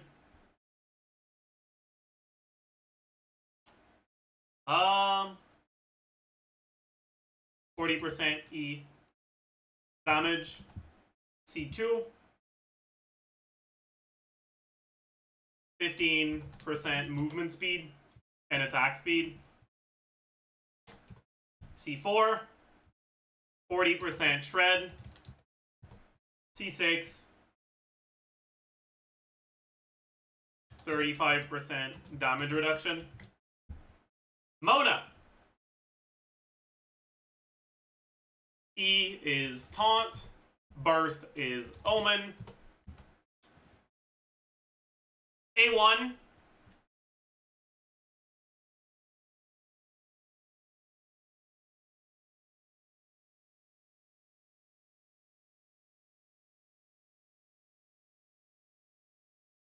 No. A4. ER into damage percent. C1. I don't think you can make the C1 work without the burst.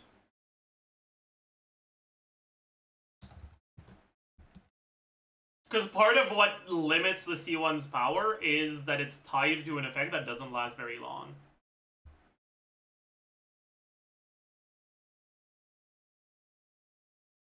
C2, CA, follow up.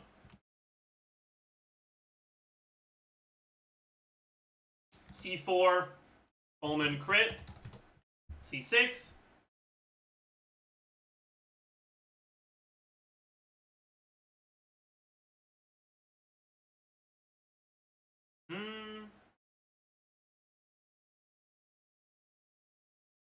Sprint or CA damage percent.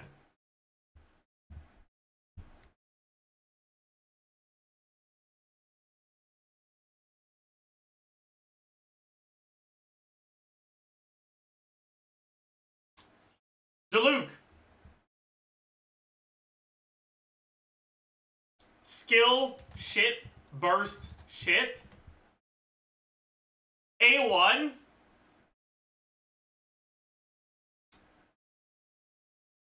How do we convert increased charge attack duration on claymores to something for charge attacks that don't have a duration?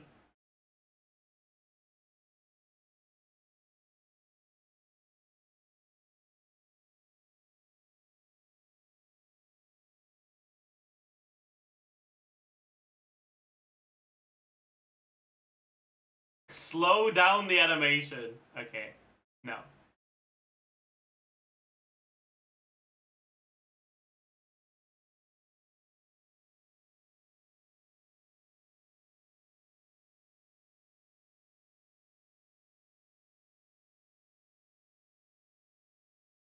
So I guess we just take 50% CA stamina.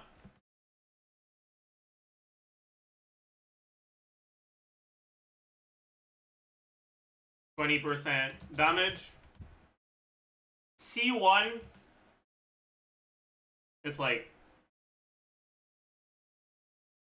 15% when enemies are over 50%. C2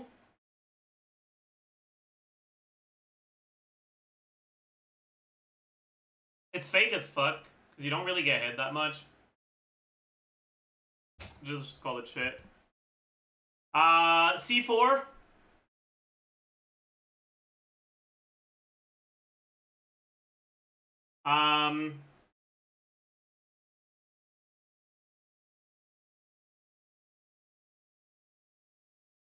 40% E damage, but conditional. And C6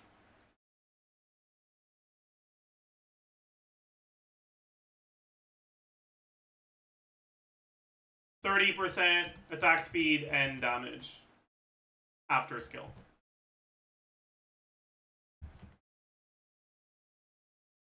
Alright. Tighnari. Skill.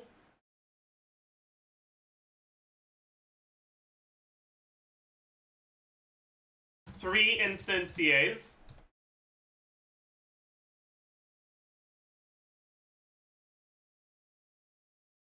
It reduces the charge time by 2.4 seconds. But every other character in here has a charge attack with a charge time that is lower than 2.4 seconds, so it would make them instant. Q is just QQ2. A1, 50 EM. A4, EM damage percent. C1, 15% charge attack crit. C2, 20 damage percent. C4, 120 EM. C6,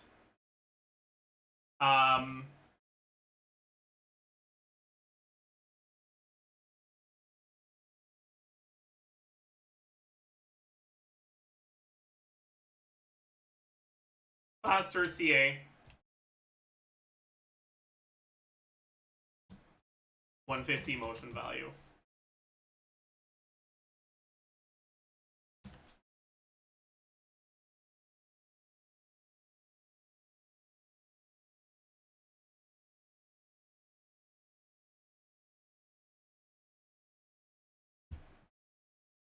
Dehya.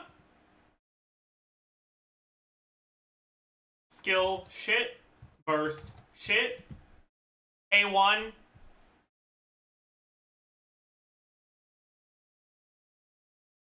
Damage reduction and interruption resistance. A4. Healing. C1.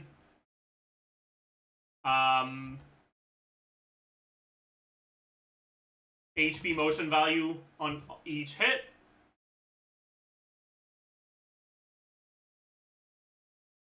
C2. 6-second E duration. C4.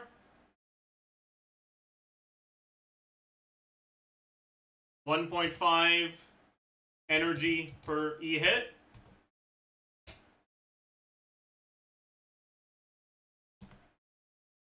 C6. 80 CV on burst.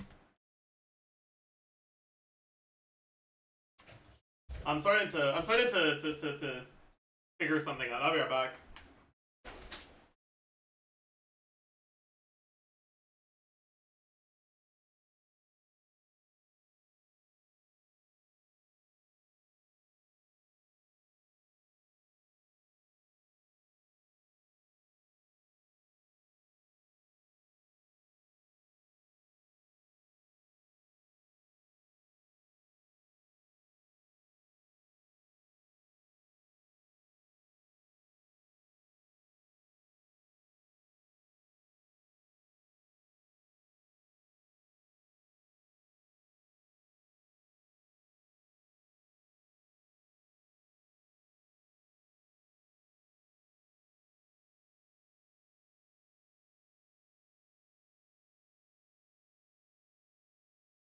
Alright, chat, I'm back. I'm like 100% clicking, by the way. I'm starting to see the vision.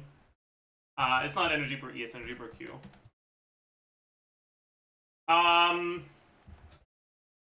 Okay, and finally, Glorp Glorp. For E is shit, it's so bad.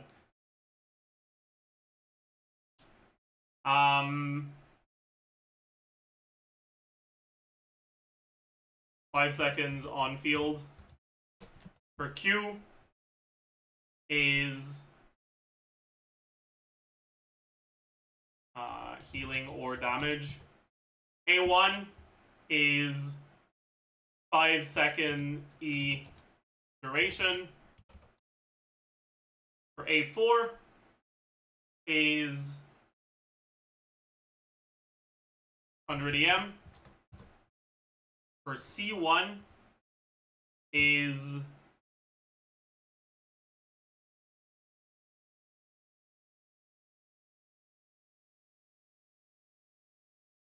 whatever, it's shit. Let's move on. For C2 is just damage percent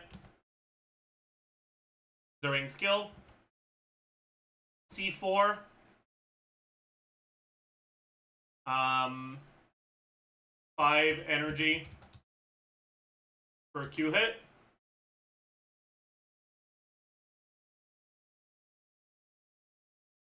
Five to 20 energy. For C6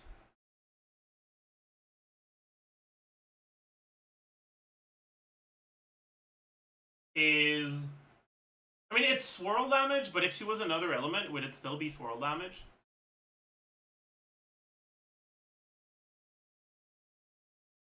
%30 transformative. Okay. So.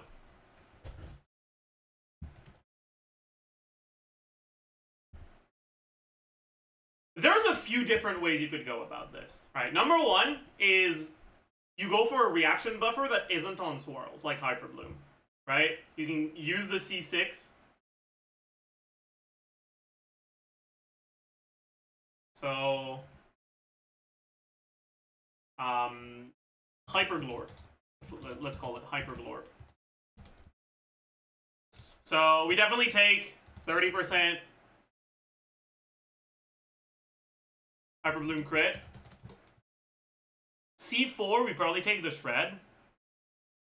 40% Shred. C2, not sure. It might be a duration. Let's think about the abilities it should be.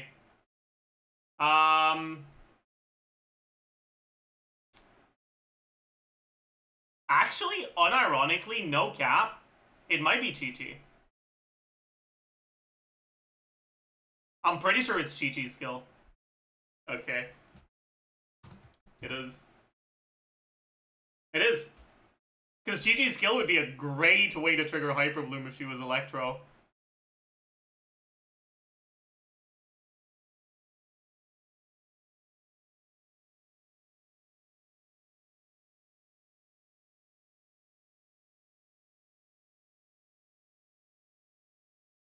The same cooldown, you just put her on sack. That's fine.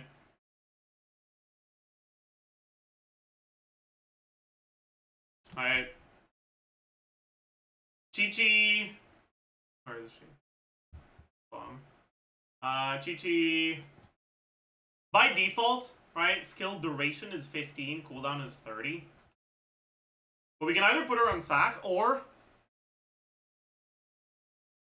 Right? There's skill duration here that we could bring instead. We also have skill duration here. Right? We could take it from both of those things. This is bad. This is bad. This is bad. This is bad. This is bad. This is bad. But yeah, we just take this. So 6-second E duration from dehya. And we take 5-second E duration from Glorp.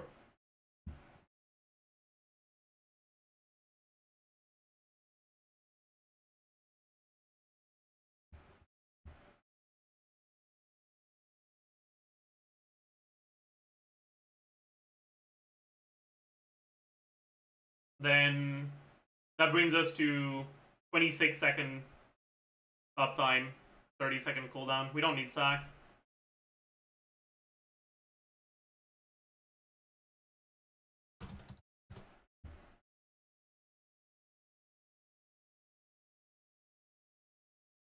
A4.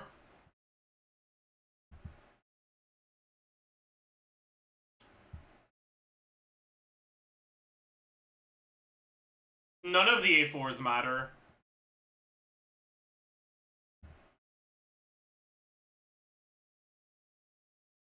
Let's look at the bursts. What burst would we want? You could do Mona burst. Nah. That's not that good. We don't generate any particles anyways, so the burst would probably just not be used.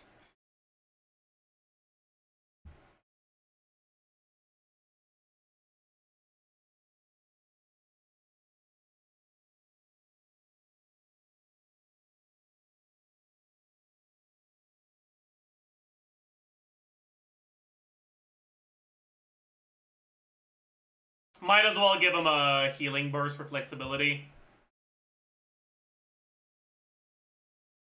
Gene burst, I guess, over Chi-Chi burst. Is it better?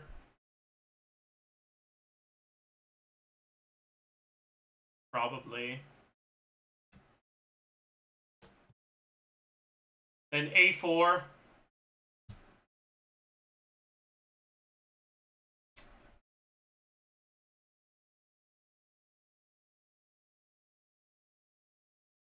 Maybe this one?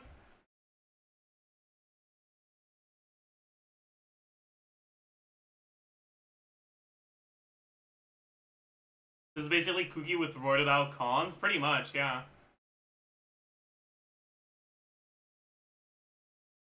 We just take 100 EM, yeah. And then C1.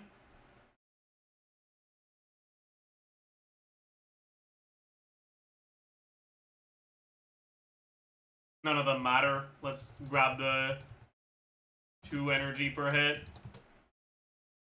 Alright, so this is Hyperglorp, right? Option number 1.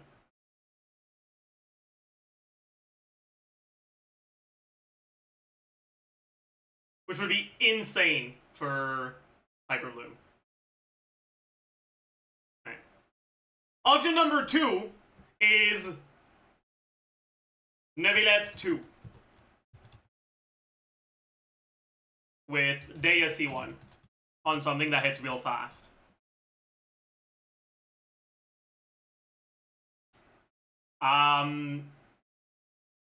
So we'd want a burst that hits a lot.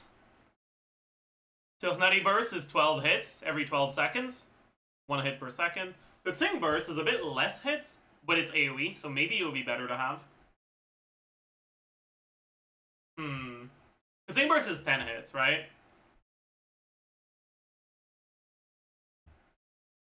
Yeah. But I think we take that one, honestly.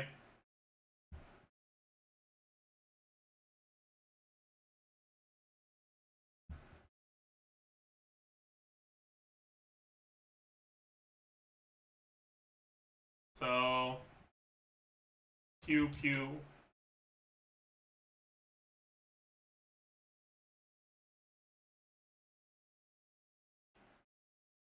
Now the question is, what element should it be?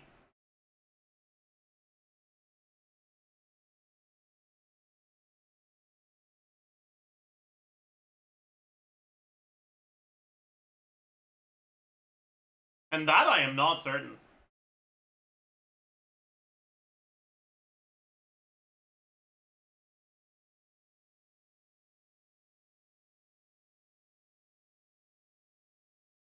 Pyro for Virgin, you would not want to build EM on this character.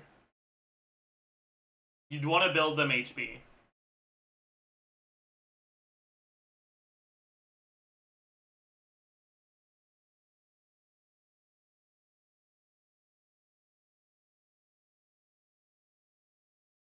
Electro? But what's the upside of being Electro? We're not using any of the reactions, we're not using any of the buffers. What the fuck is the point? Right, the good Electro buffers are like Chevy, which buffs buffs attack. Yonsan, which buffs attack. Sarah, which buffs attack. Right, so you'd rather have you'd rather be on a character that can easily benefit from as many buffs as possible. Probably want either cryo or a hydro. Right? Because you want to use Farina damage buff. You want to get Hydro Resonance. You want to use Escoffier Shred. Then what should the last one be? Maybe Mona? Mona wouldn't be bad, actually. Right?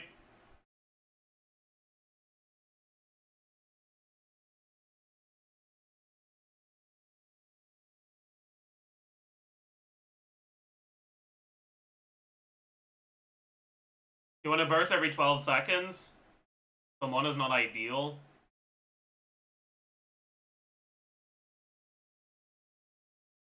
If you go Cryo, it could be Shenhe, but I don't think that's good enough. I guess it's just Tighnari, then, and you want to go Hydro. Yeah, that's definitely the play. Yeah, 100%. Yeah, okay. So then you want them to be Hydro. The question is, what skill do we use?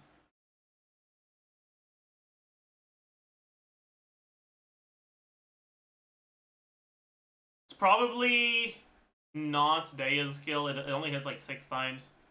It could be Chi-Chi's skill, but without skill duration extension, it's probably not that good. And we want some energy generation. It might just be Yumic Glorp Glorp, actually. How many hits do you get again on Yumic Glorp Glorp?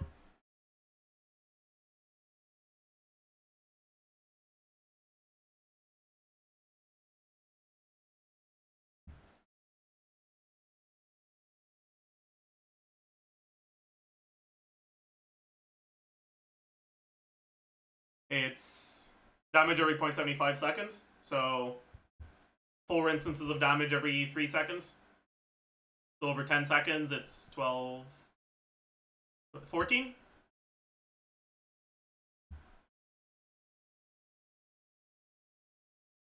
But we can't get the E duration from this. Could we get it on C2? 6-second E duration for permanent E uptime? I don't think that's worth it, because we need to go back and do our setups again. Anyways. Right.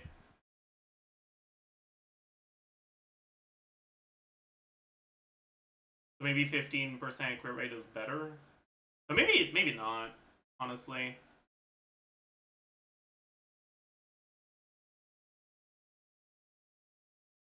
You get normal attack, you wouldn't care in those teams.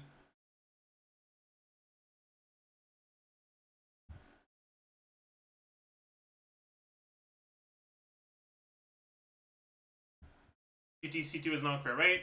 It is crit rate. But it's only the normal and charge attack, so it wouldn't actually work.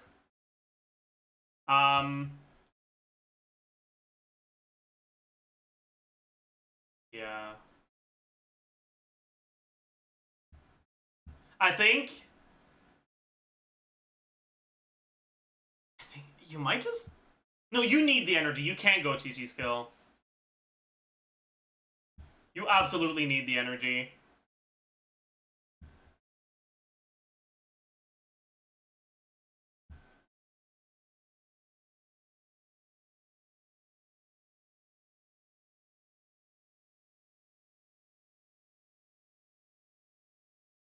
Is it actually just Mona?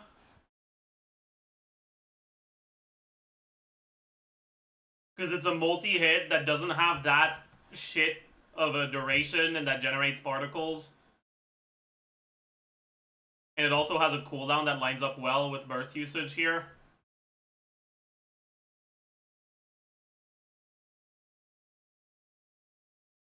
Alright, 12 seconds is perfect. I guess so.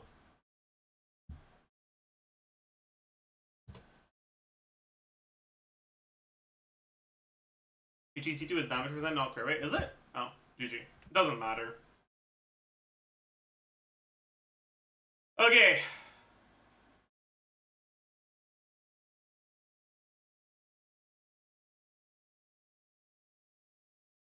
Three instances for Kettle's character seems nice against the right enemies. Nah, it's dog shit. Unless your charge attacks are actually good, and none of these charge attacks are good.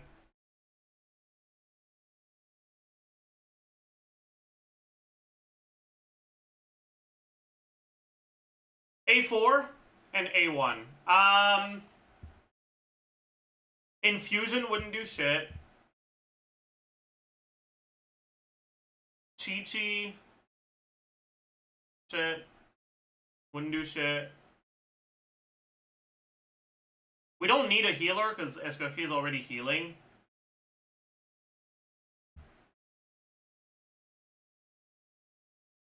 So nothing would actually be all that useful.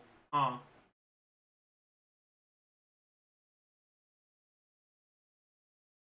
Like, unironically, none of these would be very good.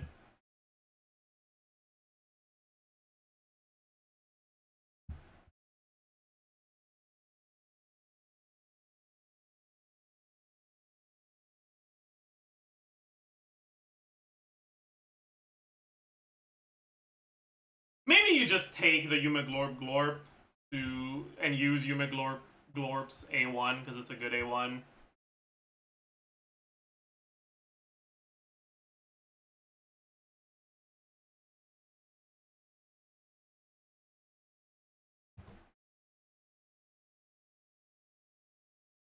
A4, 15 crit rate is good. It's probably the best one.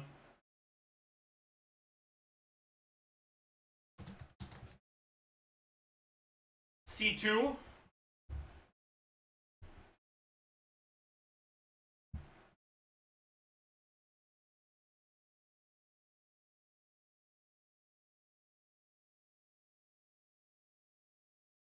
Probably just 20 damage percent.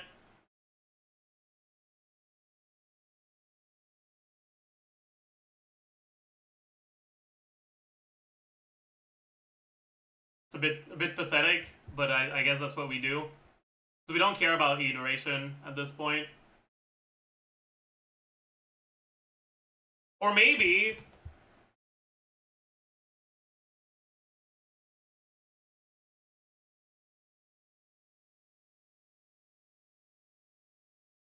this.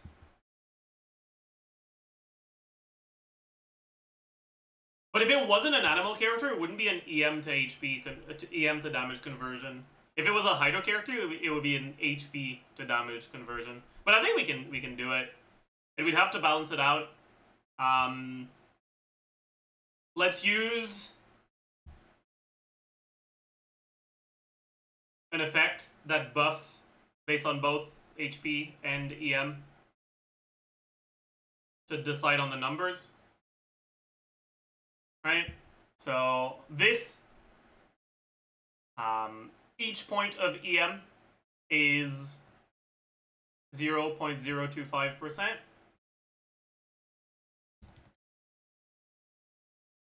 No, 0.225%. Each point of HP is 0.6% divided by 1,000. And so we would have to divide by 37.5. So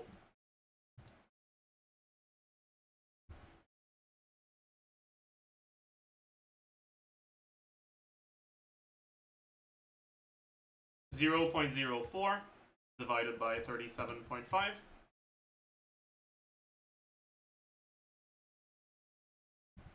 It would be 0.001 times 1,000. Each 1,000 HP is 1% damage percent.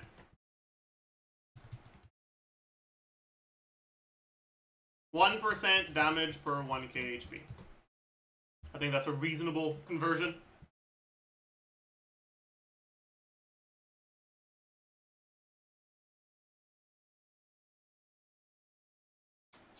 C4 shred. We take the shred. The shred is broken.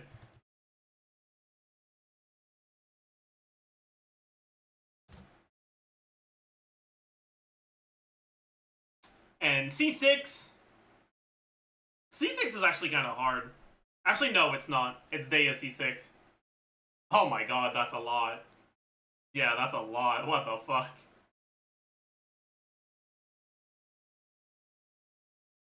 ADCVQ. But it's not actually 80 CV. It's 20.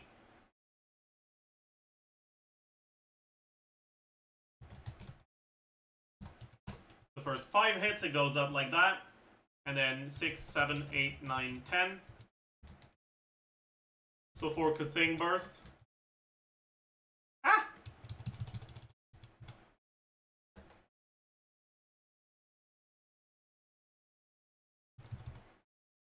It would be 65 CD.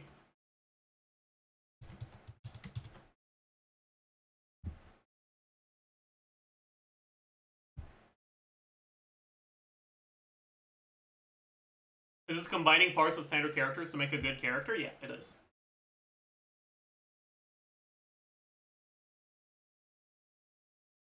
So you may E. Lorp E.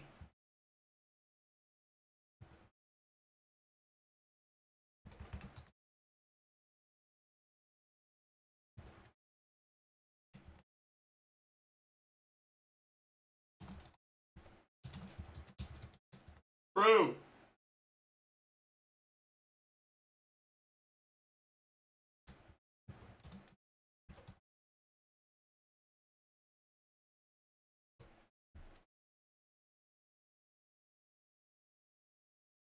Okay, chat.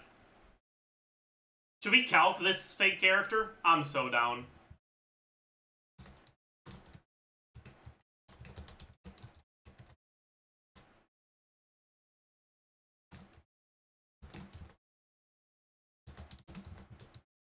And we... what base stats should we give them? Probably Dehya, right?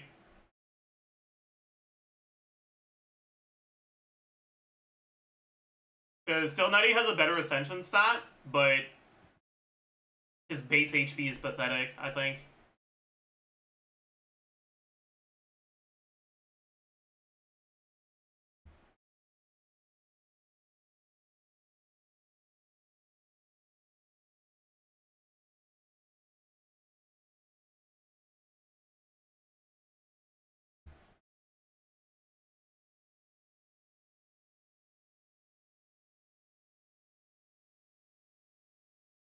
Right. Yeah, base HP 10.8k, way too bad. Dehya base HP being almost 16k is kind of insane. That's dog shit. That's ass. Maybe this would be better. I'll keep that one in mind. No reason to use this because it's just lower base HP. This is healing bonus, yeah. Okay.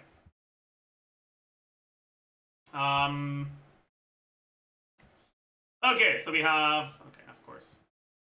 This. We have damage percent. We have...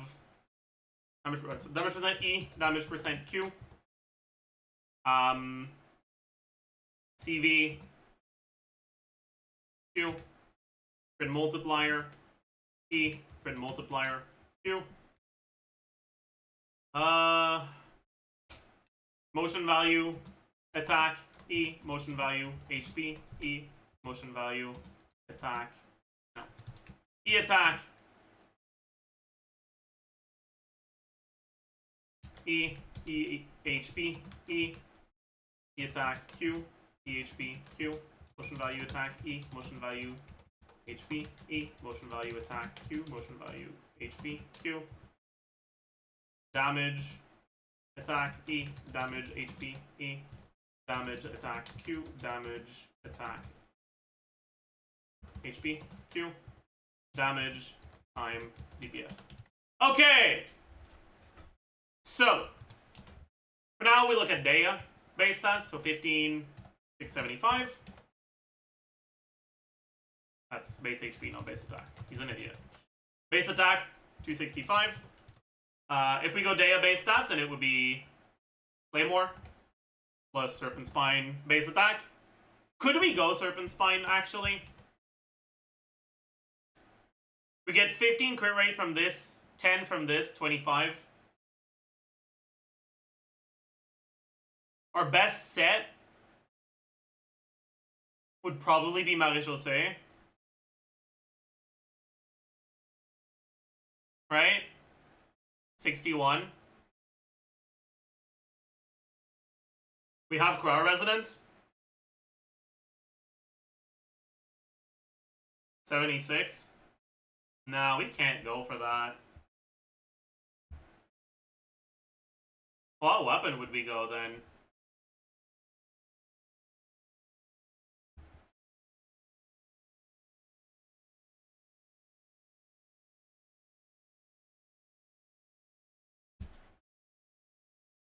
Ferris Shadow. No way. No.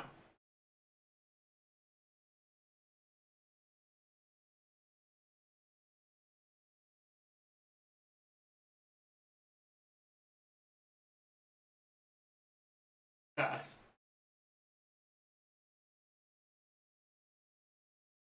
Chad, it might be Bell.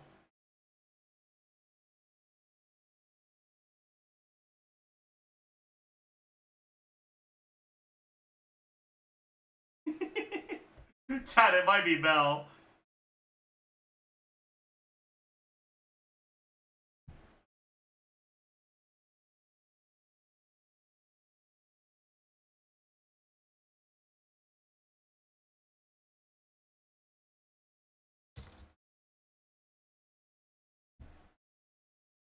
If it's a sword user, it's free, right?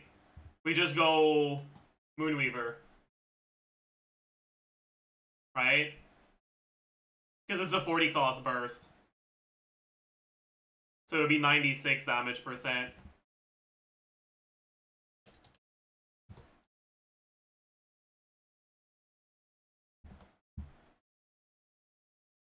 But it's an attack stat stick, but still, it's probably still better. It's just too many stats, man. Or maybe we could go the Nogcraft. No, it's not that good. Because our AR requirements won't be that high.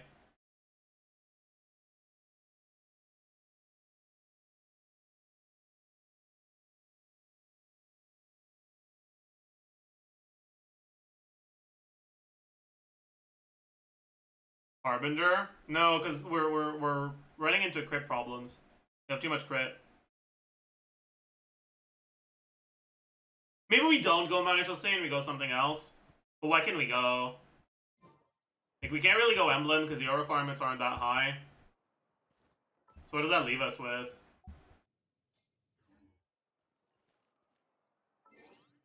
Vorukasha? But we don't take any self-damage, so it's not really gonna work.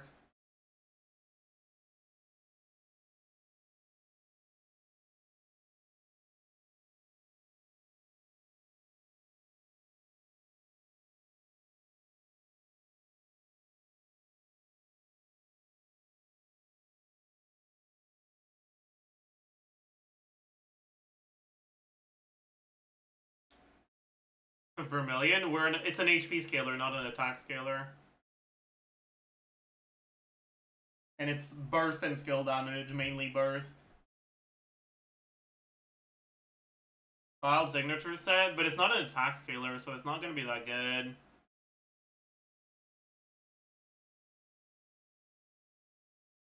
Nah, I think we just go Marie-José. But yeah, that means our weapon options are a little sus.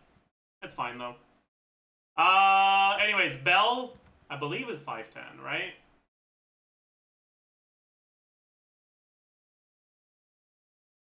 Yeah. And if we go Moonweaver instead, with Kutsing base stats, 323. Okay, attack percent.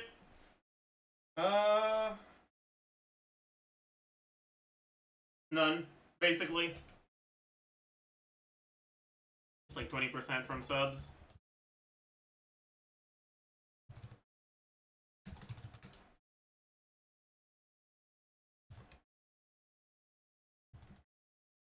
Base HP if we go Kutsing is 13,103.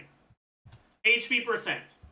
41.3 from Bell. 46.6 from Ascension stat. No, not from Ascension stat, from main stat. 28.8 from Ascension stat. 20 from substats, 25 from resonance. That's it. If we're on Moonweaver instead, we get Calcing Ascension, so no here. And we don't get the Bell stat either. Flat HP, 5k. Dehya C1 is 20%. I forgot there was 20% HP from that, you're right.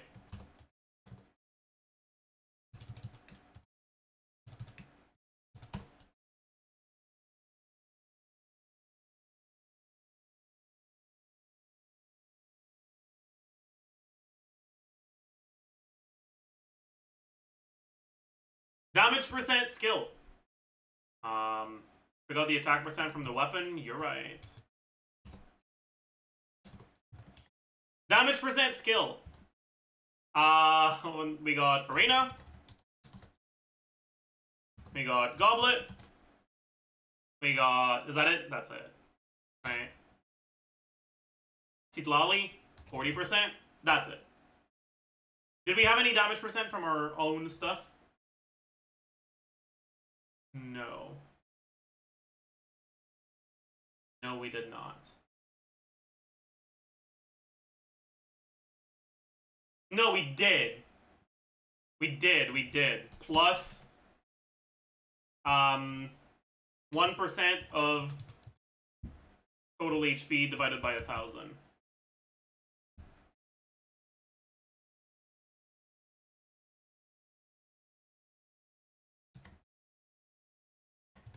And then for the Q,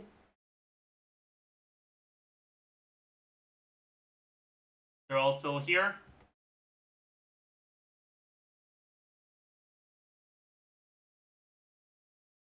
But we also get 96 from this.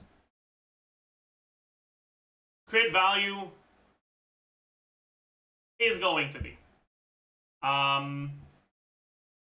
60 base, 62.2, 20 times 6.6. Then we have 30 from the C1, 65 average from the C6, 30 from Resonance, 72 from Maréchaussée. Right? Yeah.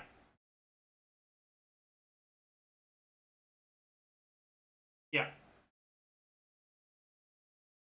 Yeah.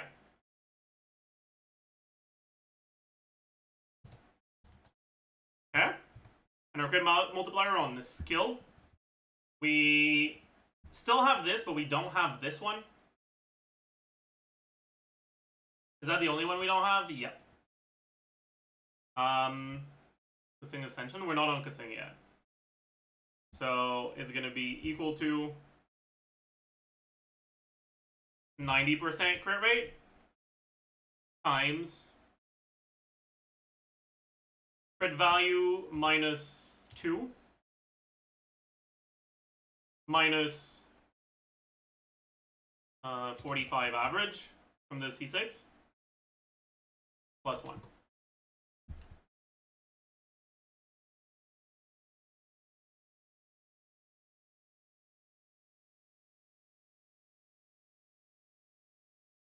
Alright, and if we lose this 86, this one's fine, that makes sense. Okay. And now if we get the Calcing Ascension instead, it's just plus 38.4.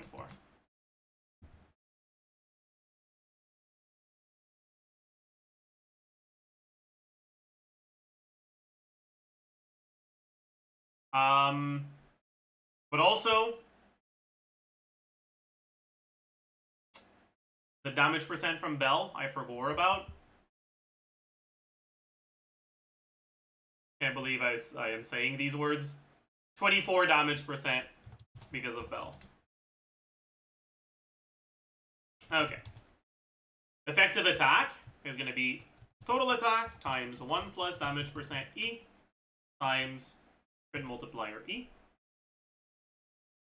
Effective HP is just going to be total HP instead. So this is 9. Effective attack Q. Be 11. Be 14. And this one is just gonna be 9.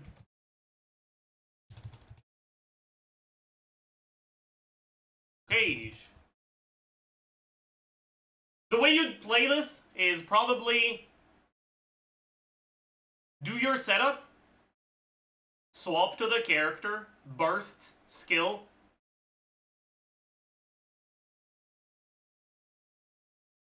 burst, and start over. I think. Yeah. So you'd have 2 bursts, 1 skill. Burst. Calcing.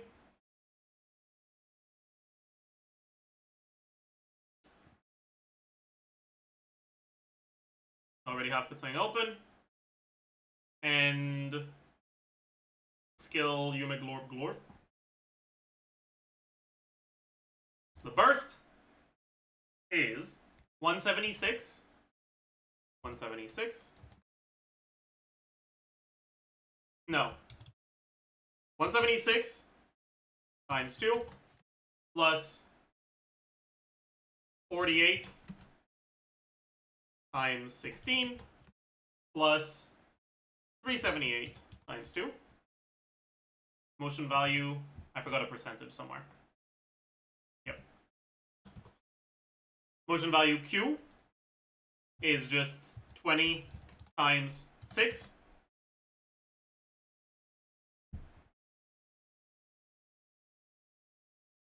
Right? Yeah. Motion value skill.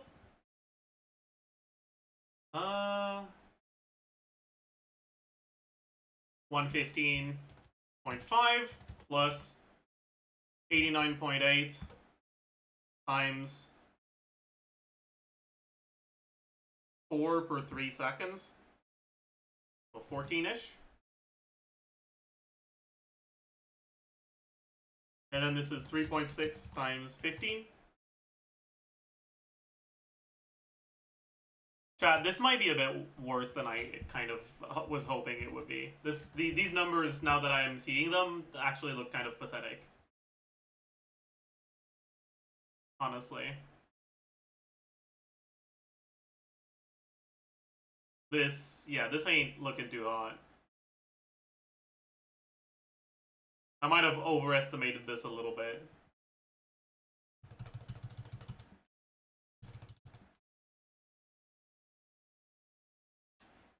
We have 75 shreds, so 65, so 325.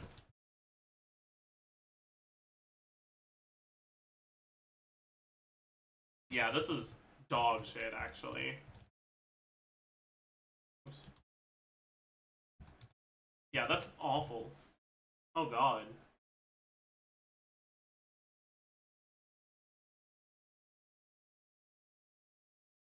This is bad. No, okay, no. No, this ain't it.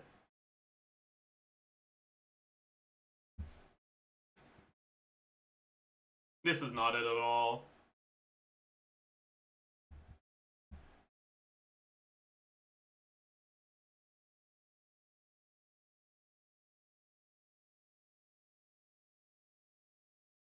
This is bad. Yikes. Ew. Yeah, I think Deya's one is worse than I thought, actually.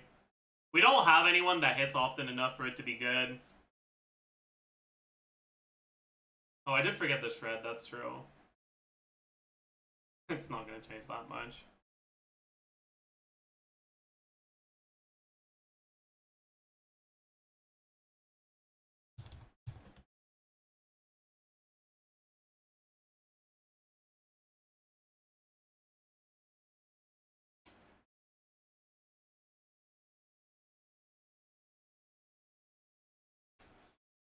Hmm. Hmm.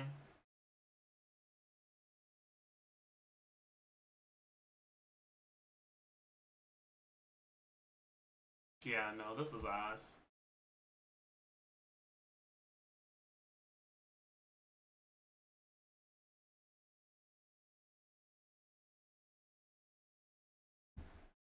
Instead of Neuvillette 2, I will call it Novillette.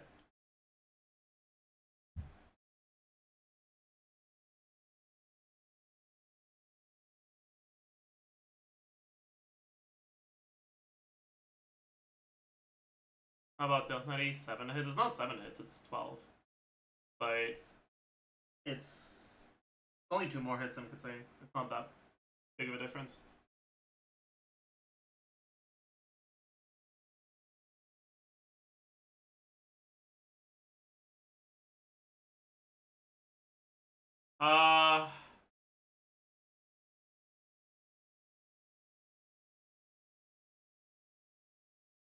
We don't have anyone that hits that fast is the problem, right?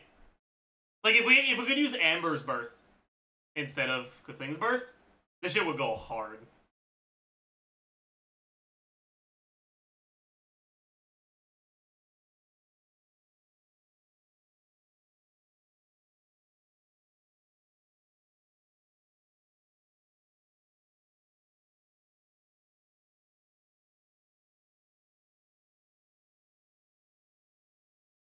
Because this is 18 hits in AoE.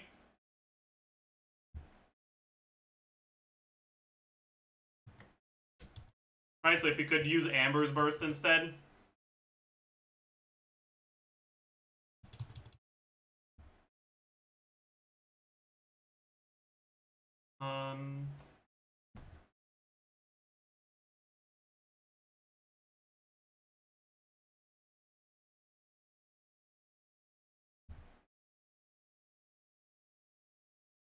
Right, it would be like almost 50% better. But GG.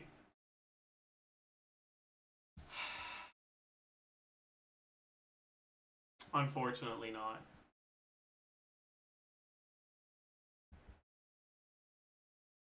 The next option would be something focused on charge attacks.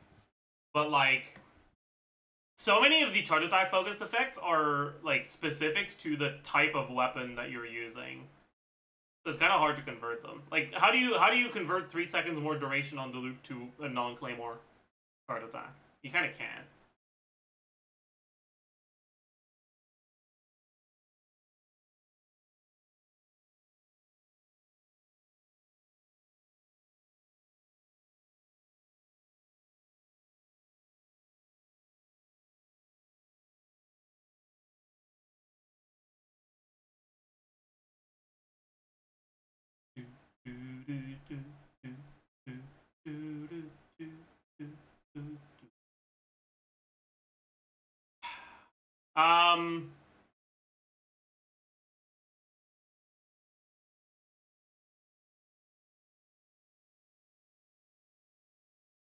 Hyperglorp calc.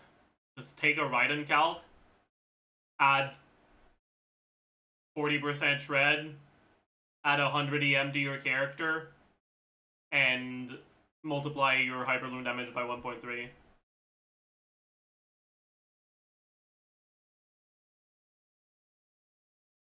It's gonna be really fucking good.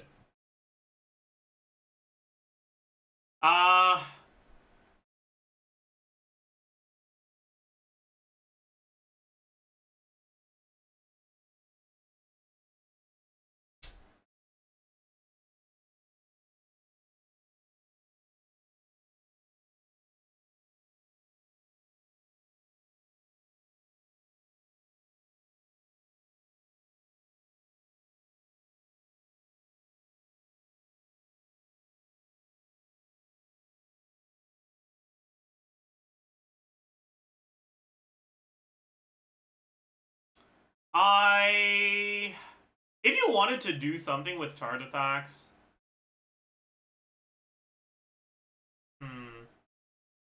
how long does Mona's C6 buff last? And does it get consumed when you use a charge attack? It's only her next charge attack, so it does get consumed.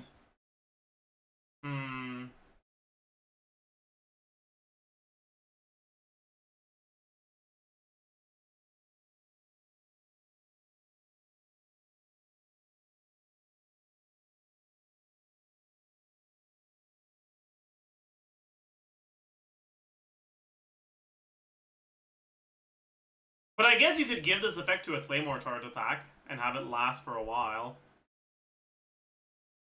But the Claymore charge attacks are so ass.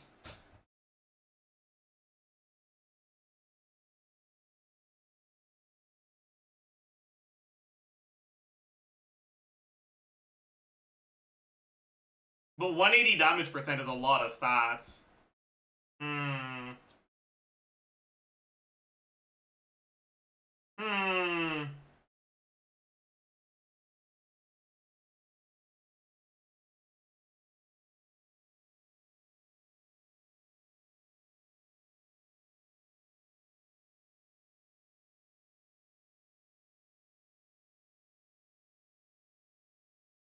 I think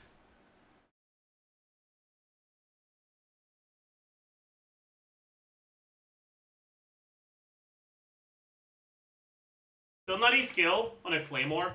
So big Diluc.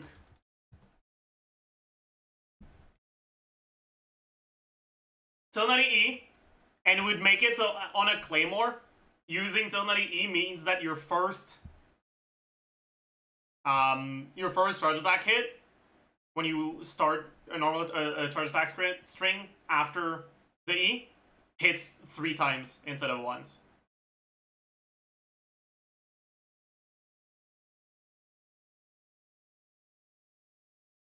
So the first hit is triple damage, but it doesn't. Like, it's 3 separate hits.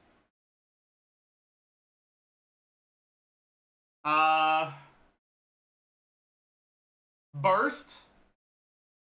What should the burst be? Honestly, what if we just did Mona burst?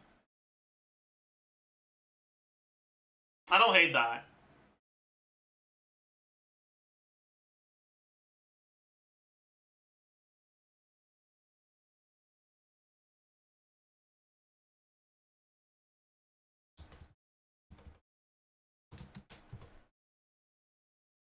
This is Varka's kit. True. Okay, we need to find an infusion somehow, otherwise we're going to rely on Bennett C6. But I guess that's not necessarily bad.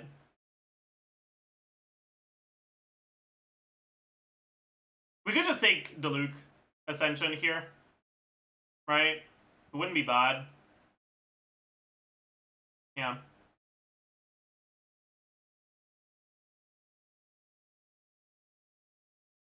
Next. Probably EM to damage percent, right? That wouldn't be bad. Or 100 EM. Because you're probably getting to like 3 to 400 EM without too much of a problem in this team.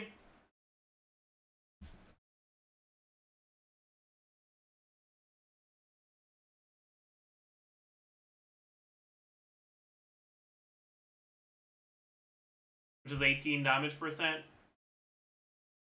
Is that better than 100 EM? It's probably similar.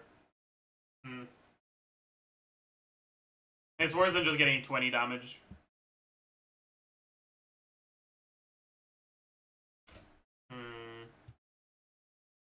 And it's also worse than getting 15 crit rate. Yeah, let's just get that. That's saying A4. C1.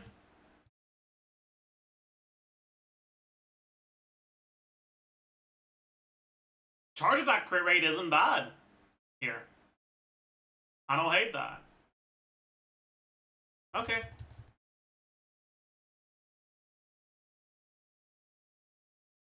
C2.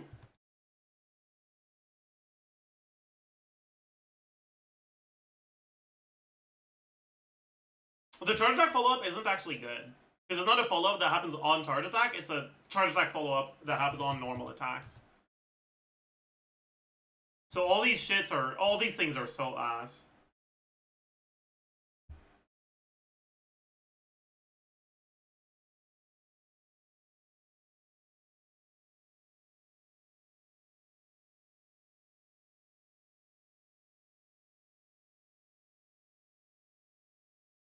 So what the fuck do we do, man?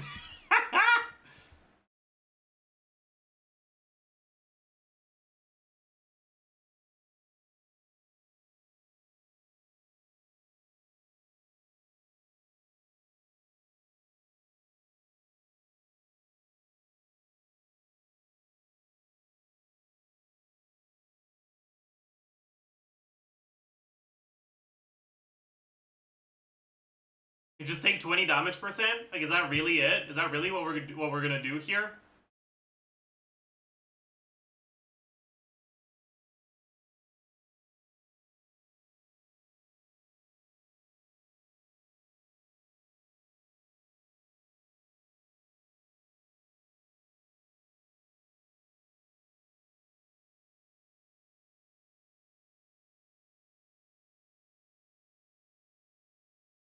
I guess so, man.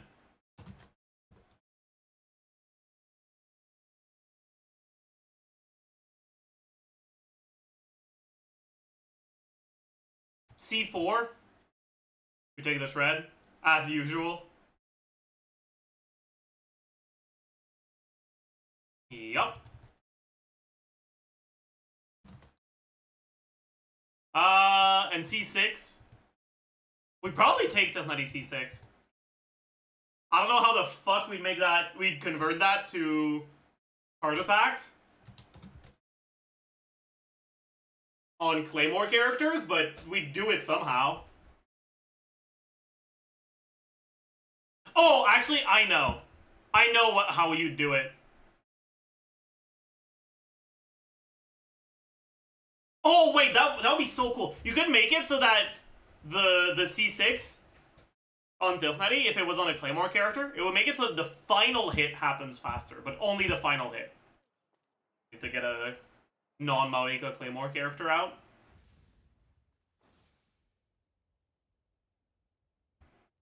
Or I could just do this, right?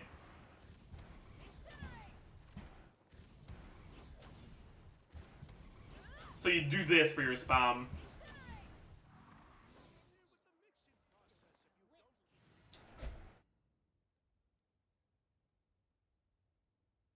Let's finish this swiftly.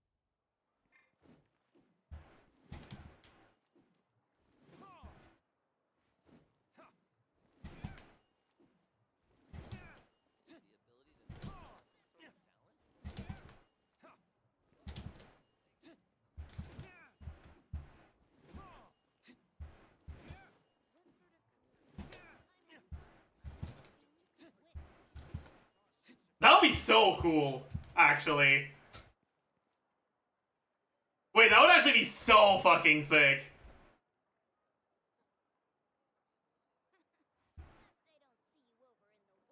Shouldn't it make the whole chain faster? That doesn't really work. Because it makes it faster by a fixed amount. It's 0.9 seconds. And if you make each hit of the charge attack hit 0.9 seconds faster, well, you might be able to notice from your large intelligence that the gap between each hit is currently less than 0.9 seconds. So if you were to reduce that by 0.9 seconds, that would create a bit of a problem.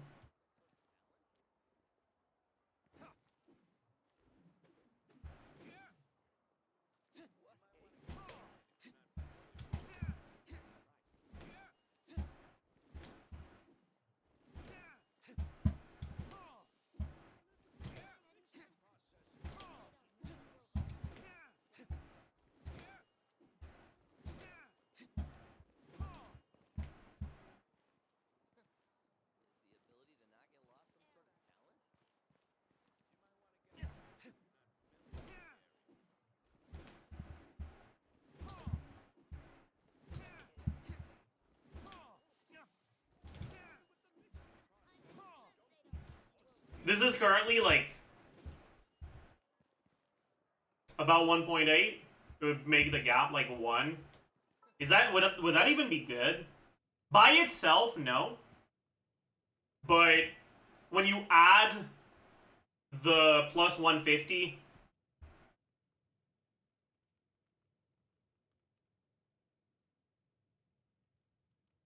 motion value on each hit, it would be. Okay, yeah, that's definitely the play. That's the charge attack DPS we're making. Big Diluc. What element should it be?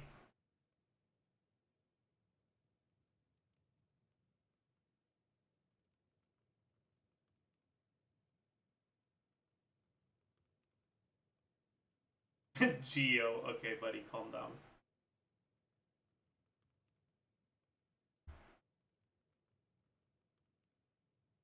If we can make it react, we'd want to, but I don't know if the reactions would work out very well. Does it have ICD? Yes and no. The second hit doesn't. The first hit is normal ICD.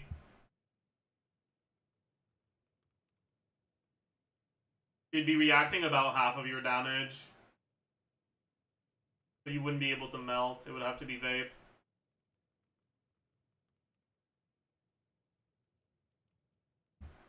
Let's make it pyro.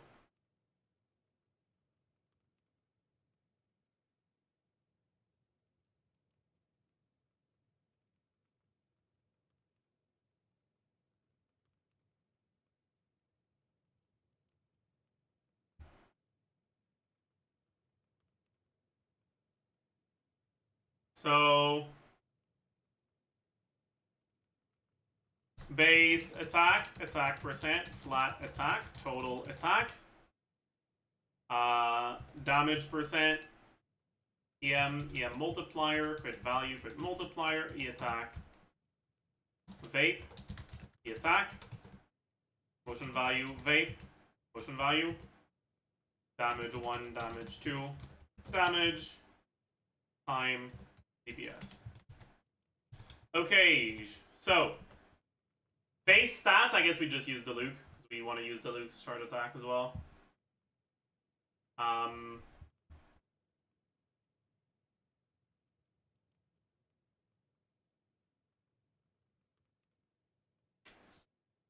Base attack, 335 plus 510.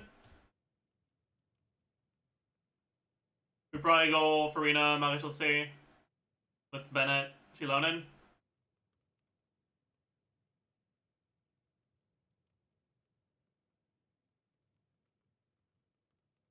Do we have too much crit? Crit Ascension?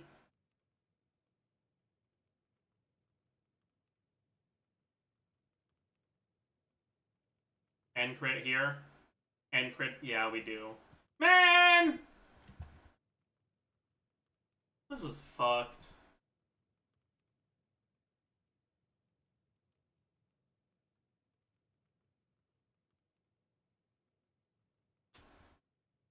Just fucking...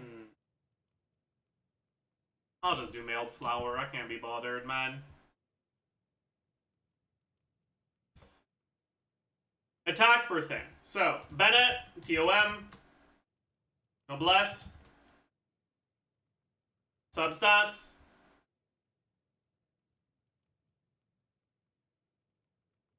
main stat, maybe? Not sure about that. No, probably not. Maybe. 27.6. No, it's not EM substat. It's 24. Let's do main stat, sure. Flat attack, 350 plus 1202. Total attack, this times 1 plus this, plus this. Damage percent, Cinder City, Arena,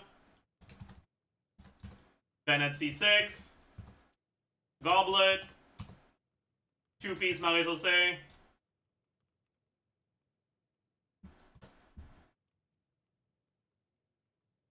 No, no. Yeah, 20%.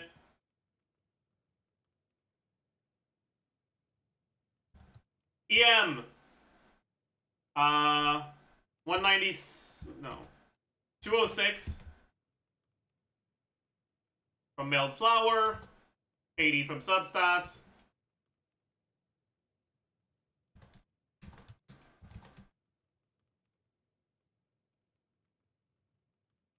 You had Mona Burst? I did not. It's not full uptime though, but fucking good enough. Let's say 45 average. Good value. 98.4. 62.2. 20 times 6.6. Good thing Ascension, 30. Tighnari C1, 30. Marie-José, 72. Is that it? I think so.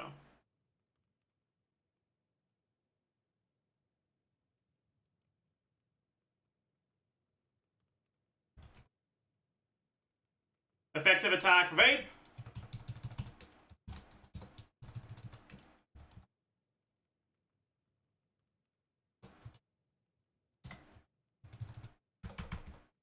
Effective attack, non-vape. Motion value, vape.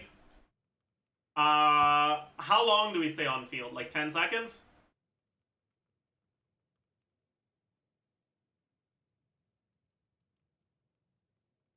We get 10 hits.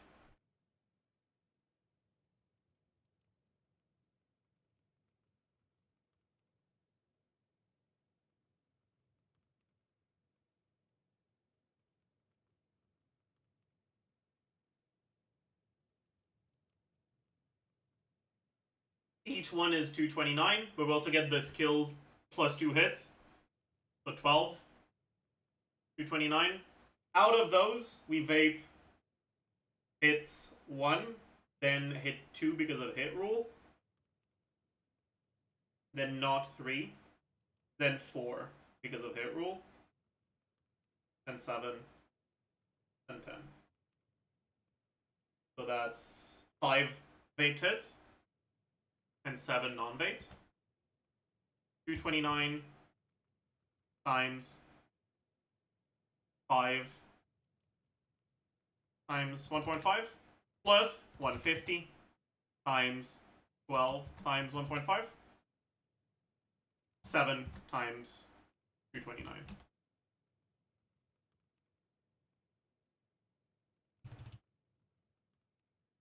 Times 190 divided by 390. And then we have 76 shred. So 66, 1.33.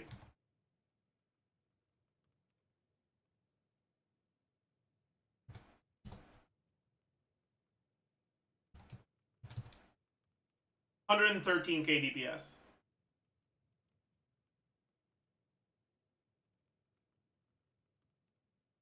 Why tighnari C6 always vape? Tighnari C6 has separate ICD. And it doesn't have ICD.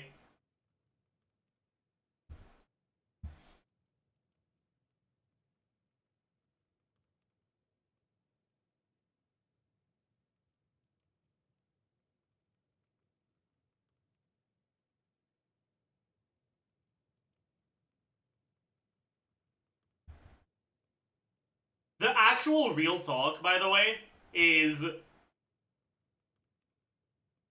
you're probably better off just giving a fuck ton of stats with tighnari C6 to calcing, because she already has a pretty good charge attack that's fairly fast, than doing all this bullshit. But this is cooler, so I don't care.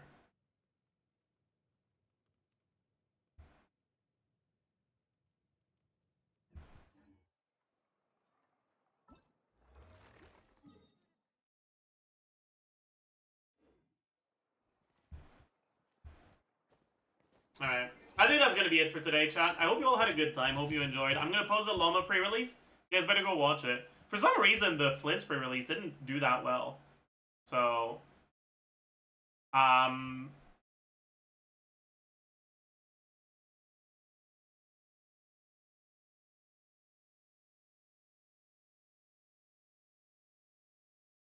Oh shit, you're right. We do the stall. I forgot the stall. I forgot the stall. Thanks for reminding me. 16-day streak. We can't lose that. Stare. Oh my god. Yeast.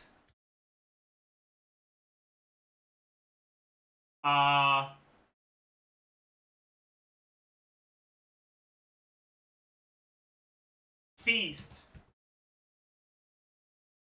Beast. Okay, chat, this is not a good... This is not going well.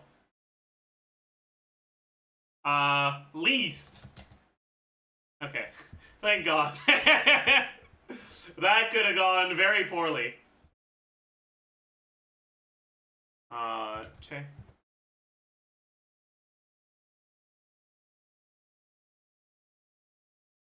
Boing. How far an electric vehicle can go before...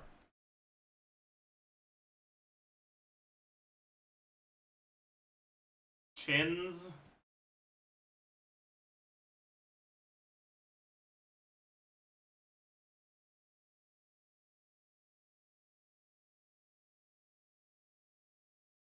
Mushroom-headed character of the Mario games. Toad. Sound of Winter. Ugh. Maybe?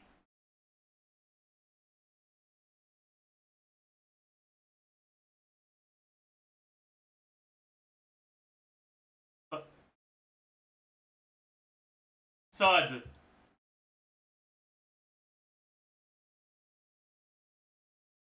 Tongue. Edge. Okay. Okay, okay, not bad, not bad, not bad, not bad, not bad, not bad, not bad, not bad, not bad, not bad, not bad. Let's do the angle. My god. That's crazy. Okay, so first glance, this is like 270-ish, right? Or not 270, I'm an idiot. 290-ish. No, 310-ish. 310-ish, yeah. But how far from 310 is it?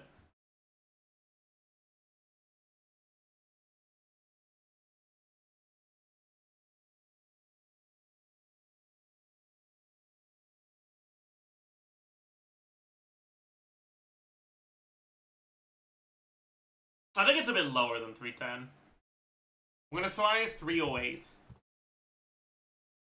310? Okay, it was 310. Okay, okay. Alright. Alright, alright. Not bad. We'll take it.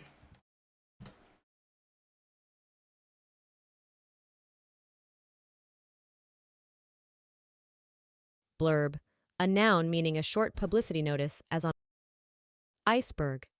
A noun meaning a large cake. A noun meaning a bread-like food made twirled.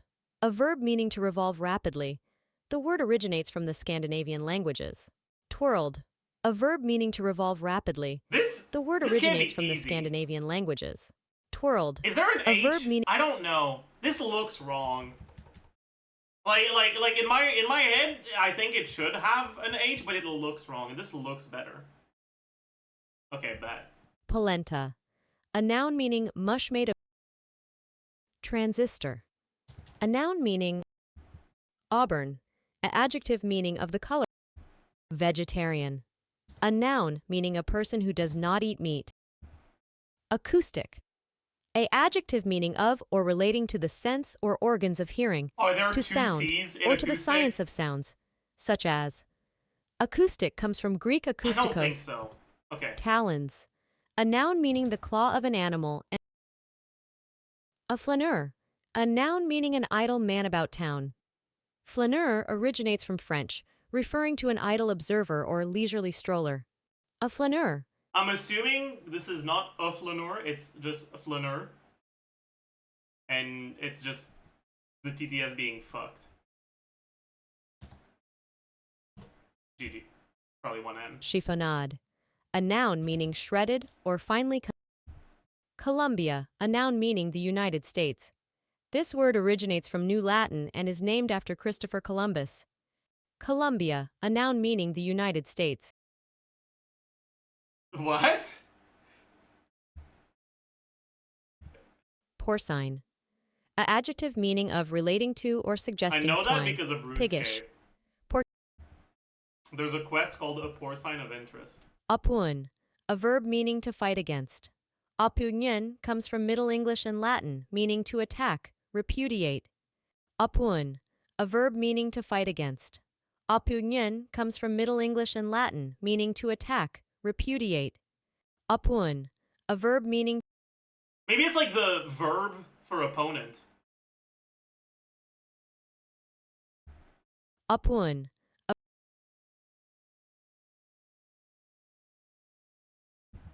apuun, It might just be a shit pronunciation, too. There's always that aspect that makes it complicated. apuun, a verb meaning to fight against. Opunion comes from Middle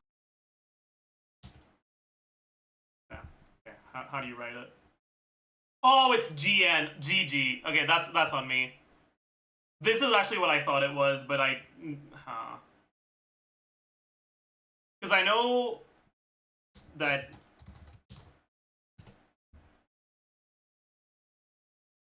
I don't even know how you say this word, but I know the word repone. Repune?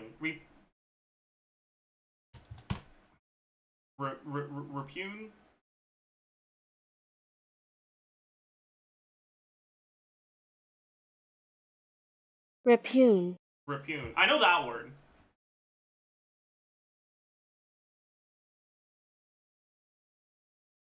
And I know that's GN, but my head forgore.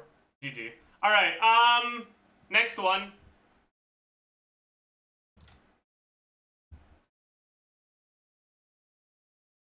Balls. Not balls. Okay. Nahida.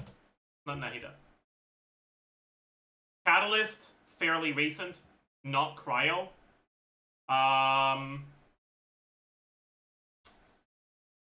Maybe late 4.x. Umig Glorp, perhaps.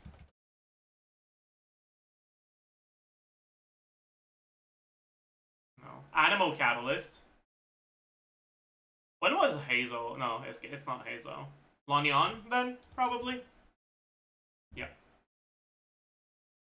Need a hand? Need a hand? I'm here. If you need some assistance, I'm here to give it my all to the very end.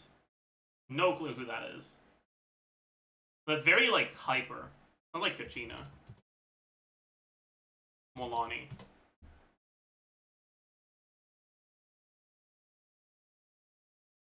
Is that Navia? No. Who the fuck was this? I forgot. Noelle?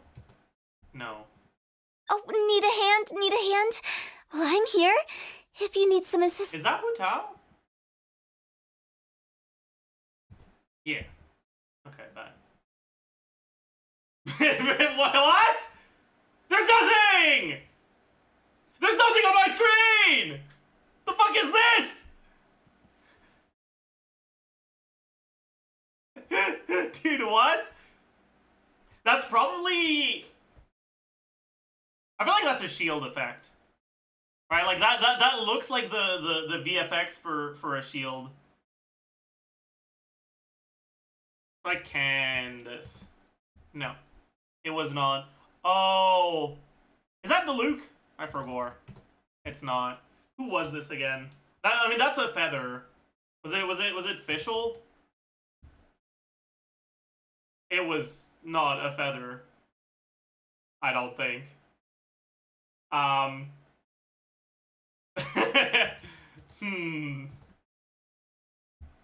That's his charge attack, right?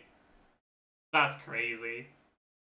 I don't think I would have gotten it without the name. That would have been the end of my streak. If it had a normal ass name. Thank God. Bow. Let's try Alloy. Fire Bow. Let's try Yoimiya.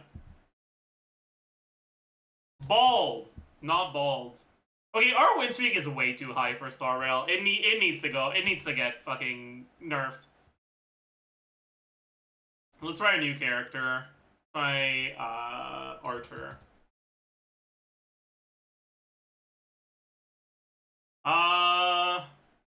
Quantum.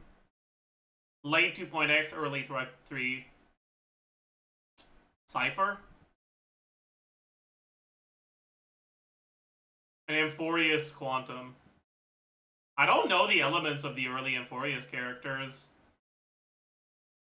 So I'm not sure who this is. I know Maide's Destruction, so I know it's not him. I think Finon is physical. I'm not sure. Oh, I know Tribby is Quantum.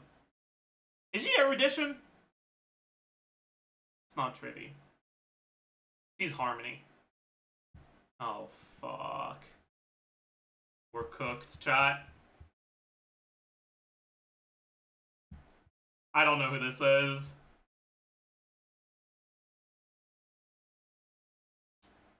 No, Jade was way before that. I don't know what she is. I feel like she looks ice, though.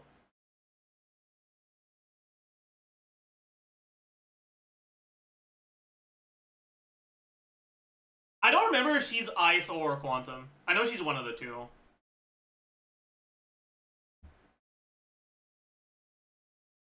I don't know what he is. He has to be wind, right? And I know she's lightning. So I'm gonna guess cast rice, but I am not. I'm not sure. This could be this could be the end of the streak. Yes! Okay. Bet. Easy clap. Witness the stars shatter before you. Survive or be destroyed. There is no other choice.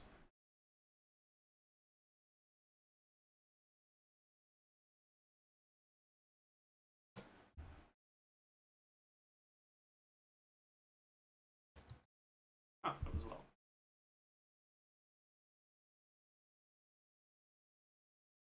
Wait, what?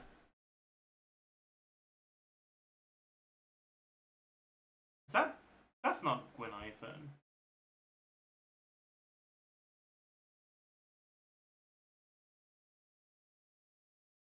I'm kind of the goat. Okay. I was like, this looks like a spooky with fire. And Ho-Ho has green fire and is spooky. Kind of goated, yes. Holy.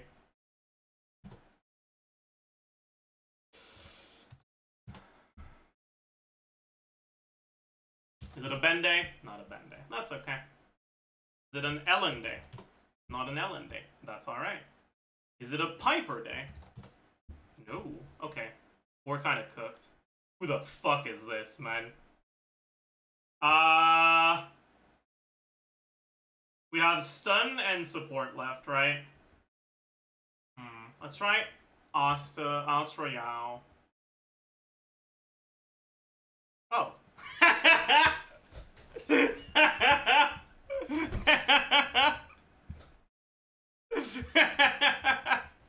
Easy clap. There's a rupture now? What the fuck? Oh, shit. Easy clap.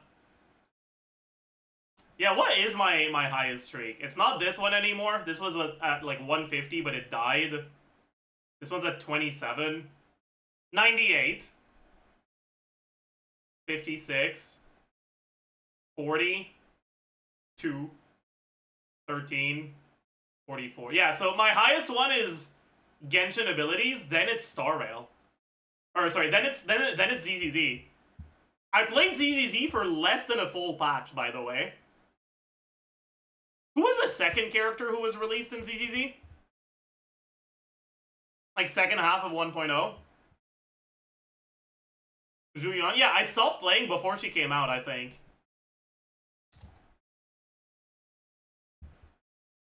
Oh well. What do we got here?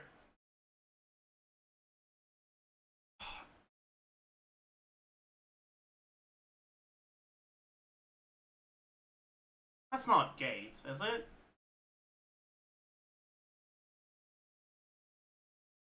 It is gate. I think it's gate. I'm not sure. Here's the thing, okay? If it is gate, I have to guess it now. Otherwise, we can't say isekai equal no. And if it's not gate, then it's probably not another isekai, so it's fine if I miss it. So I'm gonna guess gate. Yeah, okay, but... no idea. I don't know. That looks weird as fuck.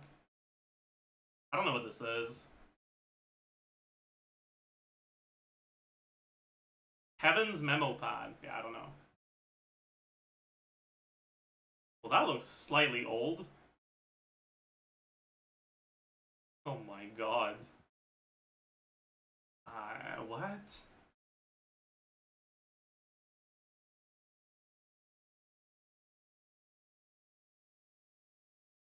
I feel like when the first letter is an I, it's always Inu something.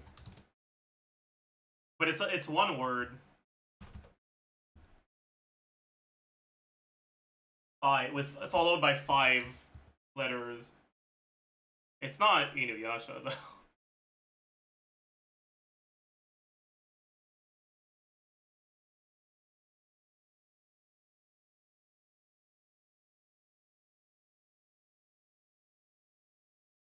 Inukami exclamation mark. That's the right amount of letters. Let's go! Dude, I swear. Sometimes when you get it like that, it feels so good. Holy. That's Frankenstein.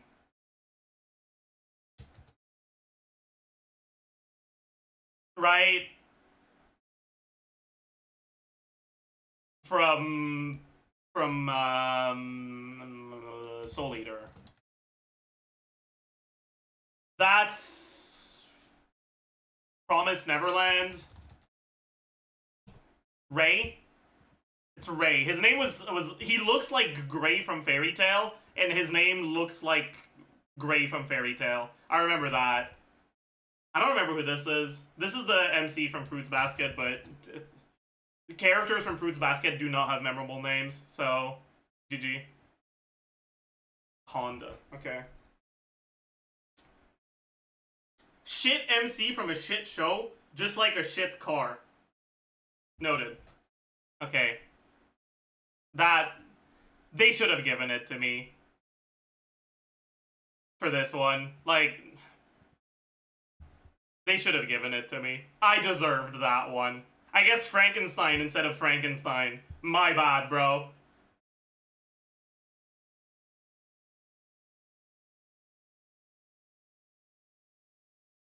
Yeah. That's... What's his name?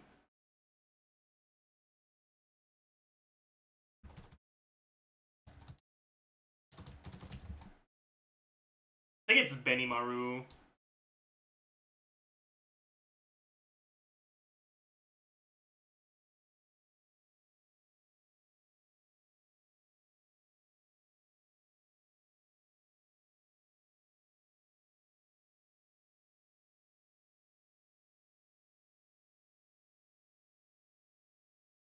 I'm gonna guess it's Benny Maru.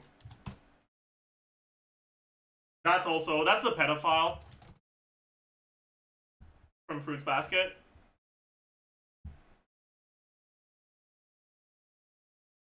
The other ones I don't know.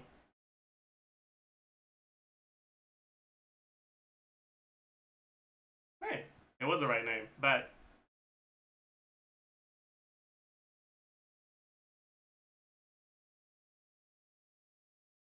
I don't know any of these.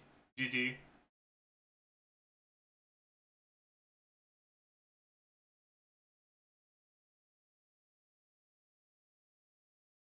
I don't know any of these. Huh, okay. Is it a Baki day? Never Baki.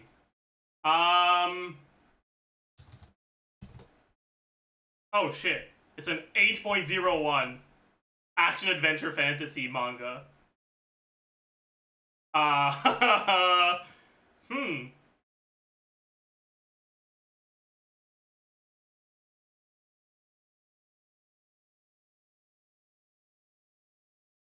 Chat, any ideas?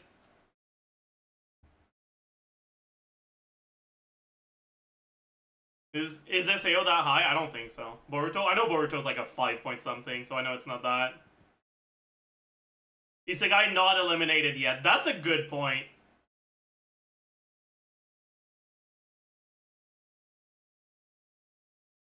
But is there any Isekai that's at 8?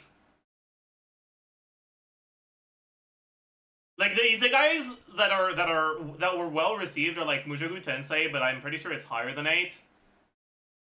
Konosuba, but I'm pretty sure it's higher than 8.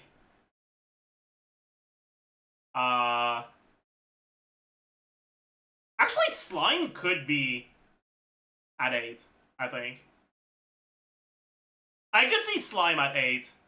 But Slime is source light novel. Yeah, I guess most isekais are light novel source. Log Horizon. That's a good guess. Yeah. Oh, it's from a light novel. I didn't know that. It's pretty old. Older than Log Horizon.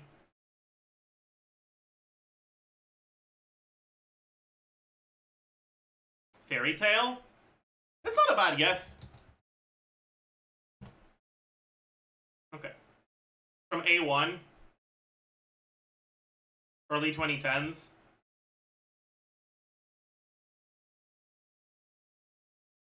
Muggy. Megai. I don't know how you say it, man. Whatever.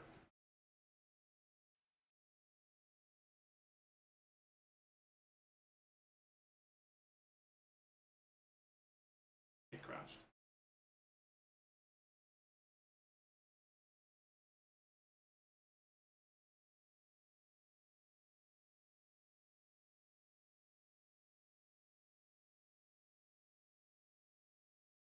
I think I've heard this before. I'm pretty sure I've heard this before. But I don't remember what from. Oh.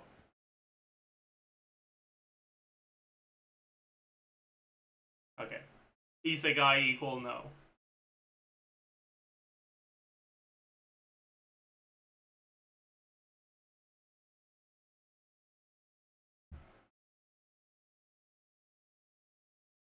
What is this? I think that's too old for me to know it. I'm gonna be so for real with you.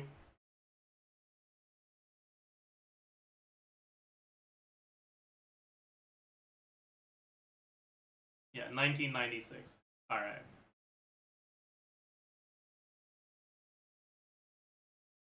Don't think I've heard this before.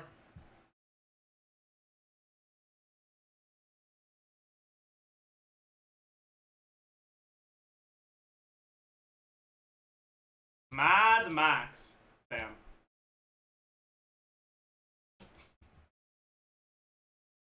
Yeah, I haven't seen this. GG. Alright. Not my worst one. We'll take it. Anyways, chat, as usual, we're gonna post the Loma pre-release. What shall I title it, chat? What should the title be?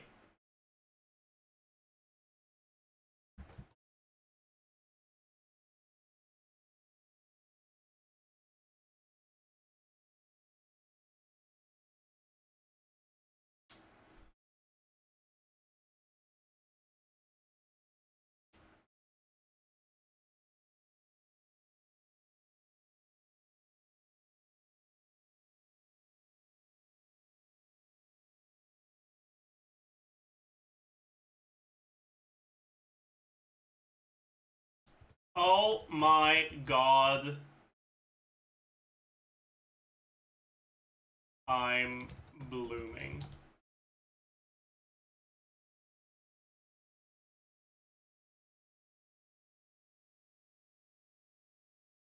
I wonder if the video's gonna get suppressed if I have God in the title.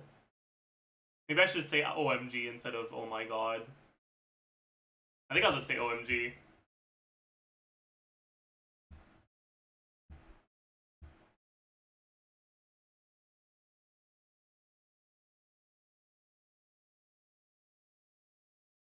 Alright, video's been posted. As usual, if you can find it through YouTube, it helps more.